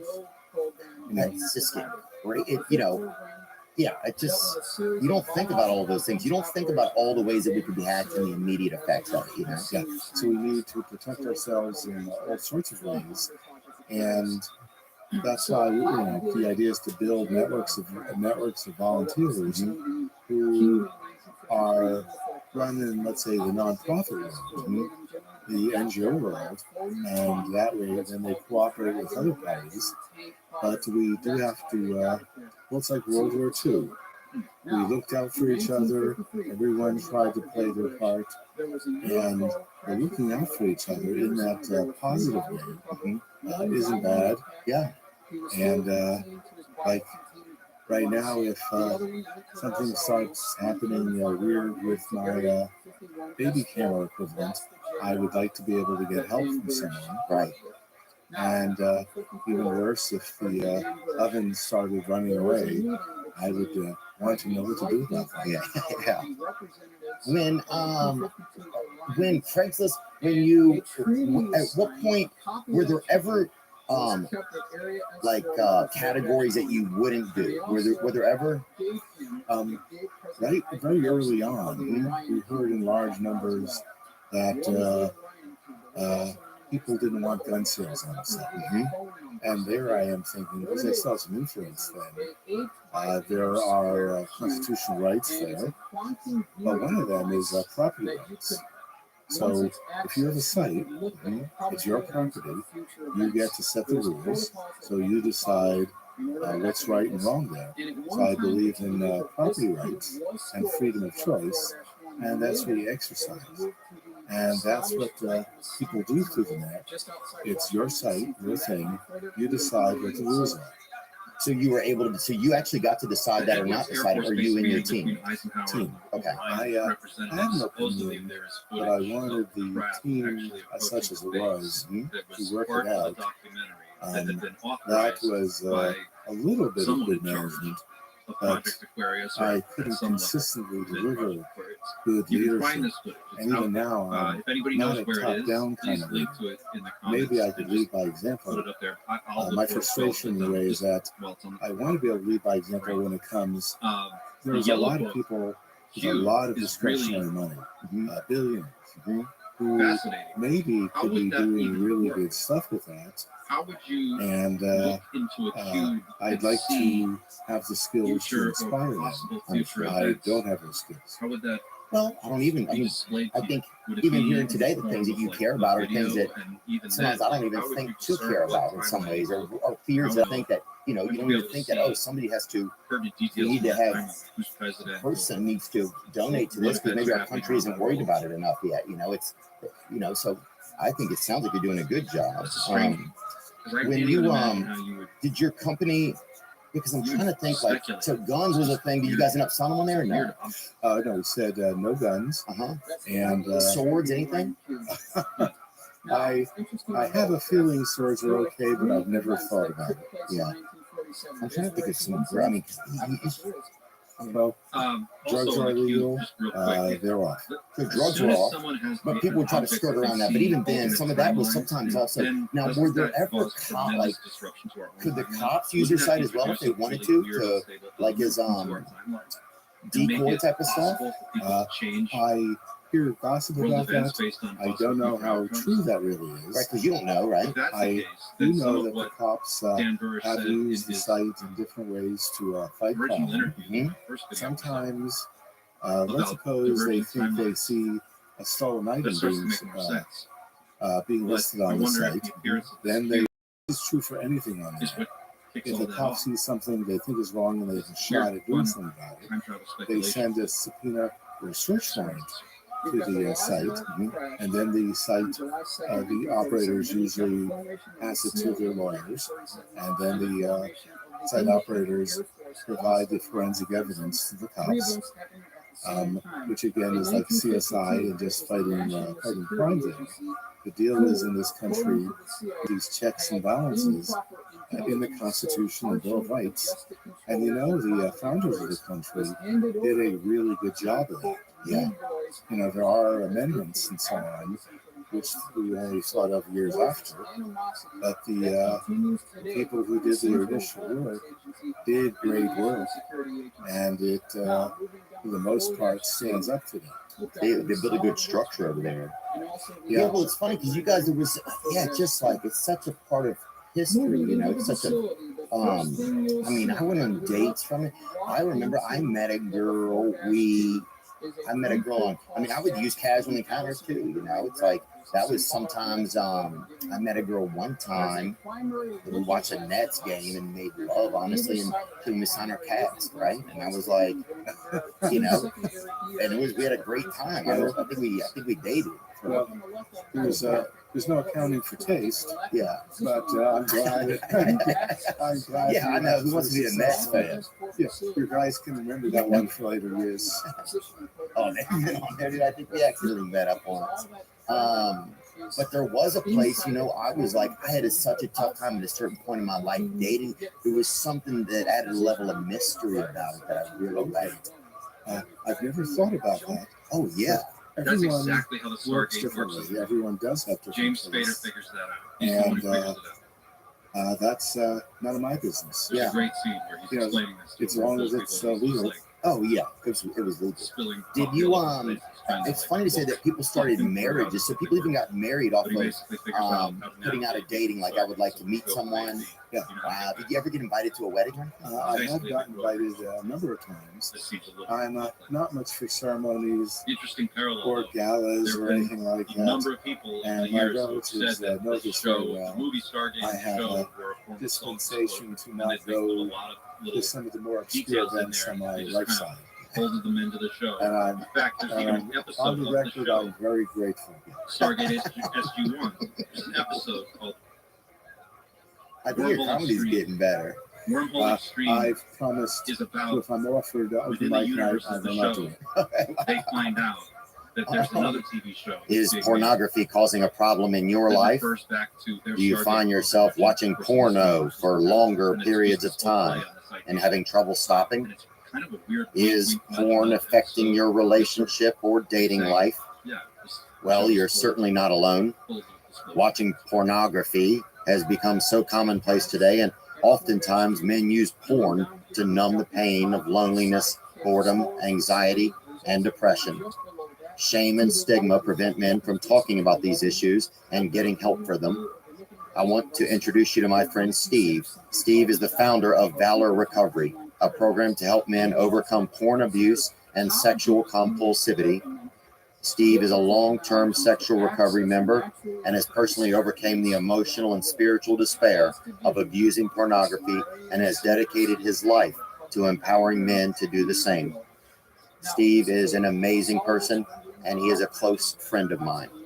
I mean that. Valor Recovery helps men to develop the tools necessary to have a healthier sex life.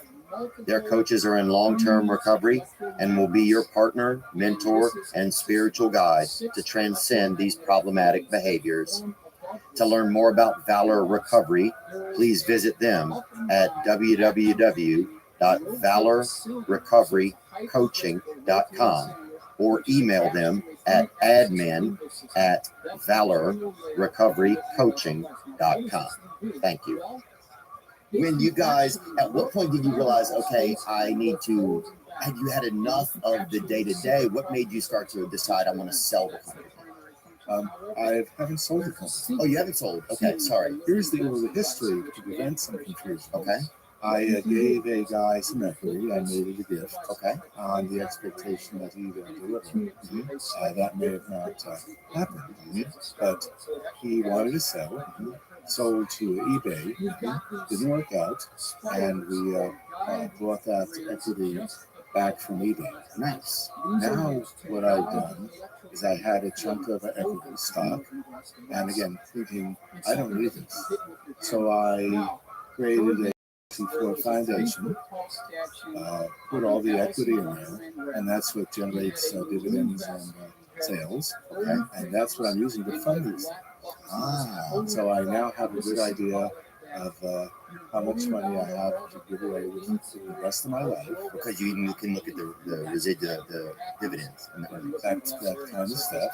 The And UFO I Rabbit figure Hole with Kelly I've Chase. got 5 to 20 Arguably the years, best podcast on UFOs and and I UAPs. know Y'all go roughly listen to it. how fast I should do it.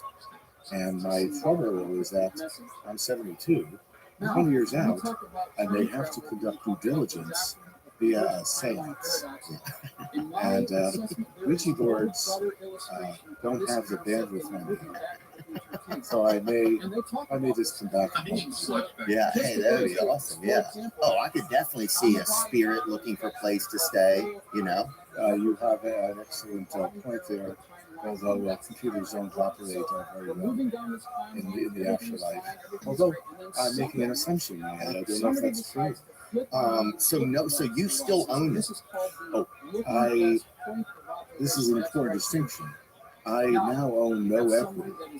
It's in that foundation, 501c4. Okay, so the company was transferred into a foundation or sold to a foundation. Well, my parts of it, other people do own chunks of the company. And they do what's right for them. Okay. Me, what's right for me is frankly to keep a little for myself. Because the wife insists that she needs to buy socks. Oh, yeah. And so we have some leftover, which we do share with family. And but the vast bulk of it is now for charity. I mean, just yesterday, a guy, who is an economist, analyzed what I would have made had I done the usual Silicon Valley thing. He said, now I'd be worth $11 billion. If you had saved the company and just sold it. If I did the usual. Right. And maybe he's right. I don't understand the analysis. Right. But I don't know what I would do with it. $11 billion? Yeah. Yeah, what would you even do it? How many? Yeah, because how much money can you put in your bank? Well, I don't think about it. There are some luxuries I like, but I don't own a car. Really?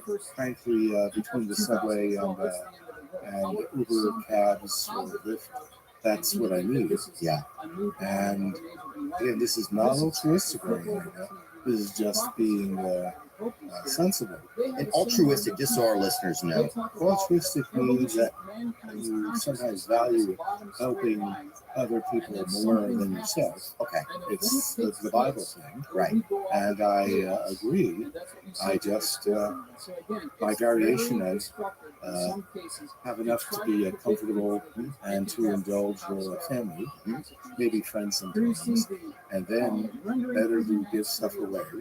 It's a difficult balance because the future is unpredictable, and I guess it's gotten more unpredictable, but there are people who need a lot where I can help without digging into my personal stuff. Yeah, understood. Yeah, I just wanted to know. Because, sometimes I forget, and sometimes maybe some of our listeners forget.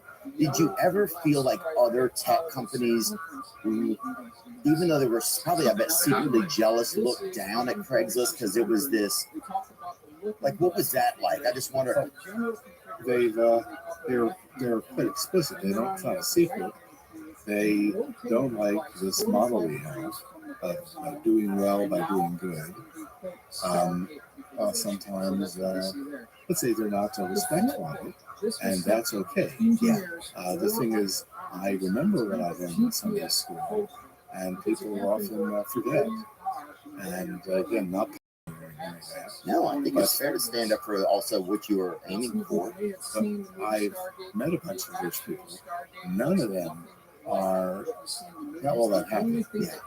And having too much money is a big trap, and you get surrounded by people. Dan Burris Yes, in his interview, he and talks about they you try to put a person get into insulated from the needs of and that person regular didn't people, survive.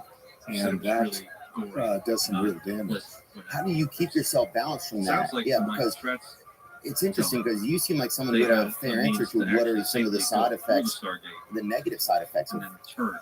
Well, That's how I the read. deal is that it of money, of having some money, or coming into some money. the deal is to be a little bit as cheap as I was when I grew up in the 50s, and to do things for yourself or by yourself, like especially going cross town. I don't need to take a car. The subway is usually better, and so I do that. Although I did get here on even though someone else paid for it, Yeah. and they really wanted to. So the deal is that now and then I like will go to fancy dinner. Oh yeah, that's nice. You have to treat yourself to good Well, food. the thing is that you can find good food a lot more cheaply and with a little bit more fun. And so a lot of those things I just don't get. And I wouldn't mind having a smaller house, but the wife's side of the family is very, very large. I have one nephew and one niece. The nephew just got married, and I had to attend that one. Yeah. However, on my wife's side, we have 20 nephew and nieces. No, that's too many.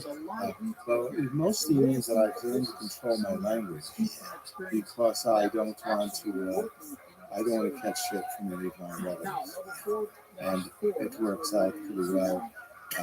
Typically, I know, as they say, that when the kid is allowed to watch HBO, I'm allowed to use saltier language. Oh yeah, I like that, buddy. Yeah, only salt in our languages. Yeah, I was just wondering, what was there one thing, like it was, whether it was something like a specific Leonard Cohen piece, a record that he made and autographed. Was there one nice thing you bought for yourself that what was something that was meaningful to you? I bought some of the prints that he made. Oh, you did? Okay. See, he's an artist for real. The thing which I regret is that around here there was an auction of a lot of his letters and stuff, and I should have overindulged. Yeah, man. I don't recognize it. I don't have anything in color. I did his black and white ones, and heading next to the ones that just popped. One's in the middle right now. Really? Yes, I may have that on my t-shirt. Wow. Yeah, something like that's nice, man. Especially if it's art or something like that. It's like, you know, if I could go back in time, there was like a time. One time I was in Tanzania, you know, and I was doing Mount Kilimanjaro, right? And afterwards we went someplace and they had a piece of art in there, and it was like $500, right? And I could spend like maybe $300, but I wished I'd have spent, because going like, it was 15 years ago, and it's like, you know, the $200 wouldn't have changed my life that much. You know, it was a lot of money at the time, but it's like, I didn't even think about it 2 weeks later or 2 months later, you know? So I just wish that I would have, because I really liked the painting, and I was like, God, sometimes I wish, like every now and then there's little things like that. I wish I'd have gotten like a nice piece of art or something, you know? Yeah. And let's see, on my side of the house, that's the biggest investment I've made in art. My wife was an art major, so she knows this stuff. And a lot of it these days is cheap at auction, and she's good at that. And she's gotten good at a number of things, including free upgrades while flying. Oh yeah, it's a deal. That's her new hobby, and she's good at it. I'm trying to think of something else. Were there other? So Prentice was kind of the stepchild of the tech industry in a weird way. Was it looked at like that? Because I could imagine how jealous. Because here's people putting billions and millions of dollars into building this thing, this new avenue, and stuff like that. And then all this advertising, and here you are with this basic kind of peer-to-peer. How can I offer something that could potentially help my neighbor or connect two neighbors that could use something? Yeah, we've always been an outlier. As one person put it, we're one of the few ungentrified sites on the net. Yeah. And I guess we like it that way. Not everything has to be expensive or fancy. Yeah. To give credit to a site I consider ungentrified, that's Wikipedia. Mm-hmm. Wikipedia is where facts go to live. And in the long run, Wikipedia, I think, is the most important of all sites. I work with him, And even in New York, I'm working with their local chapter to give classes Wikipedia for beginners. Really? But when you get to write an article or change an article, that gives you a lot of power, well, in a small way, to determine how people think of things. You get to write history. Oh, and some of it's not true. Like there's stuff on my Wikipedia, like attaching to like a part of my family, they have half my family members wrong on it and stuff, and it like puts me in it. It's crazy. I'm like, all right. The deal, unlike newspapers, well, they don't correct themselves normally, especially not in a big way. But in Wikipedia, you can do that, and basically you can get a good citation, some evidence of what's right and wrong, and then send it to someone who knows how to edit it, and they can do it. They can do that, and yeah, you guys know how to get hold of me, and then I know I can get hold of someone who knows how to do the edits. At least how I to have do not it. gone to the class yet. Okay. And the deal is that the system isn't perfect, but it's better than anything that anyone else has tried. Yeah, it's true. And things do get fixed. It may not happen as fast as anyone else. But again, there's things, let's say in the newspaper of record, things which I know are wrong and which have been presented to them, and they're just not going to fix it. Yeah. And, And they don't want to? I don't understand the They reason. want to shape history sometimes, you think? Well, the deal is they were brought something which was wrong. It was purely wrong, and they say they weren't going to be truth vigilantes. And I guess I disagree. Yeah. Yeah, that's interesting. Well, that's a big thing about information now. It's like, it's something I worry about with AI, because if there's, and even just the history of the web, like things in the history of the web, because people can alter that over time. There's big problems with that now. A number of AI systems are feeding on the output of other AI systems, which could be hallucinating, or it could be if you train.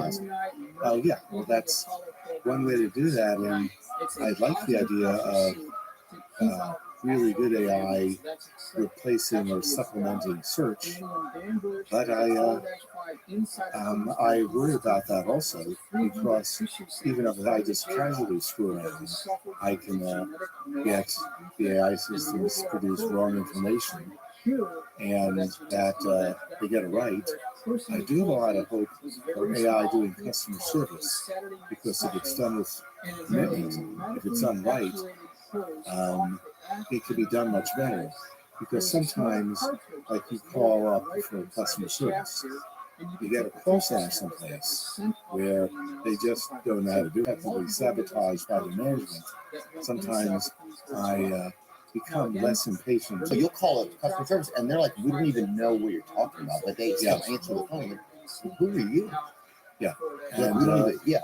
instead of complaining about that, I'm trying to talk about it, and I am putting my money where my mouth is, like for Consumer Reports, which I'm involved with and working with a lot. With the magazine website? Yeah. Okay. Because they're trustworthy, and the idea is that I would enjoy working with an AI system which would be responsive and give me good information.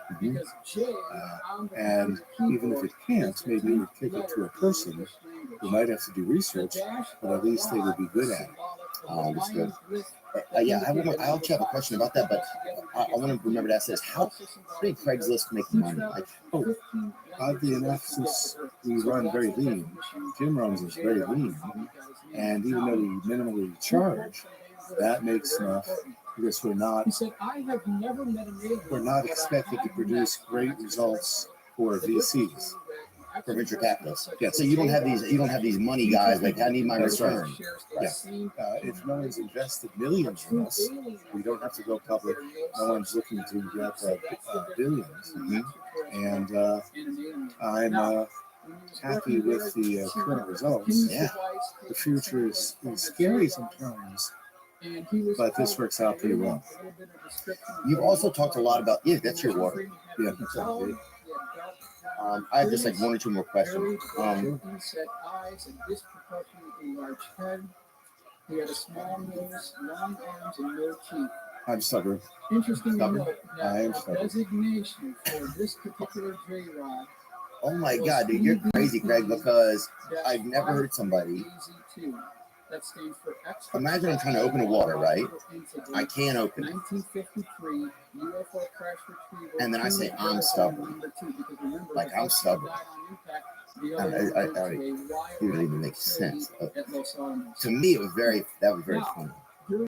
Well, you're like, I can't open it. And I was like, I don't know if you could open it or not. I was just trying to, I don't know. But I was like, oh, can I help you? And then you're like, I'm stubborn. But to me, in my head, I was like, you can't open it, but the bottle's stubborn. Anyway, this doesn't make any sense. My deal is that as an old man, I'm happy when I can still do something. Oh, I see what you're saying. You've talked a lot about independent journalism, right? Okay. And that's something that, like, I've read anyway, is near and dear to your outlook in the world. Okay.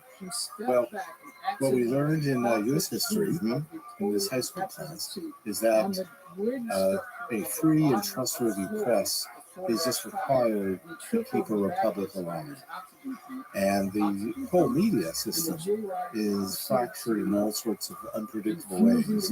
You're part of it. I'm a lesser part of it. And I don't know what to do now, except that I try to support things that I know work, like the journalism school at the City University of New York. Okay. And Wikipedia is now modern journalism. There are other things that I try to help, but I'm confused and I'm kind of paralyzed around all of this. So I did a lot in the past, but these days I just try to focus in those areas where I can help Americans defend the country, because that's a well-defined good, which we need in a big way right now. Like service members, active or veteran, and their families have given up a lot for us. We don't treat them right, so I can do something about that. Cyber warfare is a thing, and it needs help because the government can do some stuff, but everyone needs to play a role. Like in World War II, everyone needs to harden their systems a little bit, depending on how much they target you. Yeah, it's funny. I didn't realize until you said some of those things. Like, what if suddenly all of our cars were compromised, or half of them, or all of our ovens were compromised to the point where they started fires in all of our homes? You know, I'm just kind of fascinating to me. You know.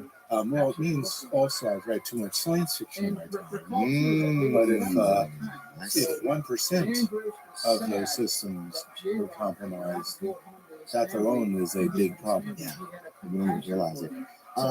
Were there other businesses that you tried to start before or after? No, I am not a real businessman. It's been a happy accident. I'm like any success I've had has been by accidentally being in the right time at the right place, and that makes me the farthest stump of the internet. But also with the right attitude to bring one person to another, you know, try to keep the golden rule in your mind, things you learned from Sunday school. What about, are your parents pretty proud of you? Your parents still alive, Craig?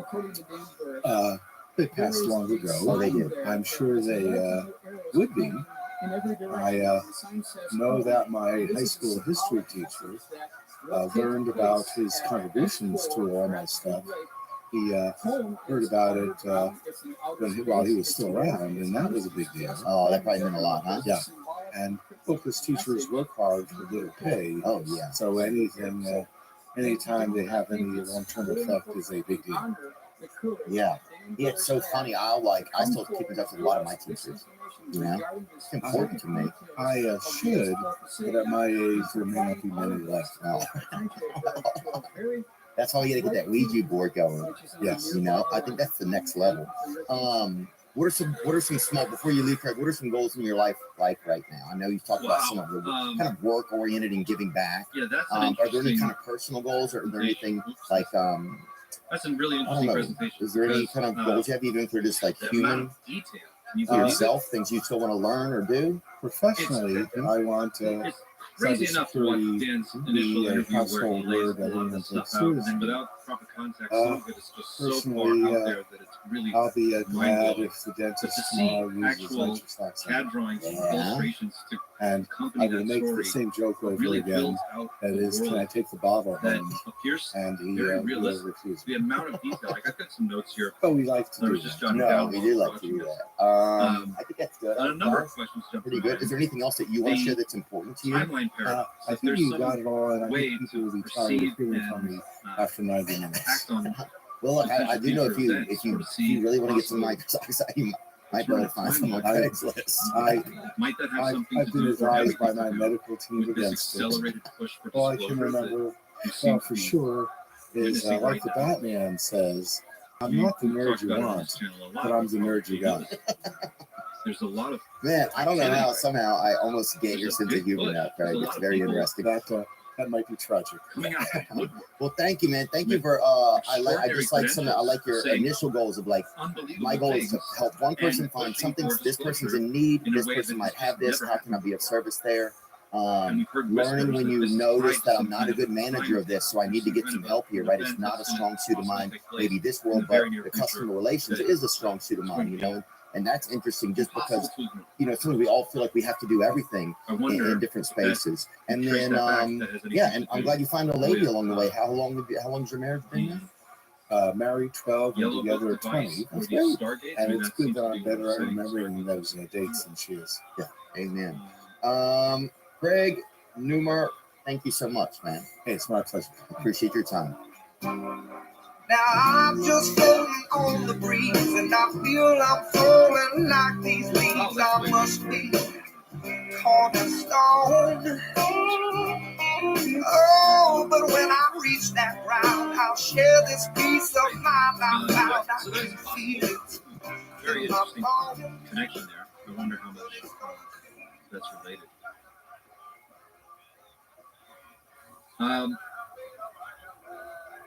Genetic problems.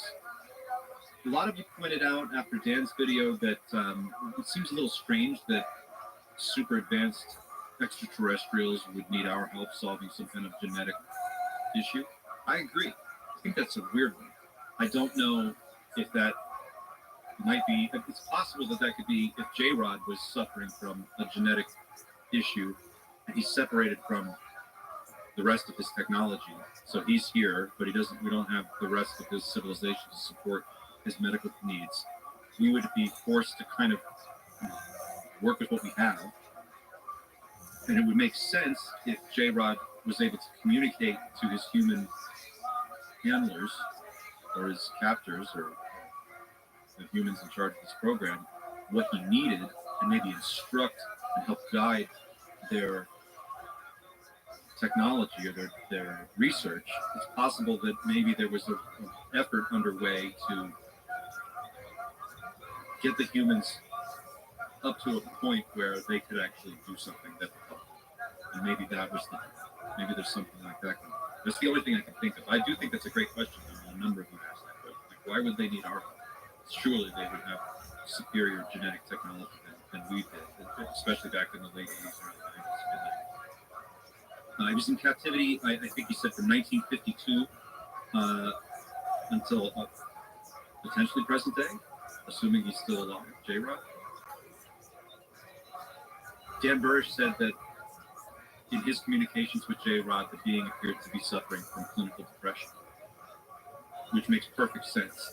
Can you imagine the sense of loneliness and separation you would feel if you were not only separated from your family and your culture, but in a completely different star system on a different alien world, captured by strange beings from this planet called Earth, and being held in some kind of unbelievably secure facility deep beneath the Earth, subterranean facility, and you're just brought up for them to run tests on the wall.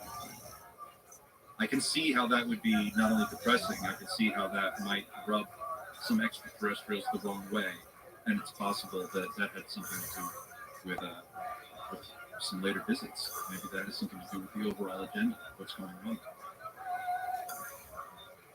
J-Rod approach, when he approaches Dan Burish, Dan trips backwards on the grate on the floor, falls backwards. First of all, can you imagine the panic, the sense of panic that must be permeating every cell in your body? You're in this pressurized suit, you're in this environment, and then you have an accident, you trip like a fool, just fall backwards. First of all, how dumb would that feel? In the moment, you probably, I would, I'd freak out, panic. Of course, these people are trained, so they know. But what if your suit ruptures? What if there's a puncture in the line somewhere? Now you're exposed, and you don't know who's exposed to what. You don't know if you're exposed to some alien pathogen or if they're going to die because they got the common cold from you. They approach, so J-Rod approaches Dan, and then, according to the story, bombards him with a telepathic download of information. We've heard about downloads in many contact stories, many abduction stories. It seems to be pretty ubiquitous when human beings come into close contact with EBEs.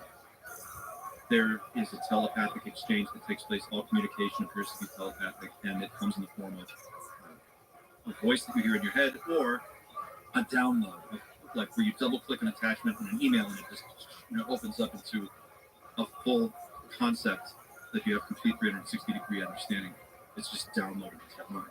What I find compelling about this story is that J-Rod approaches him and looks right at him. We've heard in other contact cases that the beings need to make eye contact in order to really hit you with the telepathy. They can do it from a distance, but it appears, at least in my own research, that the cases where it's really hot and heavy with telepathy, it's when they're looking at it. And people have talked about contactees and abductees, how when they're going through hypnotic regressions, they have terrifying recollections, just absolutely petrified to look into the eyes of these beings because, as many contactees and abductees describe, it's like they know everything there is to know about you. You're an open book and they have access to your entire life experience. And you feel violated. If J-Rod had to be that close to Dan Burish to put this amount of data into him, into his mind, it brings up a number of interesting questions. One of which is telepathy limited by line of sight? And is it restricted by distance? It appears that's the case. It would appear that, if a being could just telepathically bond with an individual and then communicate with them regardless of distance, then there'd be no need to wait for the moment where Dan falls down to approach him and then give him a download. It could just happen any time. And Dan seems to say something along those lines in his interview that it was always within about 60 feet that he was able to communicate telepathically with J-Rod. Interesting detail, makes you wonder about what some of the scope and limitations are of telepathy, at least maybe with this particular being. Maybe different beings can do it in different ways. But that was an interesting question that jumped to my mind. Naturally occurring stargates, we've heard about this before too. Linda Moulton Howe had an interview with a gentleman who claimed to have passed through a naturally occurring stargate in Peru at Lake Titicaca. He was able to put his head up against this stone. On the stone wall, there's carved a doorway. Puts his forehead up against the wall, and then by humming a particular frequency or combination of frequencies, he unlocks the stargate. This man describes passing through it, appearing in a white room with no walls, just white in every direction as far as you can see, and then he gets into an exchange with a person he can't see that's talking to him, and they're really pissed off and confused about how he got to where he was. And he says, I don't know how I got here, I'm lost. And then there's a conversation takes place, and then they get him home, and he doesn't have any idea how to do this again. It just happens one time. Really bizarre experience. But we've heard about naturally occurring stargates before, and certainly there are a number of reported instances where UAPs and UFOs are seen going into and out of volcanoes, into the side of a mountain, deep beneath the ocean. Of course, we don't know very little about what's at the very deepest depths of the ocean. There could be stargates down there. Are these beings coming and going via stargates, naturally occurring stargates that they can predict when they'll open, and then they just traverse them and come through. Do they open regularly at regular intervals? Do they open randomly? According to Dan's interview, there seems to be some way, some means of activating a naturally occurring stargate to be activated by some form of technology that we have. We can bombard it with some kind of electromagnetic frequency, and then it'll activate and open. That seems to be. I've heard that. I don't know if anyone knows more about that than what I just said. Please fill us in. And when he describes Dan Burrish pushing the life support pod into the wormhole, into the Stargate at the end of this presentation, it made me wonder, when J-Rod approaches Dan Burrish in the Clean Sphere and downloads a bunch of information into him, was that a form of manipulation? Was Dan somehow, I don't want to say tricked, because that sounds like, it almost sounds too malevolent, but if you had one shot to get home, if you had one way to get home, maybe it was to teach these humans how to build essentially a functioning Stargate, give them what they need to switch it on, and then convince one of your captors to let you go through the Stargate. And then before they can do anything, you're gone. Possible. What do you think? This is a really fascinating presentation for obvious reasons. I don't have to tell you. It melts my brain to see the visuals. I think it's phenomenal how much attention to detail Michael Schratt puts into this presentation. And I would love to know what you think. Let me know in the comments. Don't be shy. If you have ideas, if you have questions, pick this thing apart. What do you think? Let us know. Speak up in the comments. Reach out. And yeah, it's a really fascinating piece. We'll do more of these. I've got another one coming up in a week or two. I hope you enjoyed this video. Thank you for watching. Don't forget to like and share this video. And if you're not already a subscriber, just hit the button, subscribe. It takes 1 second. It doesn't cost anything.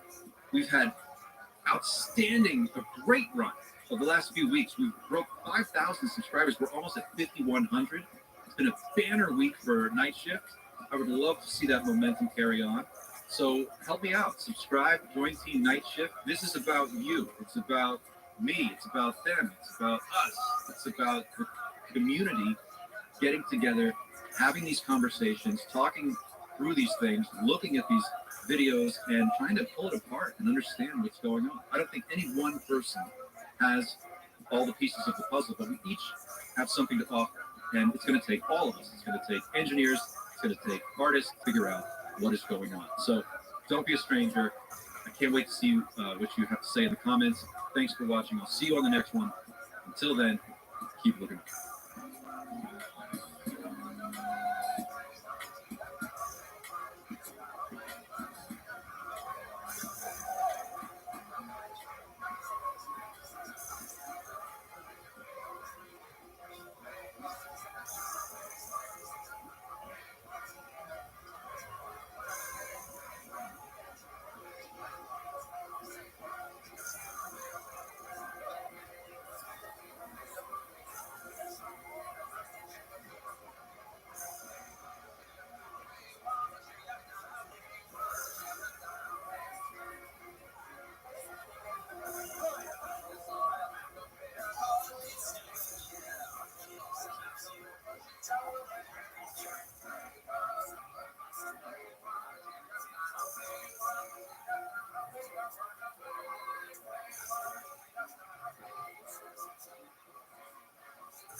The Joe Rogan Experience. Stream by day, Joe Rogan podcast by night, all day. So he's got. Hi. Good to see you, brother. Good seeing you too. This guy So he's sucked. got this place called the Boneyard. My friend John Reeves in Alaska.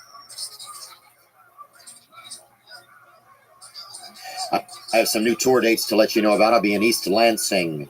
I'll be in Toledo, Ohio, Rama, Ontario, in the Canada, Pittsburgh, PA, Eugene, Oregon, Kennewick, Washington, Seattle, Washington, Victoria, BC, in the Canada, College Station, Texas, Belton, Texas, San Antonio, Durant, Amarillo, Oxford, Mississippi, howdy, Fayetteville, Arkansas, Tuscaloosa, Alabama, Road Head, and Tallahassee, Florida, Rosemont, Illinois, Winnipeg, and Calgary in the Canada. Get all your tickets at theovon.com/TOUR. Thank you so much for your support. And thank you to the fella in Montana that gave me this jacket.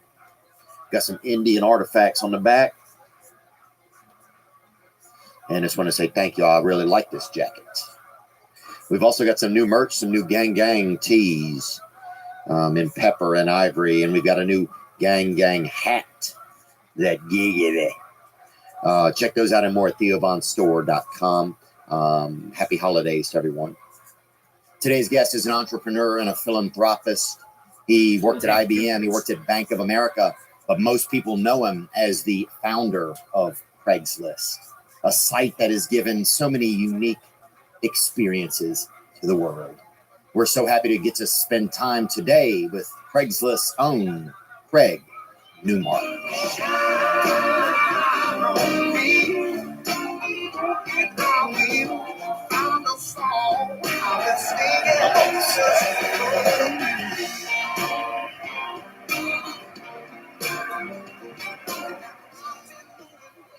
I just want to let you know, like, we're just excited you're here, and we don't have any. This isn't like a got you podcast. We're not trying to do anything like comfortable. Obviously, you've had a very unique life, and we just want to.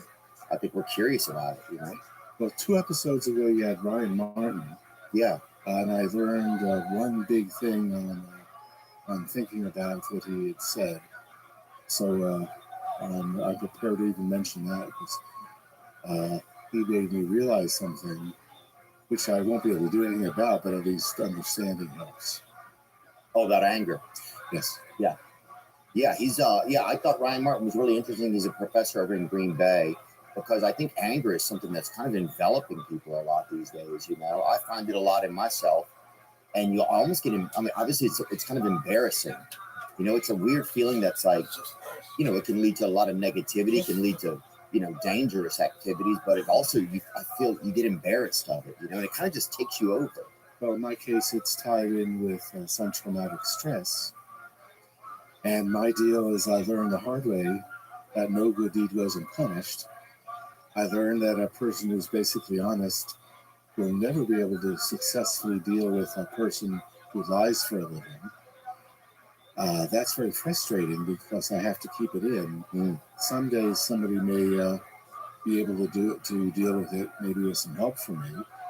Someday, some situations may turn into some real drama, possibly criminal referrals. But I'm the kind of guy who people for years have been telling me that some areas I just don't have the skills, and I contribute by not talking. So do you feel like you're kind of a quiet guy sometimes? Generally quiet, generally restrained, except for reasons of comedy. I know that I'm not as funny as I think I am. And yet, I tell my philanthropic grantees that I would like for them to tolerate my sense of humor, but not encourage me. Okay, nice. And so far, that's worked out well. Particularly last night, the Bob Woodruff thing. I did briefly hang out. What was it last night? Just so we can to our listeners know. Yeah, last night there was a fundraiser for the Bob Woodruff Foundation, They run a network called Got Your Six. Got Your Six? Got Your 6 like in the military Right, sense. that's your back. Yeah. And about 350 organizations who are actually good at helping. And many philanthropic organizations are challenged when it comes to actually helping. But these guys are good. They need a lot of money to help out vets and their families. And this was both a comedy concert and a music concert. The guys, I think it was Mark Normand. Oh, Mark Normand was there? Yeah. Yeah, he's great. And we're both from New Orleans. Well, starting from there, there's Jim Gaffigan, Jerry Seinfeld, and Jon Stewart on the comedy side, which was great for me. Yeah. And then on the music side, Nora Jones, and then there's this guy, Springsteen. Yeah. I'd spoken to him before. Yeah. And I told him that as a nerd, I understood that he was very popular, but that I don't know his music. And he reacted quite satisfactorily. His jaw dropped. His wife, this was a few years ago, but his wife got the joke immediately. The better part of the joke is I was being literal. I really am a nerd. Yeah. I'm the kind of guy in the late 60s in high school. I wore a plastic pocket protector, thick black glasses taped together, no social skills. So did you kind of embody that nerd vibe? Like you saw a nerd and you were like, I'm going to be over here. I'll be there. I had to originate. This you right here. You found the store of old photos. Oh, wow. That's me in high school. That's nuts. Those are the thick dark glasses. Oh, yeah. Not taped together. Now, see, I can simulate or fake normal human social behavior now, but it is a simulation. I have to work hard on it all the time, and after a while, I will start getting cranky. Okay. But the nerd cliche originated right around when I was around, so I do take credit for it. Well, we're glad to have one of the most nerdtorious humans, Craig Newmark. Thanks for hanging out, man. I appreciate it. You know, we're in the Chelsea Hotel #2. Do you know that? I know you're a Leonard Cohen fan. Yes. And this is, he had songs that were based out of here. I think he spent time with Janis Joplin here. He did. Yeah, allegedly. And well, I'm near where I live in the village, not far away, walking distance. I have a friend, my comedy consultant, and he lived here during that heyday. He knew both of them and others. He was intimidated by Leonard Cohen. This friend was in the process of transitioning from music to comedy, which turned out to be easier for him to do. He was really big in the 70s and 80s. He may not have invested well, because I saw him yesterday. But he's much funnier than I am for real, and that's why I know that I'm not as funny as I think I am. Very fair. You're doing okay with me so far. Thank you. If I knew you better, I believe comedians indulge in a practice called breaking balls. Oh yeah. I will introduce my friend sometimes as a guy who used to be funny. I will tell him, oh yeah, comedy requires actually funny material. Yeah, that's a good starting point. That's a good starting point. But he's given me a couple jokes to use, reminding me that at his age and my age, when you get down to tie your shoes, you look around and you think, what else can I do while I'm down here? And unfortunately, that's turned true. When I do get down, I have some worries about being able to get back up again. Yeah. Once you get down to the ground floor again, some of you kind of want to stay down there. We used to listen to Leonard Cohen when I was a kid. My mom would put it on when we would have to clean the house on Saturdays, and my mom would put it on. That I remember that song, like, when the walls came down. Okay, that's older school even for Leonard. All the way to hell. And you're like, all right, I'll clean. Yeah, I vaguely remembered him. Well, in like '88 or so, I'm Your Man premiere. and I love that. First, I take Manhattan, and then I found various positions. What is that first? We'll take Manhattan, and then we'll take Berlin. And then we'll take Berlin. Yeah, dude, that's crazy. Those lyrics have mildly been in my head over the years, and I didn't even know that's where they were from. They were from Leonard Cohen. Yeah, he influenced a lot of musicians after. He's my favorite to in an obsessive way. And now and then, when I'm in the right mood, I will listen to him. Mm-hmm. He's not cheerful, by the way most people will think about him. He's a little dark. Yeah, but he's uplifting if you're into it. Yeah, he reminds me of a kind of a darker Anthony Bourdain of music in a way. I haven't thought about that, but I. Okay. Well, you have it.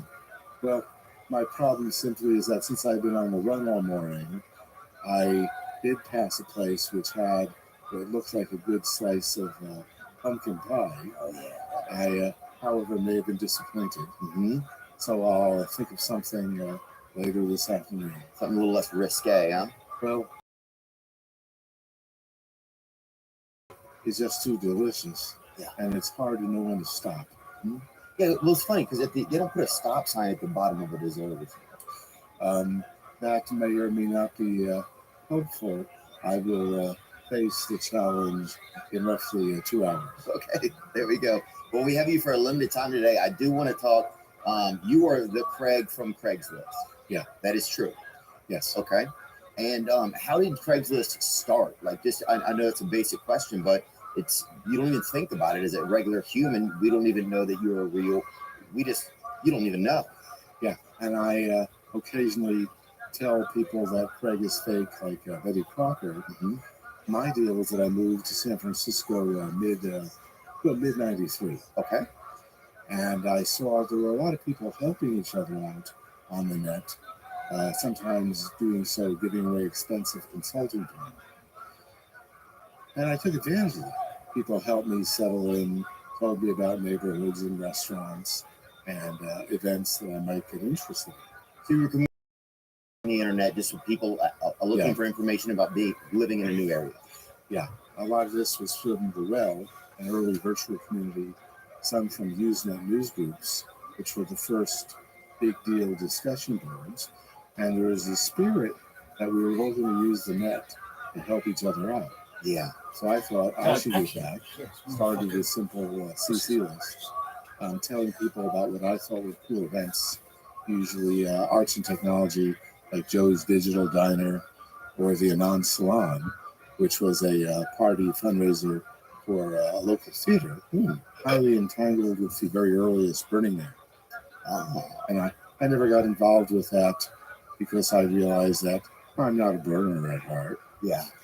But this mailing list started growing via word of mouth, and I started asking for more stuff than just events. Like if people wanted to sell something, if people had a job or an apartment. So that's how it started. You started just emailing people just with information about things to do in the area. It started to grow, and it was just an actual list of people you were sending a message. Yeah, it was literally an email CC list, and that broke at 240 addresses. I had to use a listserv. I had to give the thing a name. I'm very literal as a nerd. I wanted to call it San Francisco Events, since it was still mostly that. Yeah. I don't have much of an imagination. Well, but then I was going to call it SF Events. People around me told me they had given the name Craigslist. They told me I had accidentally created a brand. Then they explained to me what a brand is, because I was that naive. You weren't that naive. They Come were on. right. Don't fucking tell me Public stupid Craigslist stories, Craig. Just kept growing increasingly. For the first 3 years, just me. And how often was the list going out? Whenever somebody had something, I would send it out. Okay. So is that once a week or twice a month? If I was lucky, it could be, let's say, something worthwhile a few times a day. Oh, nice. Okay. The deal is not that big, but let's say high value. Mm-hmm. And I was being careful. I didn't want to spam anyone. Right. and it just kept growing via word of mouth. And we've never really done the advertising. Yeah, I've never seen it. I should be careful. I'll wrap around to it, but I'm not involved with the thing nowadays. I'm retired, busier than I've been, but retired. But the deal is, it's just me for a few years. And you're the only staff member. Yes. And what were some of those early high value items? Like, what was something that would come across? Are we talking like kind of like a painting? Are we talking like a little catamaran? What are we talking? Mostly, I was thinking about jobs. Okay. Because one of the best things you could do for someone is to help them get a job. Sometimes then help them find a place to live. What Craigslist is about in a lot of ways is helping people put food on the table. Right, that's a great point. If you can help somebody get a job, it's such a that's residual. And it was completely free the first 3 years, but the people who were putting jobs on there wanted me to charge them to post for jobs because they felt indebted in some way. Well, they felt that they were paying a lot more money for job ads in other places with fewer results, less quality results. So they said, charge us a little bit, that'll pay the bills. And they were right. Experimented a little bit with volunteers and charging for jobs in 98. But I got the idea from people in 97. Running with volunteers didn't work. What do you mean running with volunteers? You mean to help you? Yes. Okay. And at that point, you're just doing it out of your home? Exactly right. First 3 years off of your home computer. Yeah. And how big did the email list get? Sorry, Craig. I don't really know how big it got through that time. Because in 96, I remembered that I'm a programmer. I can write software which turns emails into web pages. And so I started doing that, which gave me web publishing for free. Okay. And when something started taking too much of my time, I wrote some more code, which reduced what might take an hour a day to a few minutes a day. Got it. And that happened a number of times. But 98, tried running it with volunteers.